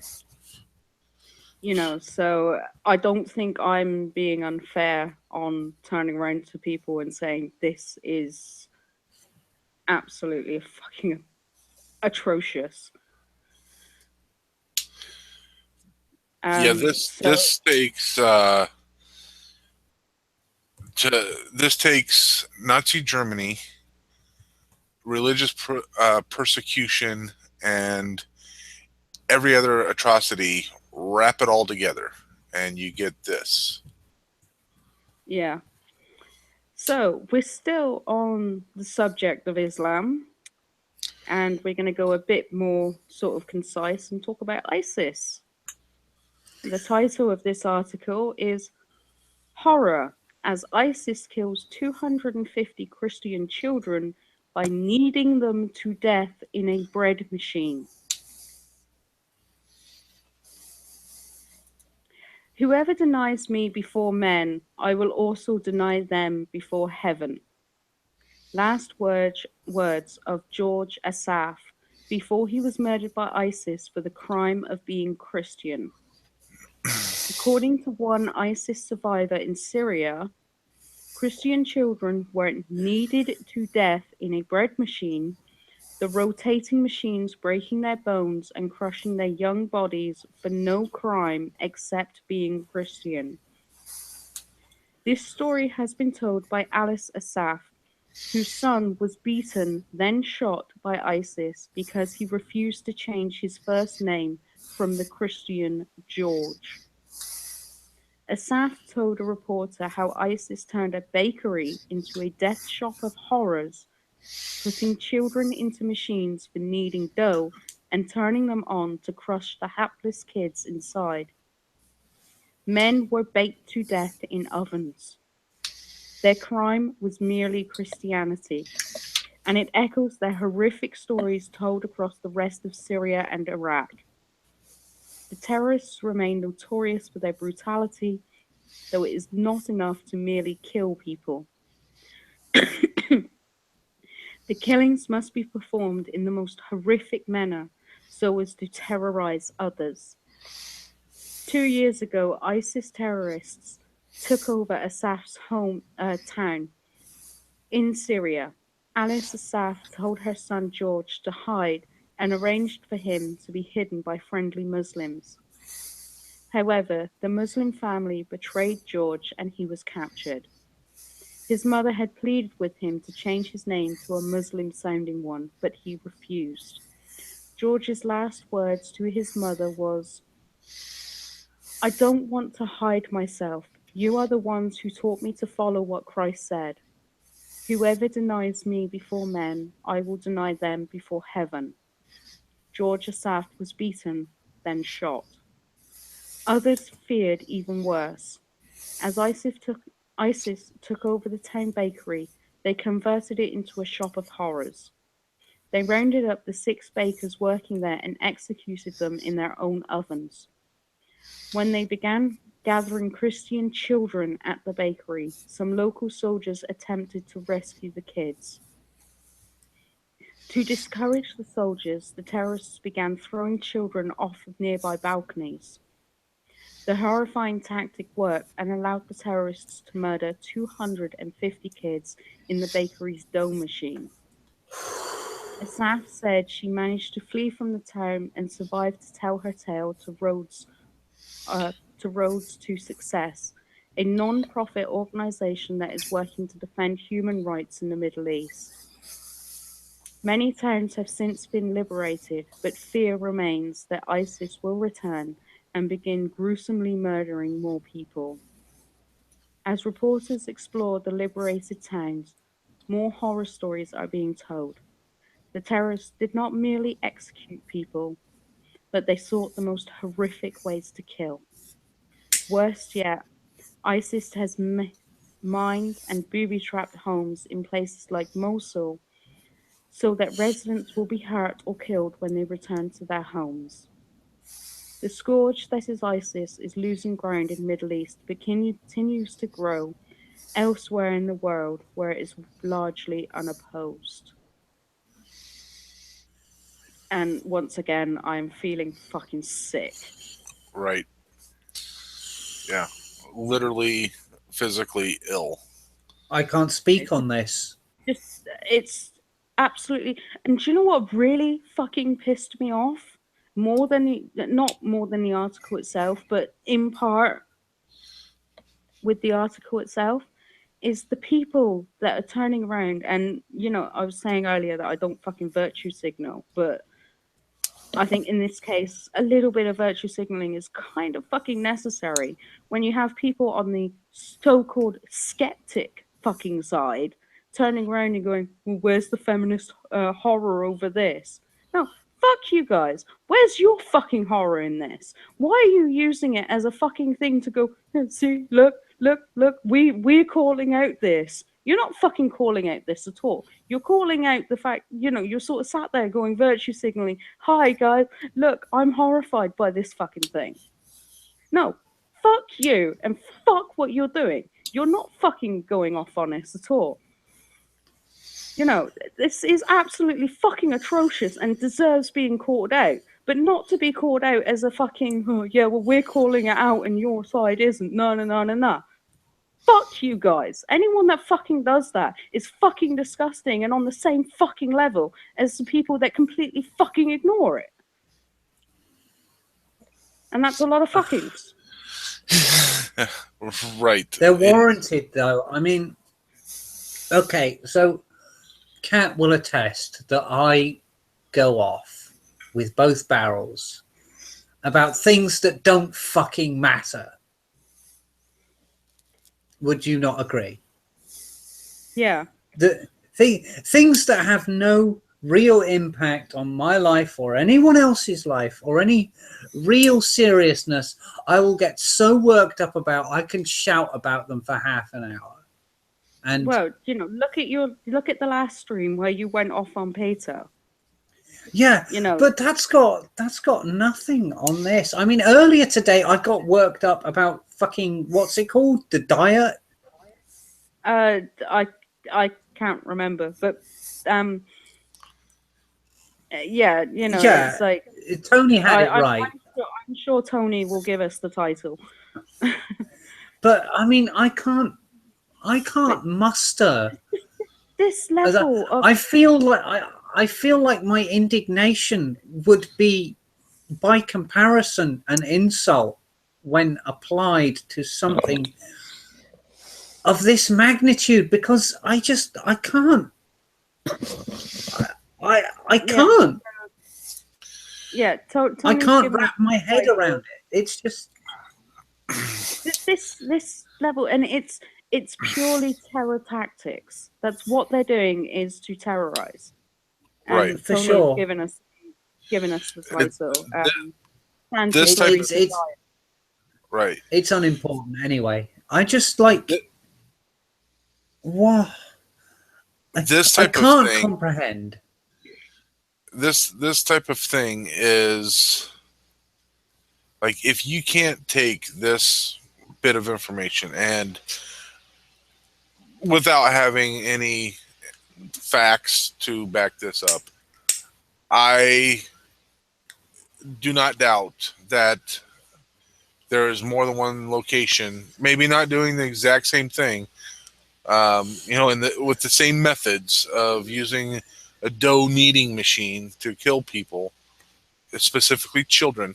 But there's other places that they are doing equally horrific things to people, and doing it for the sole purpose of terrorizing the masses, so that they will, one, either leave them alone, or um, uh, the word has escaped me, but It's so that basically people will given fucking into them, convert. right? Collaborate. The To word try you're to, looking for is collaborate. right, try to get people to collaborate with them and accept them, and it's happening in more than one city, one location, one country, whatever. It's happening in many places. And, obviously, like I said, I don't have proof of that, and I don't have facts to back that up. I just have no doubt because of the mentality of these things. Well, when And you consider things their like mentality just does when it. It's like, you know, you they're know, not going to accept anything else. It's yeah, well, medieval. when you It goes consider, back to what I said. It's fucking medieval. yeah, Right. but It's barbaric in a way that true barbarians could never bring themselves to do. but when you consider that ISIS and Hamas and stuff like that are much more, they're following the doctrines of their fucking ideology a lot closer than moderate Muslims. When you can actually turn around and say a moderate Muslim is actually a bad quote a Muslim, ISIS and Hamas are following the doctrines a lot fucking closer, and this is the shit that they're coming up with. Right. Holy Right. fucking shit! I recently read about a young 13-year-old girl that in Syria left her house. That's all she done. She left her house. But it's illegal for a girl to leave her house, a female to leave her house without being escorted by a man. So they turned around to her mother and said, well, you've got a choice. We can execute her on the spot or we can bite her. And the mother was like, oh, well, biting her, that's not going to be quite so bad. They bit her with a medieval torture device, which is basically two very large prongs with another flat bit which curves slightly at the end, that was covered in poison. She died of her wounds before the poison could fucking kill her. I just And these are the people that most faithfully follow the Islamic doctrines, the Islamic ideology, their books. Right.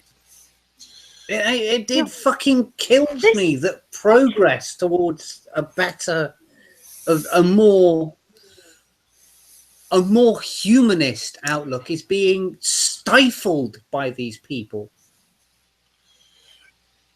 And these are the reasons why I turn around and I say Islam is fundamentally against Western culture.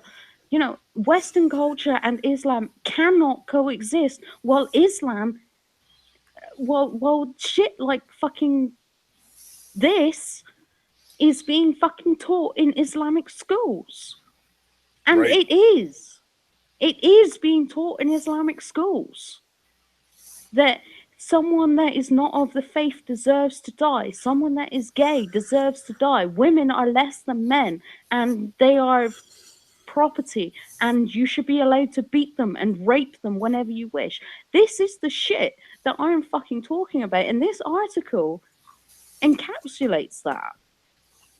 You know, they are so against anyone that is not Muslim and not their brand of Muslim that they will execute them in the most horrific fashions that they can imagine because that's perfectly okay with their book. That's actually commended in their books. That is why I say Islam is not compatible with Western culture. And not only is it not compatible with Western culture, but it should be thrown out completely. Moderate Islam. the thing Sorry, is, go on. well, the thing is, you know, and in chat, and we've kind of mentioned it as well, is, you know, just you guys do your thing, we'll do our thing. Leave us alone, we'll leave you alone.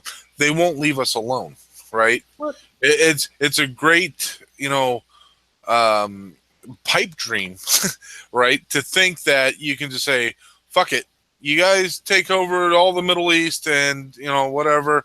We're gonna just go over here and do our thing, and you know whatever, we'll be fine." But no, they will seek us out. They will continue to keep coming into Europe and you know into Britain, over to the United States, you know, in mass, and they're going to the when they get enough people and have enough strength, then they are going to start doing these things on large scale and other places outside of the Middle East. And yeah, but unless Gary, people are willing to stand up, and the dipshits on the left that are like, oh, you know, you know, the LGBT for Islam and you know, anti-Islamophobia or whatever the fuck their big thing is, you know, they're all for, you know, not, you know, fucking being against you know, the Islamophobia and whatever, all the other shit.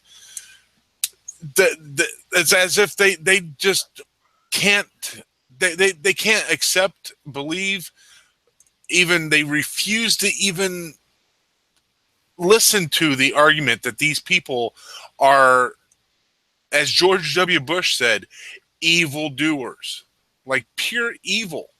This is not, it's not something that even should even remotely be up for debate, no, right? it shouldn't. It's not a debate whether or not they're evil. They're fucking evil. And what do you do with evil people? You fucking destroy them, because if you don't, then they're going to destroy you. One way or another, they will destroy you. You know, the pacifists only last so long, and then the pacifists are going to be dead, and it's not going to matter that they didn't take up arms and didn't fight. You know, if the LGBT organizations think that the Muslims are going to come in here and they're just going to let them do their thing, you know, like you mentioned, they don't like gays. They will fucking kill them. You know, but even if we turn around and say, okay, well, you guys can dominate the Middle East. You know, stay over in the Middle East. Just stay over there. We're absolutely fine. What does that do for the cultures that are not Muslim.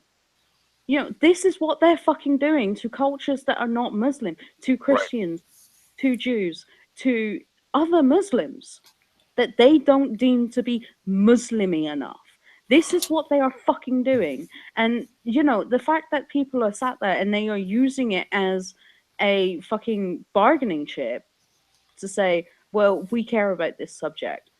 But, I haven't seen anyone talk about this apart from when it came up on my feed on Twitter. And it's, this is why I wanted to fucking, yeah, This is why I this wanted to week's fucking talk rant. about it This is what is prompted this that, one. I saw this come up on my Twitter feed and I took a look at it. But the tweet that went with it was, where's the outrage from feminists about this? And it's like, no, fuck you guys. They're gonna fucking continue to do this to cultures that are not Muslim or Muslimy enough for their Right. fucking, for their ideology. The And bugger of it is that people will continue to use this sort of outrage not as a point in itself, but as a fucking a, a, a, a chip in an argument that has nothing to do with it, nothing whatsoever. This is about the wholesale murder of children in industrial machinery. Right. Pure and fucking simple. It has nothing to do with feminism. Take your fucking rhetoric out of this. I don't care which side of the political line you stand. We can all hold our hands together and agree. These people just murdered in excess of 200 children using a fucking bread making machine, and no culture should condone that, and no political fucking wing should condone that, regardless. And it doesn't matter which fucking society you belong to. Fucking harking back to our previous arguments, taking out religion and race, fucking Japanese, German, Britain, American, Danish, whatever. We can all agree that feeding 250 children into a bread making machine and turning the goddamn thing on is so reprehensibly, hellishly evil that there is no single human being among us that can comprehend ever doing that and expecting not to forever burn in whatever afterlife you happen to believe in. Yeah, it's this type of shit that I mean, fuck political correctness, whatever. Why there is not just 100,000 people, men, women, soldiers, sailors, whatever, military people, and all of the support staff to go along with it, not just going in there and just rolling through the entire thing. Like, well, okay, here's the deal. If you're Christian, Jewish, non-Muslim, whatever, get the fuck out of the way. This is your only warning, because when we get to your town, it's getting razed. There will be nothing left except for cinder and ashes, and anybody in the way is going to be wiped out. But that makes us the bad guys. You can't go biblical. You cannot go biblical. But right. These assholes are allowed to. No, exactly. And that's the problem. That's why, there's only one way, you fight fire with fire. You go biblical. Sometimes it's necessary. Right. You can't, Michelle Obama's like, when they go low, you go high, which is, of course, was a big load of shit. Well, it's a lovely sentiment. Yeah, right. But they yeah, but that's all. Her and Barack never fucking went high. They always just went fucking lower. But, all the shitheads, from the time Obama came into office, it was always, we're going to negotiate with the Iranians, and we're going to negotiate with these guys, and war is not the answer. We got to negotiate with them. We're going to negotiate with all the terrorist organizations. You don't fucking negotiate with them. They You won't don't listen negotiate. because No. they don't want to negotiate with you. They No, don't want to have some sort of a peaceful resolution. They're like, oh, you're not Muslim? We'll fucking die. Period. they'll take whatever chips you put on the table, put them to one side, and then shoot you. Exactly. Well, yeah, exactly. We got to get the chips out of the way because we might want to keep those ones, and we're just going to go ahead and kill you. They'll keep the chips for later, while they're beheading you, while they're putting you into fucking bread kneading machines and ovens, while they're putting you in a cage and setting it a fucking light. They'll keep the chips, and they'll use them later. Of course. It's just, and this is just, I cannot comprehend this level of absolutely abhorrent. I mean, at least I just don't have the words to articulate how much I cannot. I just cannot. There is no part of me that can even see, that can see anything that they were trying to fucking do here besides spread terror and hate. At least the fucking Nazis built their own death machines. Yeah. Hate is the operative word. Don't give me that bullshit about a peaceful, loving, religion, because it's not there. There's nothing peaceful and loving about it. Yeah, I've already spoken about the two sides of Islam. The one which is almost extinct, that is the religion of peace. That was that. You know what the religion of peace, the Islamic religion of peace. Do you know what their version of a jihad was? What's that? Self-contemplation. Oh, doesn't that sound beautiful? They didn't raise weaponry. Right. Is it any fucking wonder with people like this that is willing to throw people into fucking bread kneading machines and ovens that they are almost extinct? Right. Is it any fucking wonder that that's true? I tell you what, it fucking explains why the Sikhs still carry daggers on their persons to this very day, even if they're symbolic. You know what? Because they had to deal with that shit for 300 years. Mort has just raised the real religion of peace. Of all the religions out there, Sikhism is the most peaceful, loving people you will ever hope to meet. Ever hope to meet.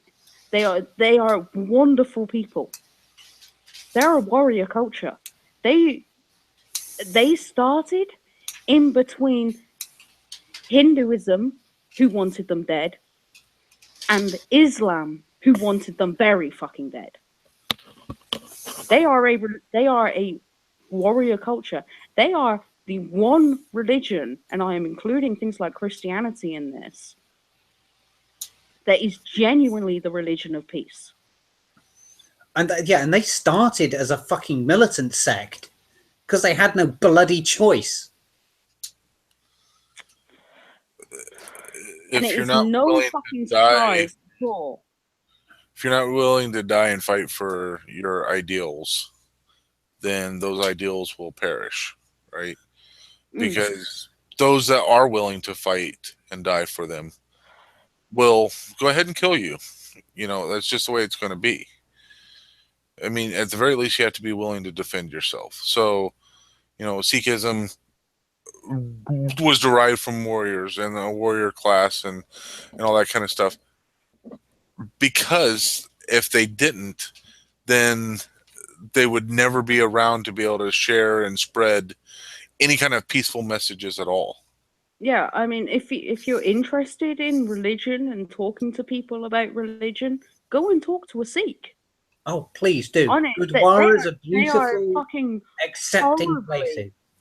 They are horribly and unjustly underrepresented in, you know, people's minds. People don't think about the Sikhs. People don't really know anything about the Sikhs. Go and fucking talk to them. They are fucking wonderful, lovely people.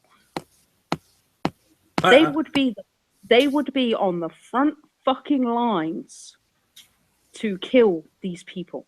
They probably These are monsters no that nobody. do this kind of thing.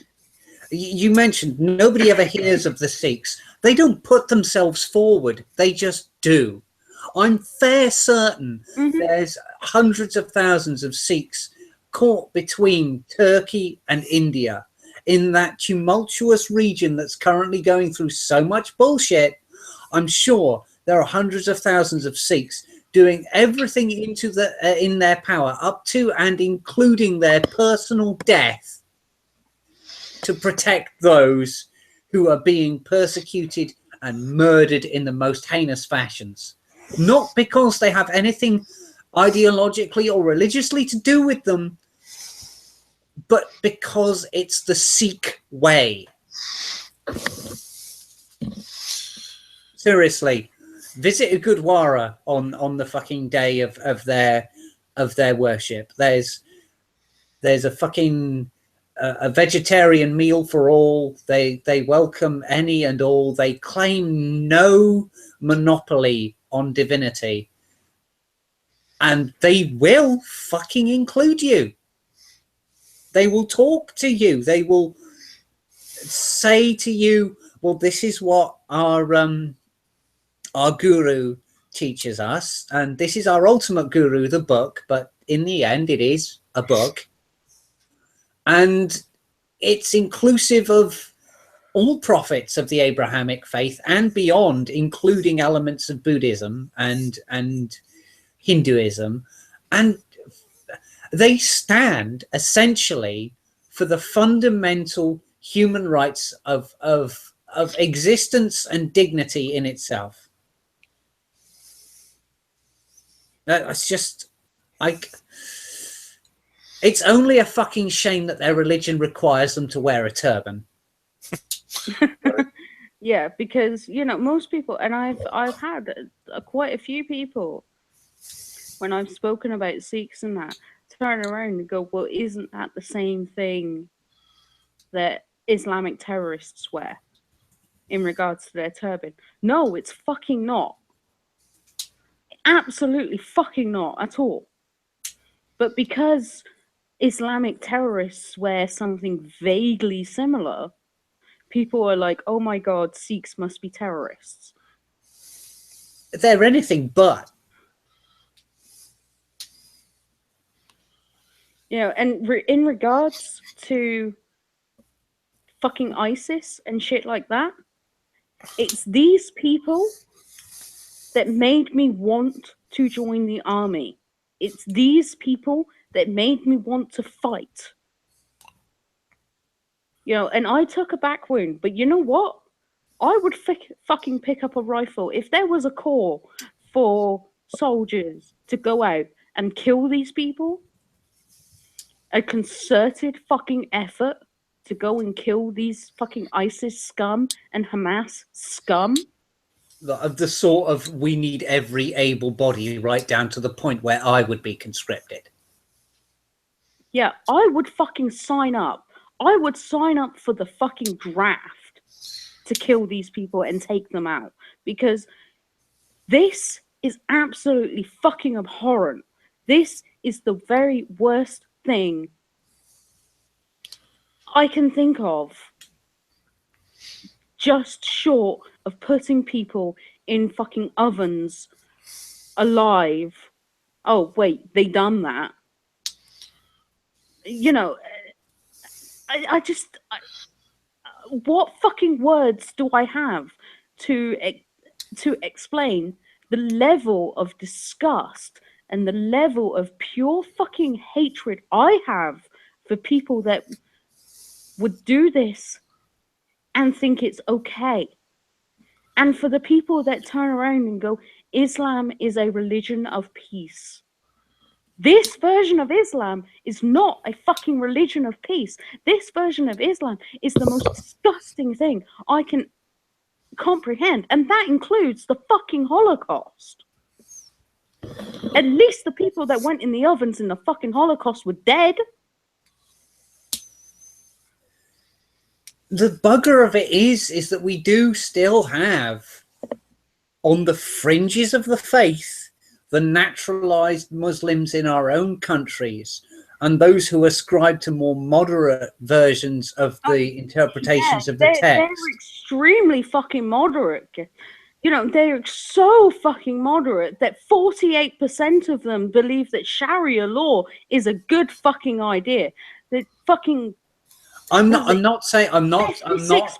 playing. Think that throwing gay people off the top of buildings is a good fucking thing, and it should at very least should be illegal. Okay. Yeah, they're so fucking moderate. I'm not asking you to say that they all are fucking good people.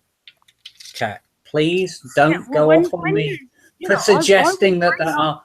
What I'm saying is we can't go to that level where we will condemn every single individual of the faith. No, and I've said before, based on the majority, even if they are the overwhelming majority, you have to accept that there are examples. I will judge every single person on a one-to-one basis. If I meet someone, you can't do that in a war. That's the bugger of it. No, it hurts me. If they're shooting at me, or if they're killing people in the same way that ISIS is fucking killing people, yeah, I'm gonna fucking shoot them. I'm sorry. No, by all means, that's what's gonna fucking happen. But you know, if I meet a Muslim person, and take into account that I was very friendly with a Sikh and a Muslim and fucking, you know, my group at school was incredibly diverse. You know, we were the misfits. We were the people didn't like. We were the freaks and the misfits and all that kind of shit. So I had Muslim friends. I had Sikh friends. I had one of my friends was a Hindu. We had several Christians, several other pagans, several people that was people who should never mix. Yeah, but our group should have exploded into some sort of ideological fucking bullshit. But none of you were zealous. That's the thing of it. Yeah, you know, so I will treat people on a one-to-one basis if I meet them. But that doesn't mean that I can't turn around and say your fucking holy book and your fucking histories, which in regards to the histories is the sutras, which is the histories of Muhammad himself. Not of the what's the word? The basically the religious emperors of the Islamic world. No, that you have the hadith, the sutras. I'm sure it's the sutras. I'm too fucking drunk to remember properly. But you know, you have the hadith and the sutras and the Quran. You know, when I can still turn around being absolute 100% friends with Muslims and say your books are fucking hateful. Your books are absolutely fucking disgusting. I can still turn around and say that because I'm not judging a single person. I am judging their fucking books as a whole. It's a matter of interpretation, and that's the problem, is that some people come to the most literal, unbending, completely disconnected interpretations that lead to actions like this. They think they're going to fucking paradise for this. How is this a disconnected interpretation when their fucking book turns around and says to spread terror is to do the work of Muhammad? No, not disconnected from the scripture, disconnected from the world as it stands. I'm sorry, but when they are basing their entire fucking arguments off their books, and that. And when fucking terrorist, what we would consider terrorist organizations like ISIS and like Hamas and like the other fucking 6 other major terrorist organizations in the top 10, I think in the top 10 there's only 3 that's not Islamic. Yeah, Hezbollah has been bumped down the list of You know, major fucking Muslim terrorist groups. Yeah. when you consider that in the top 10 Islamic terrorist groups, only 3 of them are not Islamic. Yeah, no, You know, I'm with you on that, Kat. You're misunderstanding what I'm saying. What I'm saying is I weep for those very few who aren't of that mindset, who have to be associated with those who are. If that makes sense. It was just a throwaway, and you've taken it into a whole other argument. yeah, but you know, this fucking article really Oh yeah, no, this article listen, put listening me to in it. a position where I have never read something before that has made me feel physically sick. I've never done that. Well, because I can if you would have ever read anything even remotely similar to this, it would have been in a fictional form. Exactly. Therefore, That's the thing of it. You can make that That's mental the distinction. separation from it. This is not a fictional thing. This is a thing that actually happened. Yeah, and I mean, I've looked at articles, and I follow people on YouTube, and I follow, I look at mass media articles and stuff like that.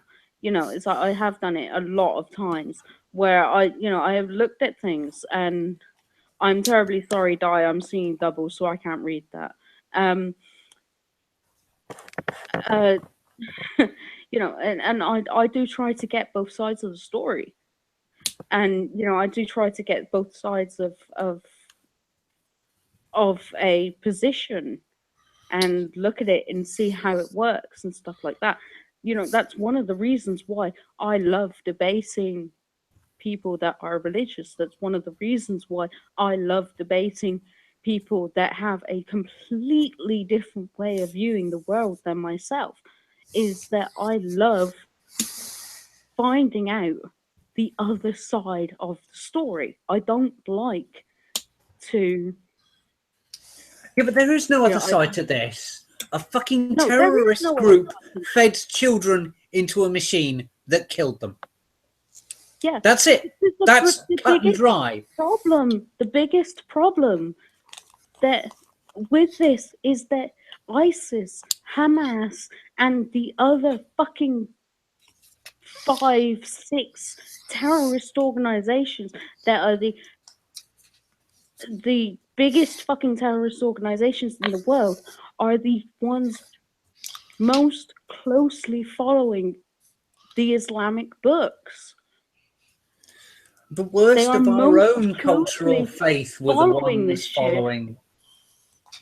You know, and you know, their arguments that, you know, moderate quote Muslims, because I you know, even moderate Muslims I have to look at kind of askance as a collective.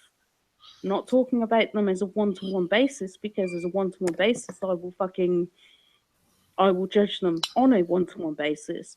But as a collective, they agree with these terrorist organizations, with the Islamic Brotherhood, with Hamas, with ISIS. They agree with them statistically. And then you sort of turn around and you go, well, okay, you agree with these people statistically, and then you look at what the fuck they're doing. In this fucking case, they're feeding 250 children to a fucking bread making machine. They are putting the people that work in the fucking bakery in the fucking oven. I'm sorry, but that is absolutely fucking abhorrent. That is I just, absolutely disgusting. I can't help myself. I keep looking for the humanity in the situation. Like I There can isn't any. maybe fucking explain to myself how there's some out from it, but I can't imagine an out from this scenario. There Like, isn't one. There isn't. I just, And, you know, it boggles me that I can't find one. I just, stop trying to look for the humanity in this. There isn't any humanity. The humanity in this comes from the Christians that are being fucking kneaded to death and forced into ovens, that are being forced to flee from their country into another country that may or may not fucking argue against them, that may or may not fucking go, well, you are XYZ person, therefore you're going to get less XYZ because of and then that. eventually they wind up in Canada. Yeah, and eventually they wind up in Canada because refugees are fleeing the USA.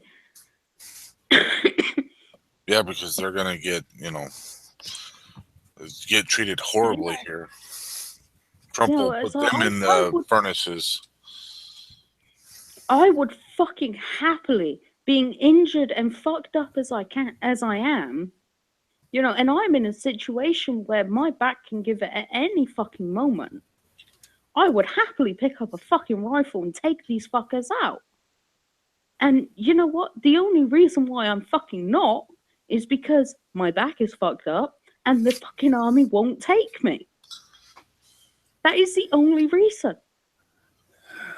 You were about to take your fucking entry exam when Scott dropped you on your head, weren't you? Yeah, I was 2 weeks away from completing basic training when I'd sustained my back injury. I was at that point on a par with the whole endurance cross country running because I was weaker upper body strength because let's face it, I'm a fucking woman. Were you not outscoring what Simon achieved while he was actually in basic? Yeah, I was outscoring Simon, and he was, I was outscoring Simon. But as I've said to you before that I wanted to fight on the front line, didn't I, Gary? Mm-hmm. Oh, sorry. This is the reason why I wanted to fight on the front line. Had nothing to do with anything else. The reason why I went into field medic technician is that the field medical technicians could be on the front line no matter what the gender. Didn't matter if you're male or female, you could be on the front line. Right. This is the reason why.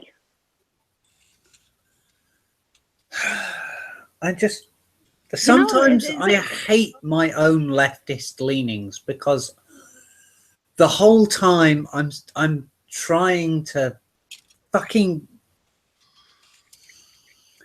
trying to imagine the common good that can come from the fucking out of the Middle East, and all I see is hatred, death, and I just, it wearies my soul to see the reality.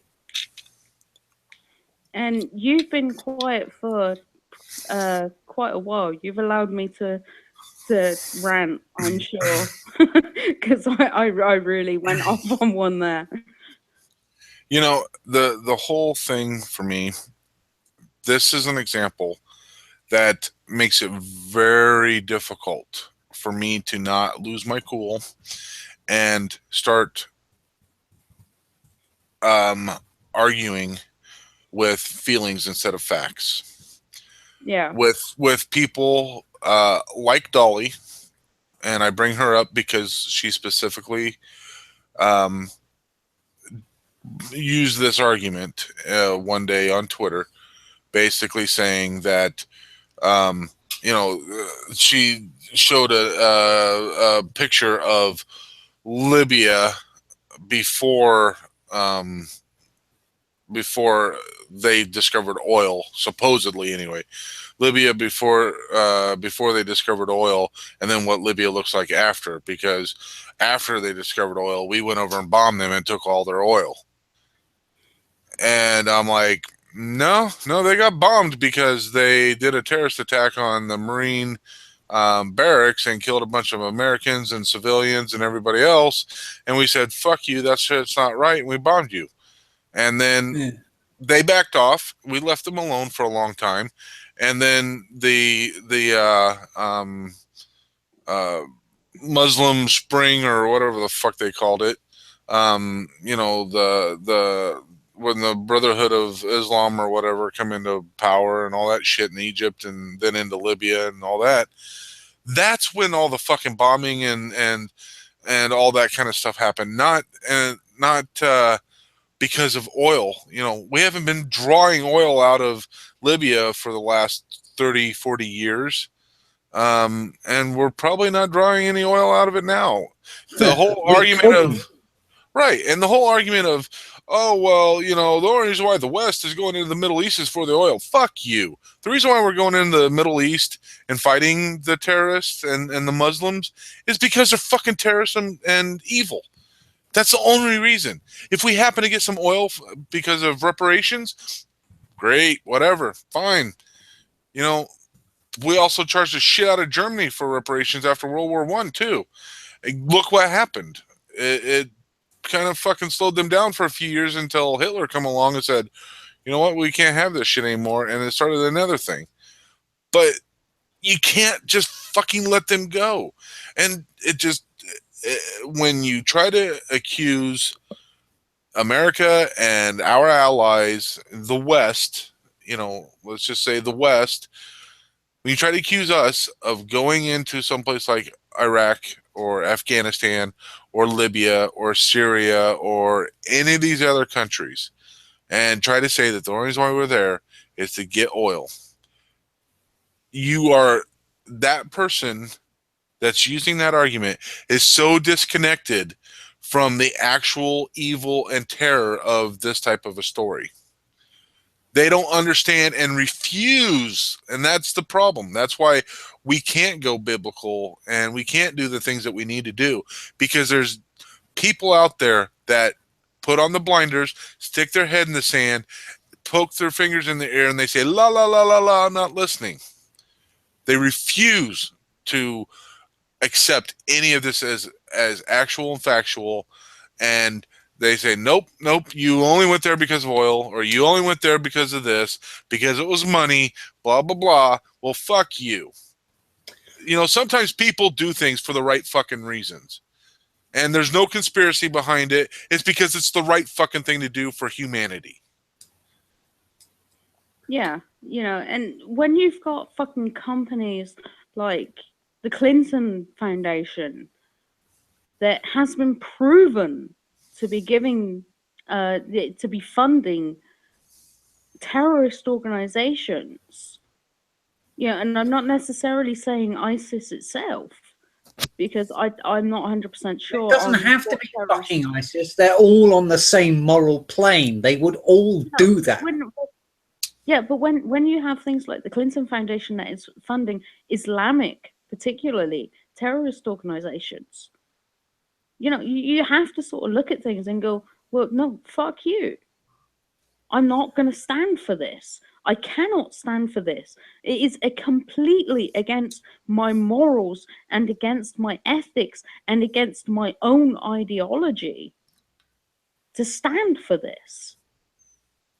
The issues of oil and what the fuck ever have you only serve to muddy the water and create an argument where none should exist.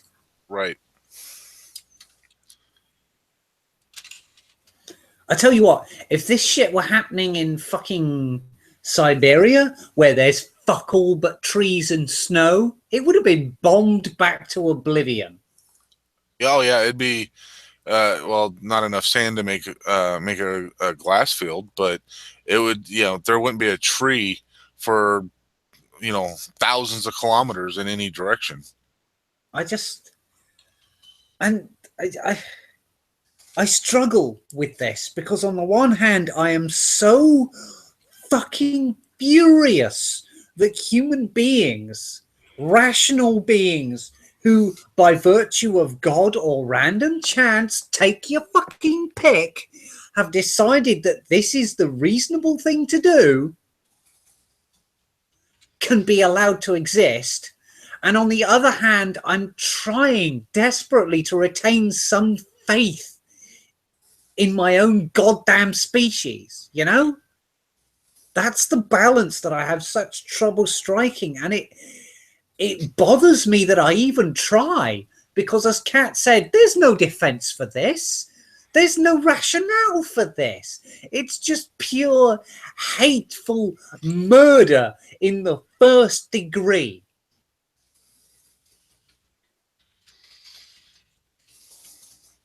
Yeah, and regardless of what their reasoning is, like you couldn't have wrote a more disgusting evil story and made it into a movie, right? You And couldn't. yeah, Fucking like Thor just doesn't compare to But that. right. You couldn't just say some psycho fucker is just gathering up people and doing this, right? And like people be like, "Oh Jesus, now you've really jumped the shark. You're just getting desperate writing this shit up." And Yeah, it reads like a really, really bad horror book. exactly, And right. yeah, but it's news.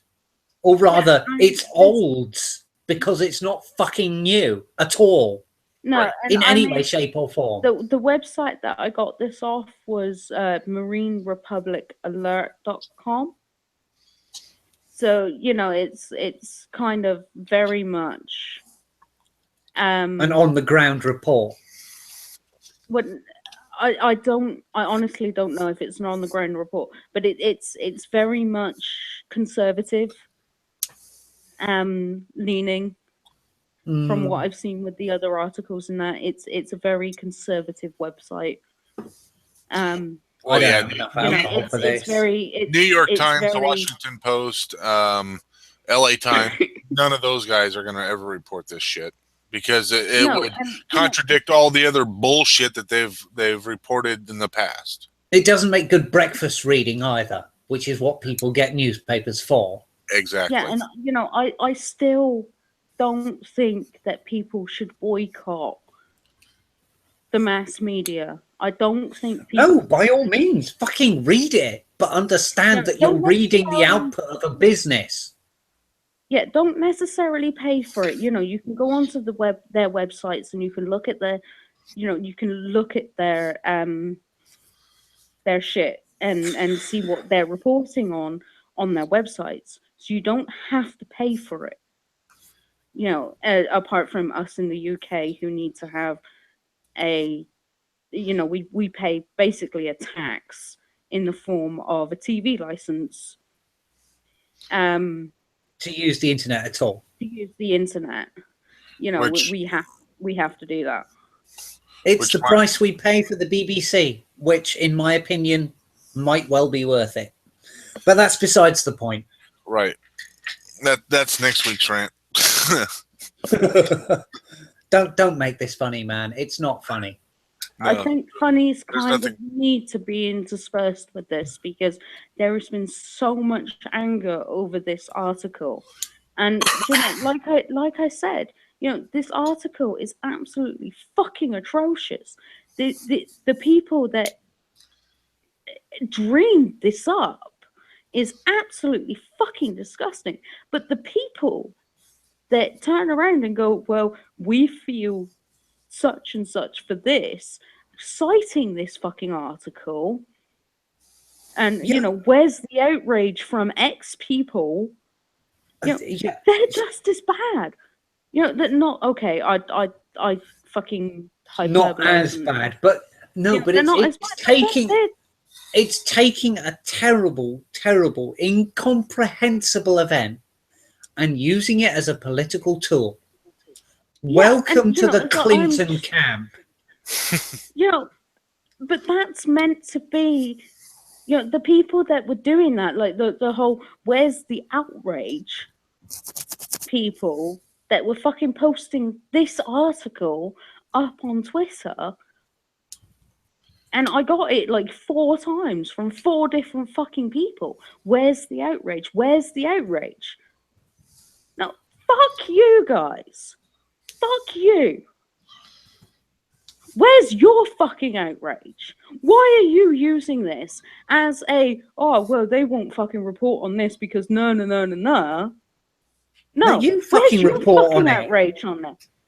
This is absolutely fucking abhorrent, absolutely fucking disgusting, and you're using it as a political tool to get one up on the opposition? Yeah, don't turn it on other people. Fucking yell about it yourself for your own sake.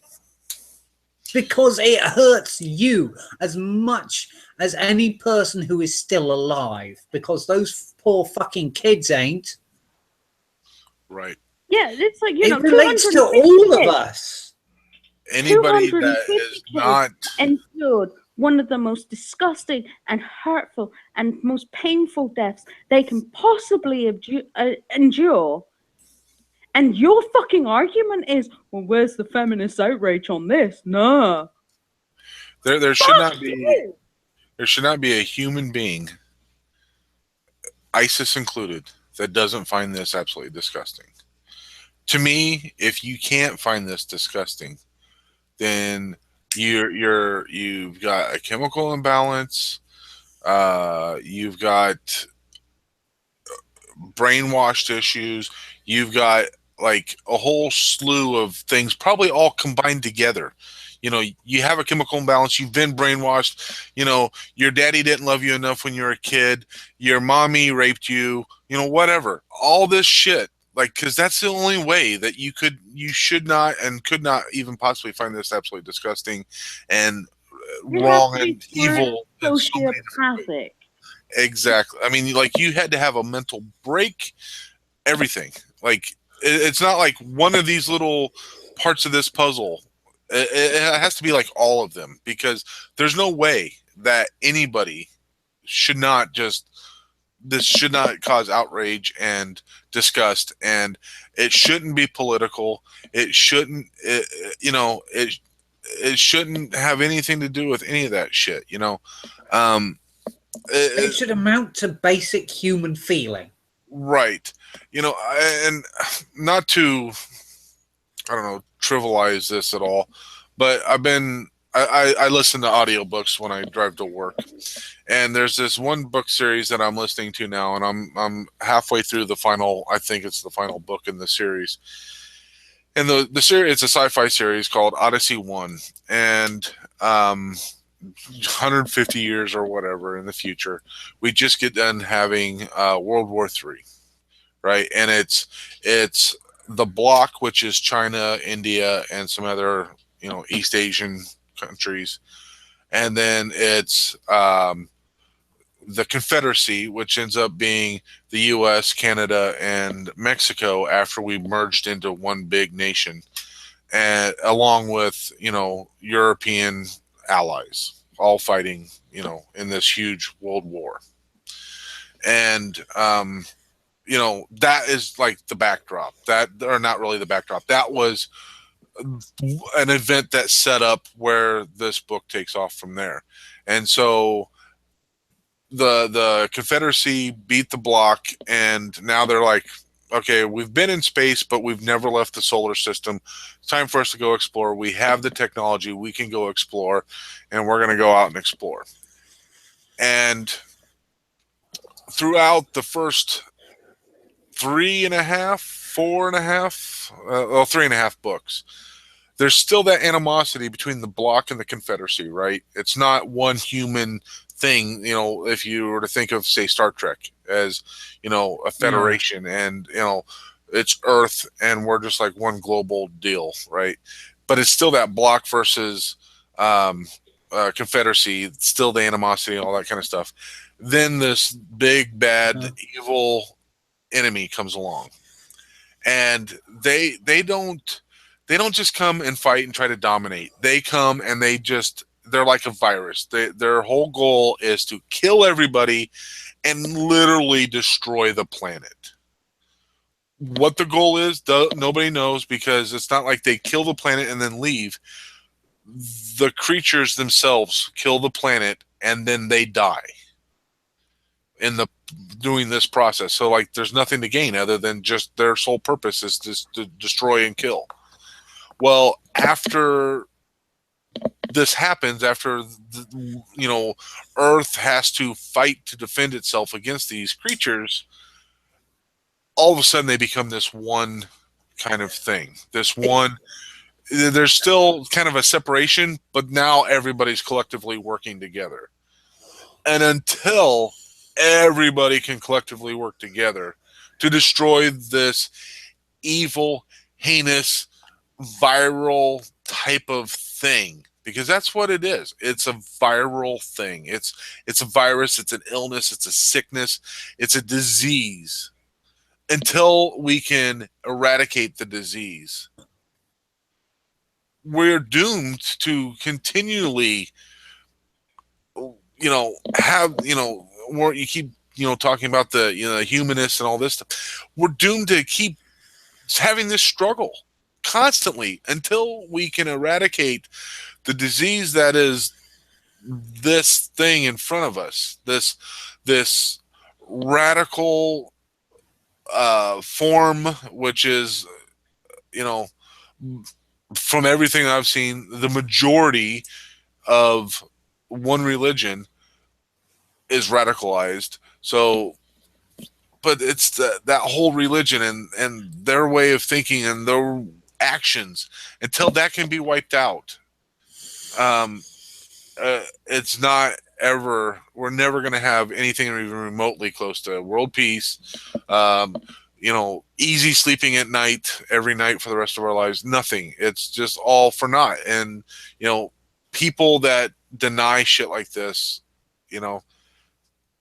they're the ones that prevent us from being able to do that eradication like we need to do. What is the old saying? It's all that is required for evil to triumph is that good men do nothing. Right. Was that Churchill? Probably attributed to Churchill, but Yeah. more than likely someone else said it. Right. But ultimately, what you've said is probably the closest to the truth. The best thing that could happen to us as a species is to meet an evil, invading, hostile alien. Right. The only thing that's going to bring us all together. I'm going to say that's the only time that humanity will rise up as a single unit and go, no, fuck you. Communism couldn't do it. Nope. Capitalist free market forces can't possibly do it.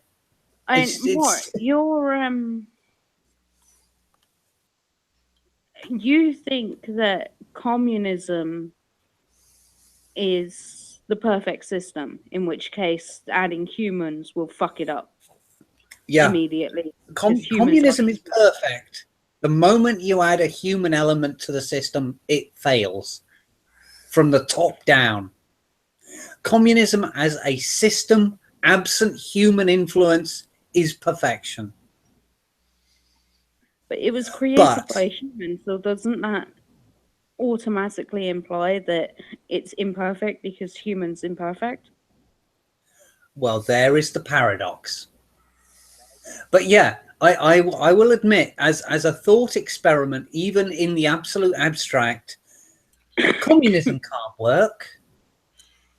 Personal interest will always be a factor. Yeah, I'm sorry. I need to BRB a moment. I need to get a pint of water and use the bathroom. So I will be back. Sober up a bit. Yeah, in some ways, you could think of it as life, like a living being. Whether it be human, an animal, a dog, cat, whatever.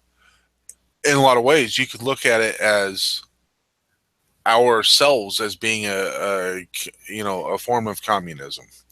all of our cells and everything, all of our organs, all these things are working together for one goal and one um, thing, right?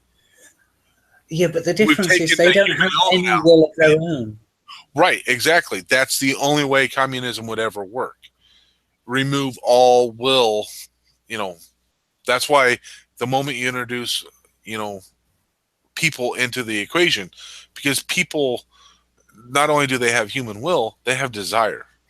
They they It, they have that somebody somewhere, someplace is going to cause corruption, and that's where communism starts failing because you're going to have corruption, you're going to have the dictatorships, you're going to have all these other things, and even though it's supposed to be everybody's equal, you're always going to have those people that have more power, more wealth, more everything, yeah.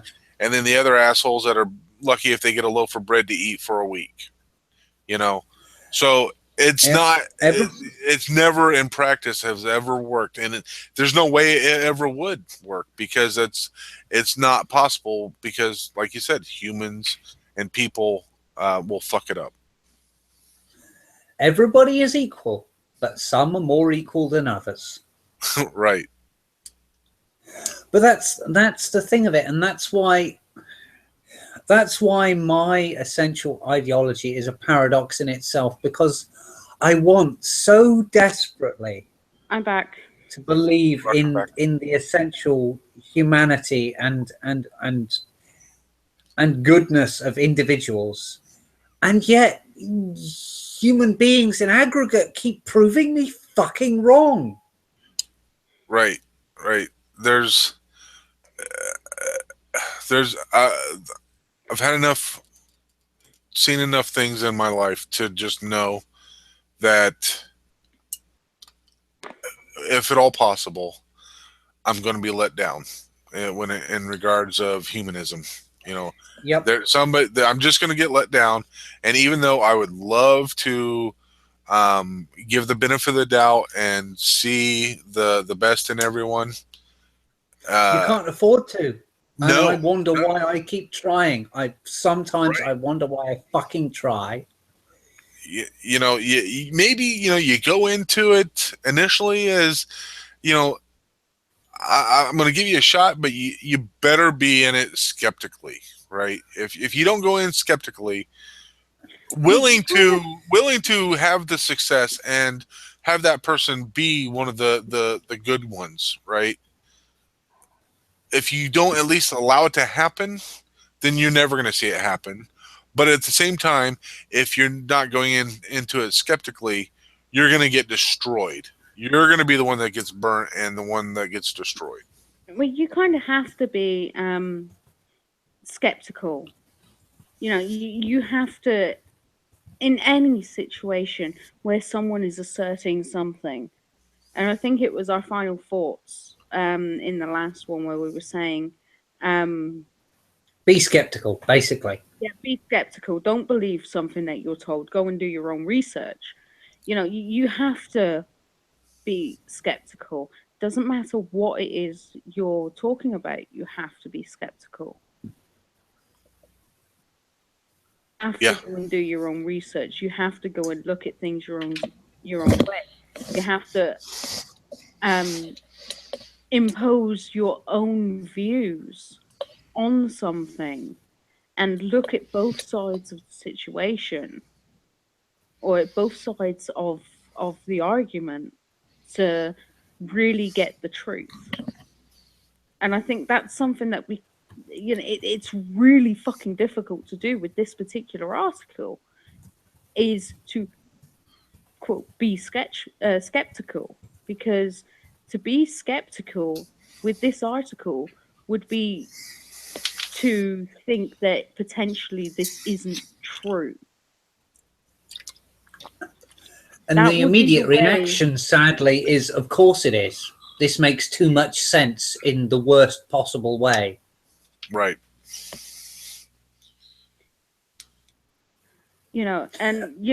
I mean, you guys have seen my reaction to this article, Gary. When you were reading this article, and I mean, we were on Discord at the time, weren't we? Yep. When you were reading this article, My fucking reaction to this article was just as volatile as it has been reading it out again today. Yeah.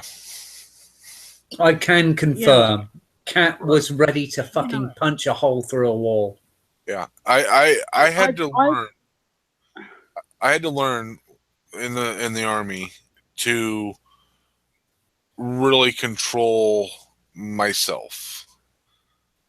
So I've been able to read the article, and I've learned that it's just best for me to just shut up for a little bit and let, basically mask my feelings, because otherwise it's not going to be pretty, you know.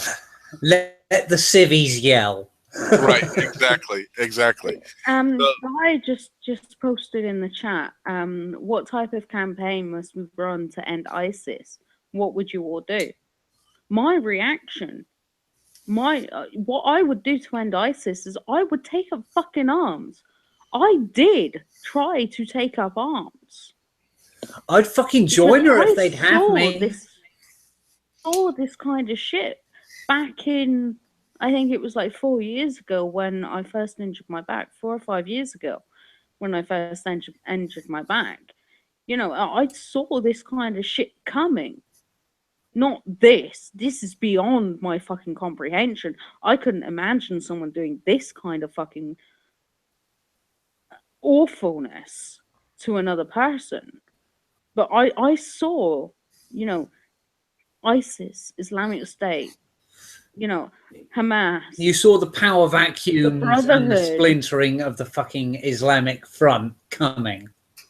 Yeah, I saw this coming. I saw that this is going to be this is going to be something that you're going to need to take up arms against. You're not going to be able to deal with this with simple fucking conversation. You're not going to be able to come to some sort of peaceful resolution. You're going to have to deal with this with bullets. You're going to have to deal with this with bombs.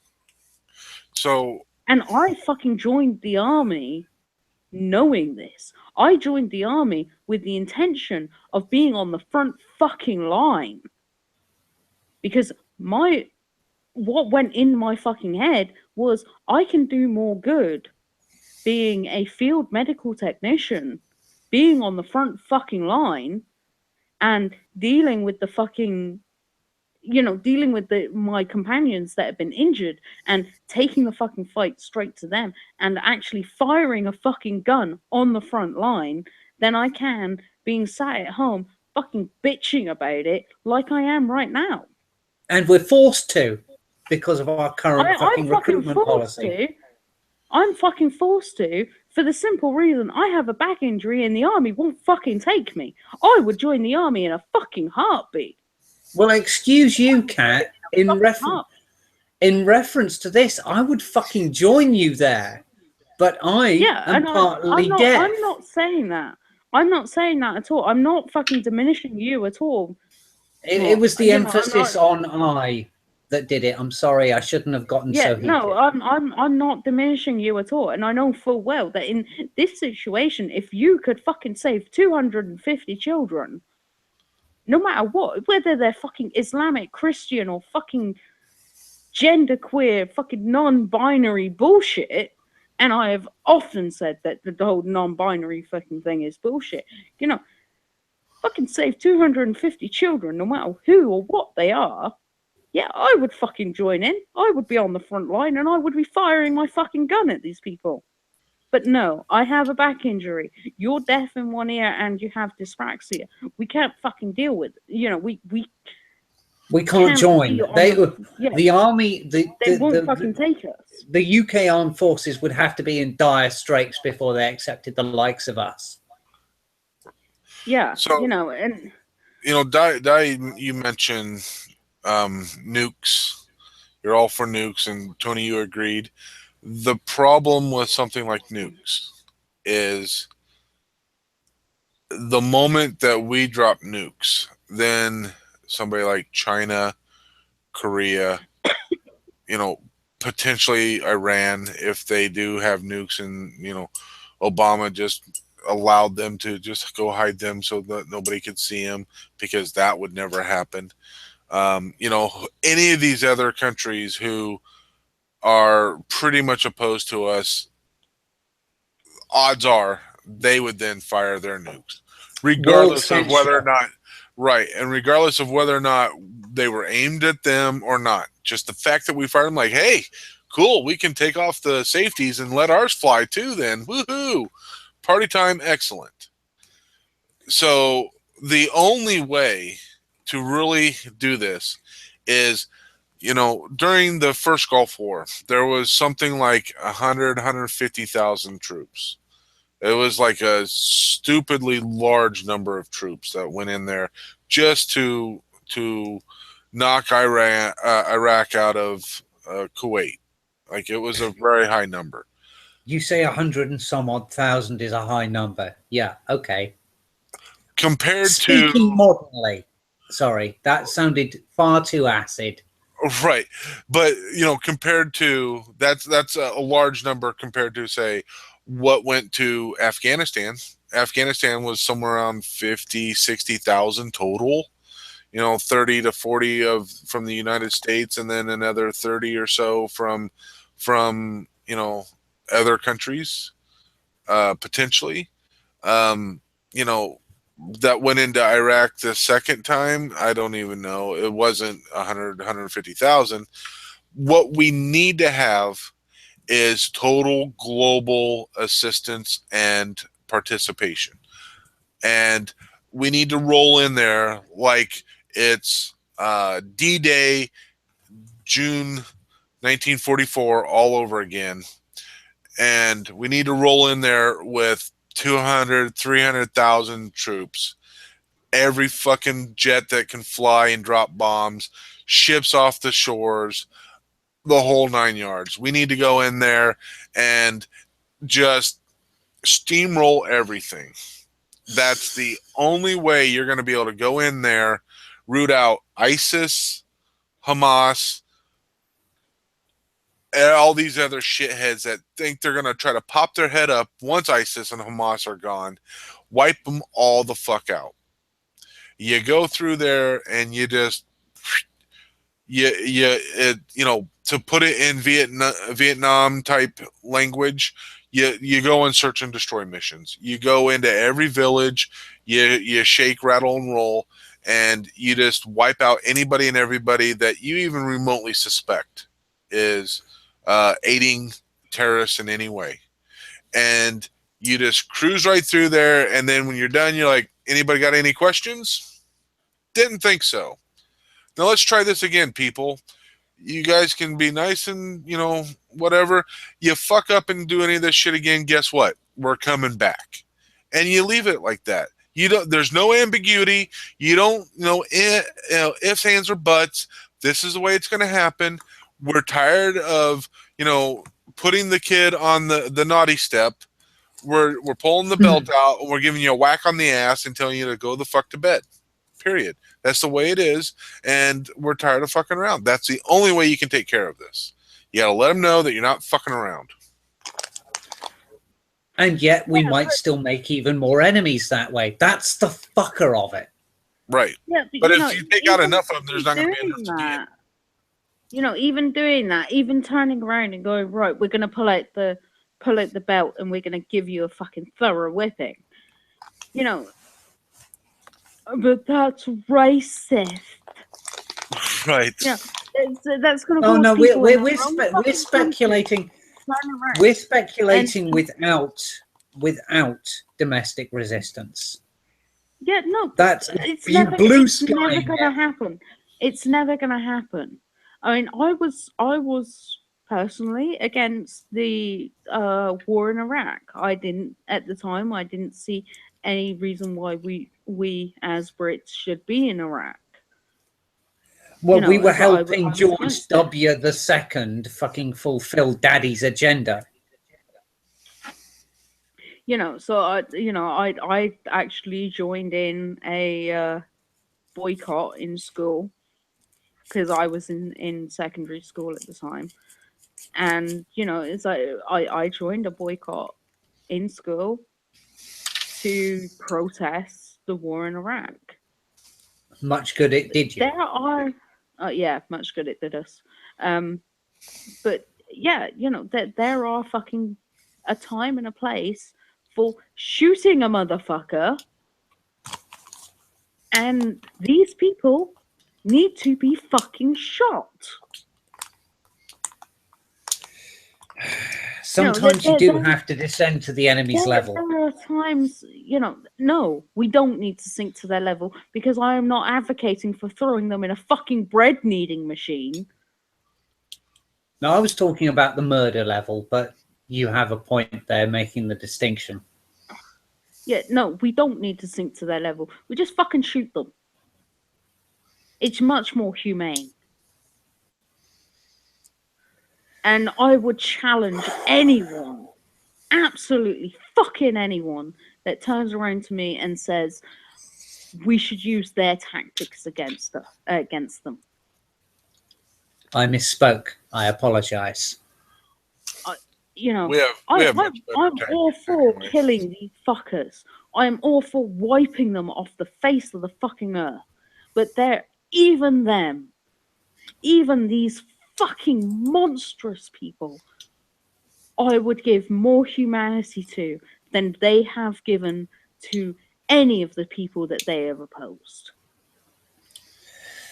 ISIS set a Jordanian pilot on fire in a cage where he couldn't run. And watched him dance, I'll bet. Yeah, they just watched him die. Who are Jordan in the grand scheme? Can you explain, Sarge? I would give them more fucking humanity than they have given any fucker else that they have come across. And the reason why they done that to a Jordanian pilot, he was not Muslim-y enough. Right. What was your I'm sorry, yeah, I was going to say, I remember Jordan. Is Jordan not supposed to be an Islamic State? Yeah. Yeah. Yeah. And I say Islamic State in the small case, not IS, because fucking ISIS. I mean, Jesus Christ. I'll tell you what. with the irony wheels well on there, saying Jesus Christ. Should we make a distinction and call IS Daesh? Oh no, because that's a name they choose for themselves. Right. No, I call them extremist Muslim fucktards. No, they protest the name Daesh. Do they? Yeah. No. Wow, where does it derive from? They call themselves Islamic State. Oh, well, in that case, yes. Should we actually call them Daesh? A name they don't want to be called. Let's run with Daesh. Well, it's really funny. Everybody else calls them ISIS. Obama called them ISIL. Yeah, Islamic State of Syria and Levant. Right. I'm sorry. What claim do they have on the Levant? No idea. Fuck the Levant is, motherfuckers. Isn't this the same group that destroyed what the fuck is it called? Petra, and I will never not be pissed off about that. You motherfuckers, you diminished all of humanity with that act of historical vandalism. Right. Yeah. Like one of the basically is one of the world wonders. And you just fucking blew it up. Yeah. Like it was inconvenient. Right. And because Petra was a center of culture for Muslims, Christians, Jews, and otherwise. It was a multicultural and permissive society that welcomed all and punished none. And therefore, since it was nominally Muslim at one point, it was a problem. Yeah, so they destroyed. This is the same people that done that. They have no qualms about destroying culture. They have no qualms about killing people. About diminishing humanity as a whole. Yeah, they don't care. So long as their breed of Islam continues, so long as their breed of Islam is the majority in this world,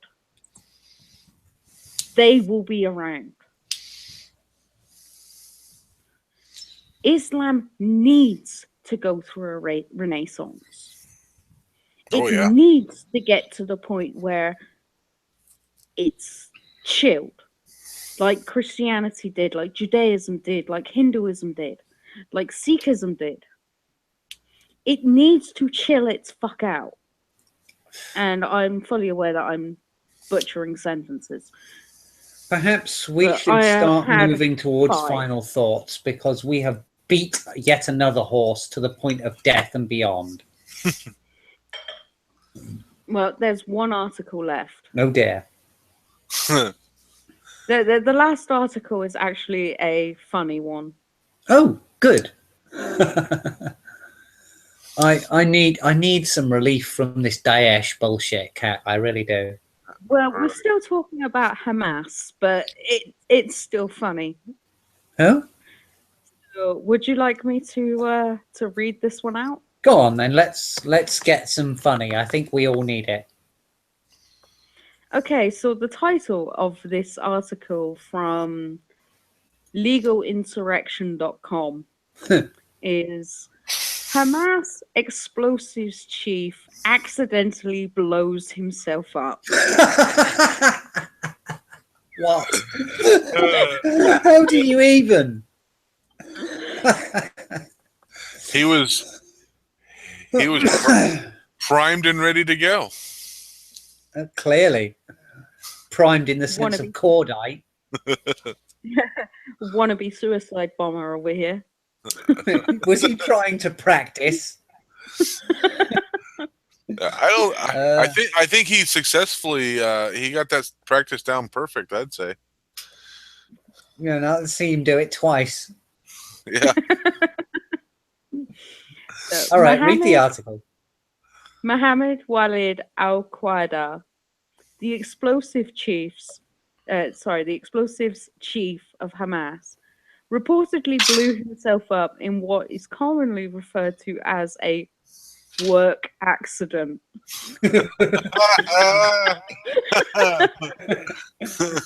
I'll bet his security didn't cover. His insurance didn't cover that. No, but more than likely not. The Palestinian Ma'an news agency reports, and I quote, a Hamas fighter succumbed on Sunday to wounds he sustained a day earlier in an accidental explosion in the northern Gaza Strip, the Ministry of Health said.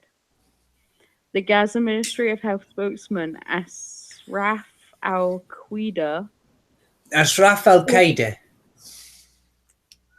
Whatever. I don't care. I am so beyond caring at this point. Told the Palestinian Informant Center that 37-year-old Mohammed Walid al-Qada died in a hospital on Sunday morning following an accidental explosion at al-Sidinia in the northern Gaza Strip on Sunday evening.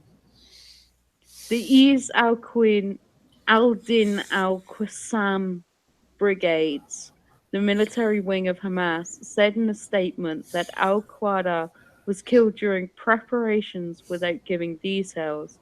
However, the statement went on to add that al-Qada had been involved in jihadist activities, including manufacturing and assembling explosives. Times of Israel added Hamas's military wing, the Qassam brigades, said in a statement posted to its official website that high-ranking field commander Mohammed Walid al-Qada, 37, died Sunday morning. Other reports from Gaza said he was 44 years old. According to Israel's Channel 2 News, Qada was the head of Hamas's explosives unit and the Qassam brigades said he had been involved in, including manufacturing and assembling explosives.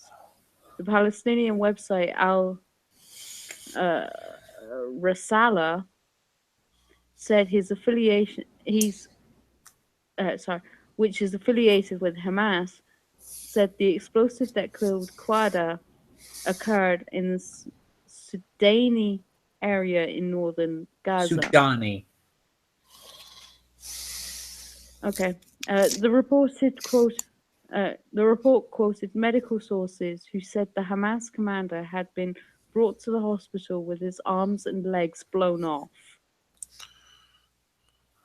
And then there's a tweet here from EBQ. Al-Qassam mourns the death of Qassam Field Commander Mohammed Al-Qada, 37, who died of wounds he sustained in an accidental explosion in Gaza.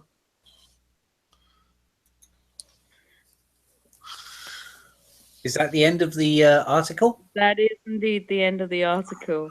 I thought Well, it was... I don't know about you guys, but he sounds like a volatile personality. Right? I just want to congratulate that guy for, definitely putting together the bomb correctly. I mean, yeah, it did his fucking job. Did anyone tell him that he went out with a bang? Yeah, so did anyone tell him that he should have not cut the red wire? Cut the green wire! Cut the green wire! I thought it was the blue There wire. is not a green wire. I only have red, yellow, and blue. What the fuck now? I apologize to any Indians that may be listening, because I realize my Arabic sounds awfully Indian. It's like, Tony, hold up, guy. The guy who blew himself up was the head of the explosives department.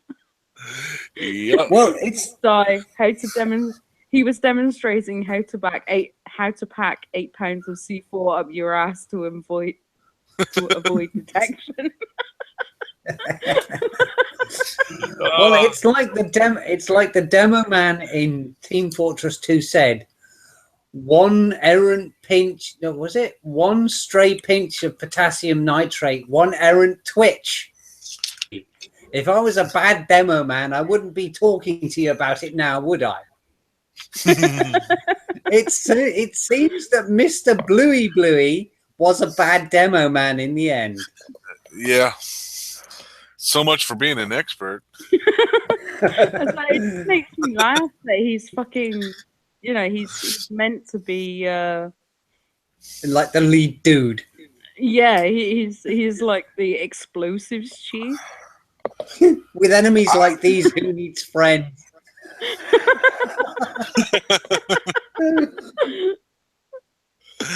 I just hope that his predecessor follows in his footsteps. Well, let's hope he follows in his footsteps, before they can actually arm any suicide bombers. Oh, yeah. Oh, definitely. I mean, just like same day. Just go right ahead and do exactly what your predecessor just did. Show us how dedicated you are. Well, we know that the fucking Muslim insurgent and terrorist groups are all about tradition. Right? They just started a new tradition. Yeah, it's like your first day on the job. You have to demonstrate your dedication by blowing off at least one limb in respect to your glorious fucking predecessor. Tony, don't worry, guys. I got this. Kaboom! A job well done. According to a unnamed source, his last words were, "Watch this." Turns out he was actually American. Hey, y'all, watch this. Are they the most dangerous words you can hear from an American? Yes, they are. Oh well, I'm glad we had that bit of relief because man, I needed a chuckle. I know I Well, can shouldn't you laugh at see the why? suffering of others, but I doubt he really suffered. Can you see why we left that one till last? Because That you know, is the true essence of the shit sandwich. What do you think? What do you think the last thing that went through his mind was? It his eyeballs or his asshole? I think it was that though. Oh, Who I was should it? It imagine it was was 40,000 cubic pounds of force, wouldn't you? Oh yeah. what's the name of that American puppet guy? Jeff Dunham. Jeff Dunham. Yeah, Jeff Dunham. He's like, well, what's the last thing that went through your mind? My ass. I kill Oh, you. it's Ahmed, the dead terrorist. Right. Yeah. Oh, Right, it's die here. The question is, who do they get to replace him? In Allah's name, may he be as successful as his predecessor. I completely I completely concur. I Oh, completely concur. may it ever be so. Oh my god. I can't believe fucking Hamas's explosives expert blew his own legs and arms off. Oh, Jesus Christ, that is. How do you ever expect people to take you seriously after that? The fucking Hamas public relations board must have gone into overdrive that evening. Well, I mean, maybe he wanted to really simplify his wardrobe. Yeah, you have to be buried in a fucking swimsuit, you know, tied up at the leg holes so they can just spoon what's left of him into the crotch. I don't remember if he survived. I read the article, but I don't remember if he survived. I thought he died. No, he died. He died of his wounds, oddly enough. Yeah, I would personally imagine he died of fucking massive bleeding, but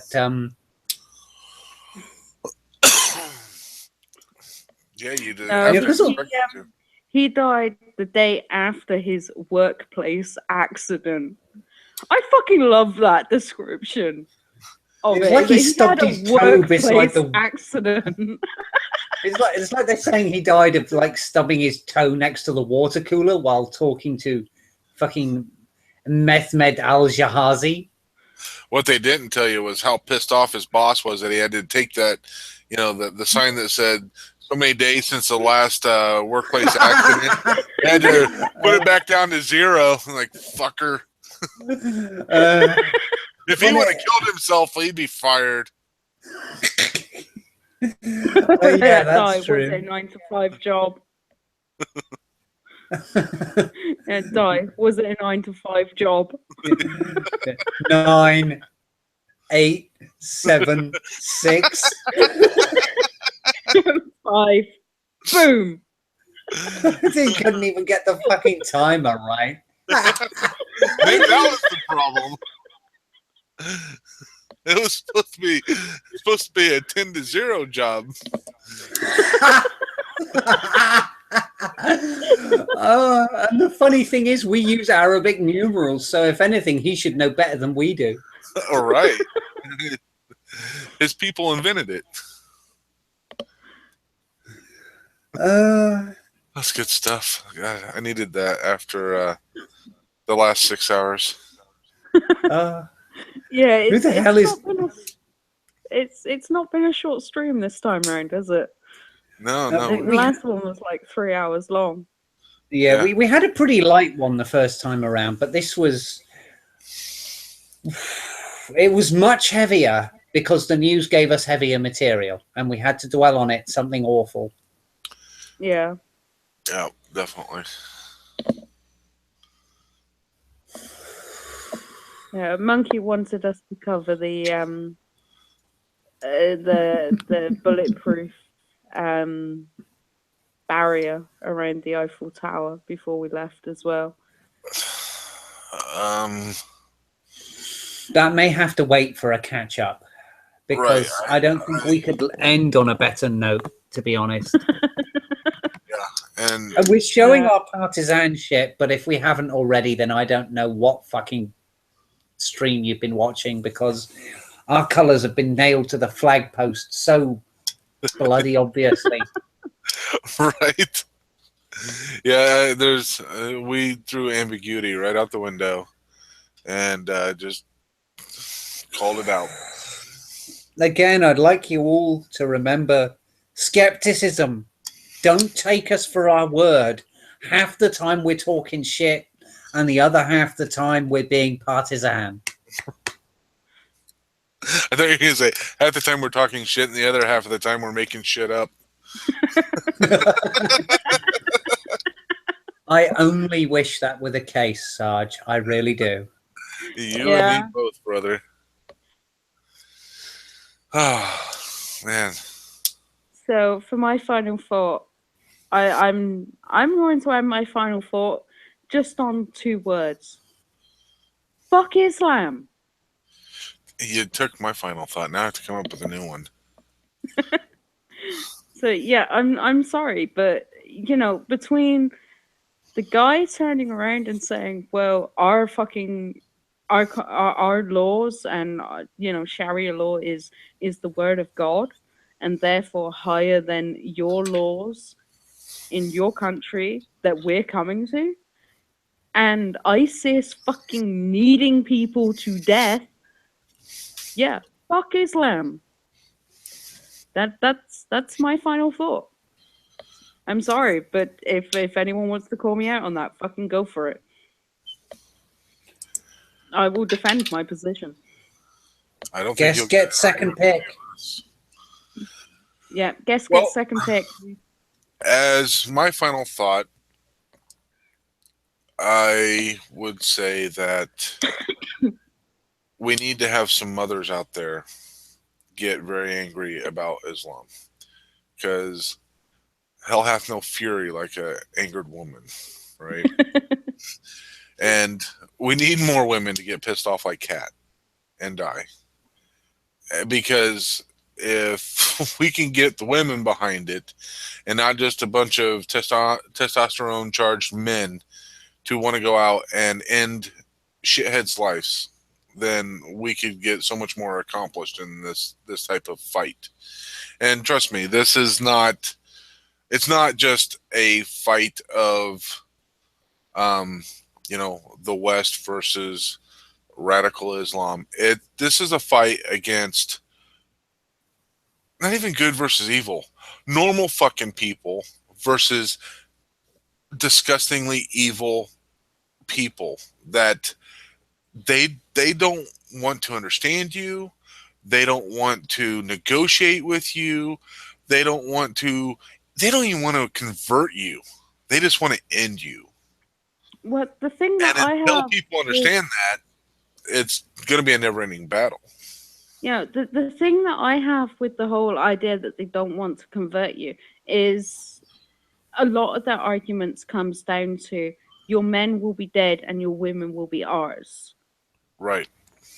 So they're quite happy to convert the women and to um have the women as property and slaves Yeah, but they're not because going to that's convert. perfectly They're not okay. going to convert them. They're just going to rape them and use them as slaves and all of those things because they're just property. So they don't even have Yeah, to worry about converting them. yeah, but it's like they're going to kill the men. Right. Yeah, that's part of their thing is they will kill the men. The women will at least be alive, although whether or not they want to be alive after what they do to them happens. Right. You know, that's a different argument entirely. Kat, you're stepping on the sanctity of final thoughts. We had interruptions last time and expansions on final thoughts last times as well. Oh shit, is it my turn? I think so. I think so. Final thoughts from Mort. Left, right, secular or religious, it doesn't fucking matter. Just boil it down to what you can stomach and then stand by your decision. That's it. I agree. I concur. Very good final thought. Yeah, sounds fair. Well, this has been an interesting conversation and a It lot of has fun. indeed. It's I would say it's been heated, but not really. Not between us and not between say the audience per se. Not saying that other people may not see this and be worked up or triggered or whatever by any of Fuck the the things word we may have triggered. said. Right underneath the word problematic. Yeah. I did do air quotes because that's the closest thing I'm going to get to ever giving them the proper due for it. But yeah, it was a good time, and the conversation was heated in the fact that some of the topics that we talked about were enough to Fucking get us disgusting. riled up, and we went from being annoyed and talking about how stupid things are and all these other things to one of the most absolute disgusting possible things I have ever heard of, and I hope I never hear of anything more disgusting. Right? It's just You'll be hard pressed to find worse. right, exactly, and uh, anybody that could even remotely think up worse and enact on those thoughts, like the, uh, just a quick, simple death wouldn't be good enough for them. Well, I guess we'd best wrap up. Yeah. We have done our final thoughts anyway. So, yeah. Well, thank you for having me. I appreciate it. It was a great time. Yeah. So I have been Sushikat, and I hope you all have a fantastic day or night. And I have been Mortal. I hope anyone who has any inkling of argument will come and say hello and ask to talk to us, either various social media platforms or on the stream itself. Yeah, and I do have our social media actually linked in the description below. And I have been Sergeant Rock. And I hope that anything that we said tonight will make you think with an open mind and consider the things that we said, um, and potentially change your view on things, hopefully to the better. But don't accept what we said. Research it yourself. As you guys have both said before, be skeptical. Goodbye, everybody. Bye.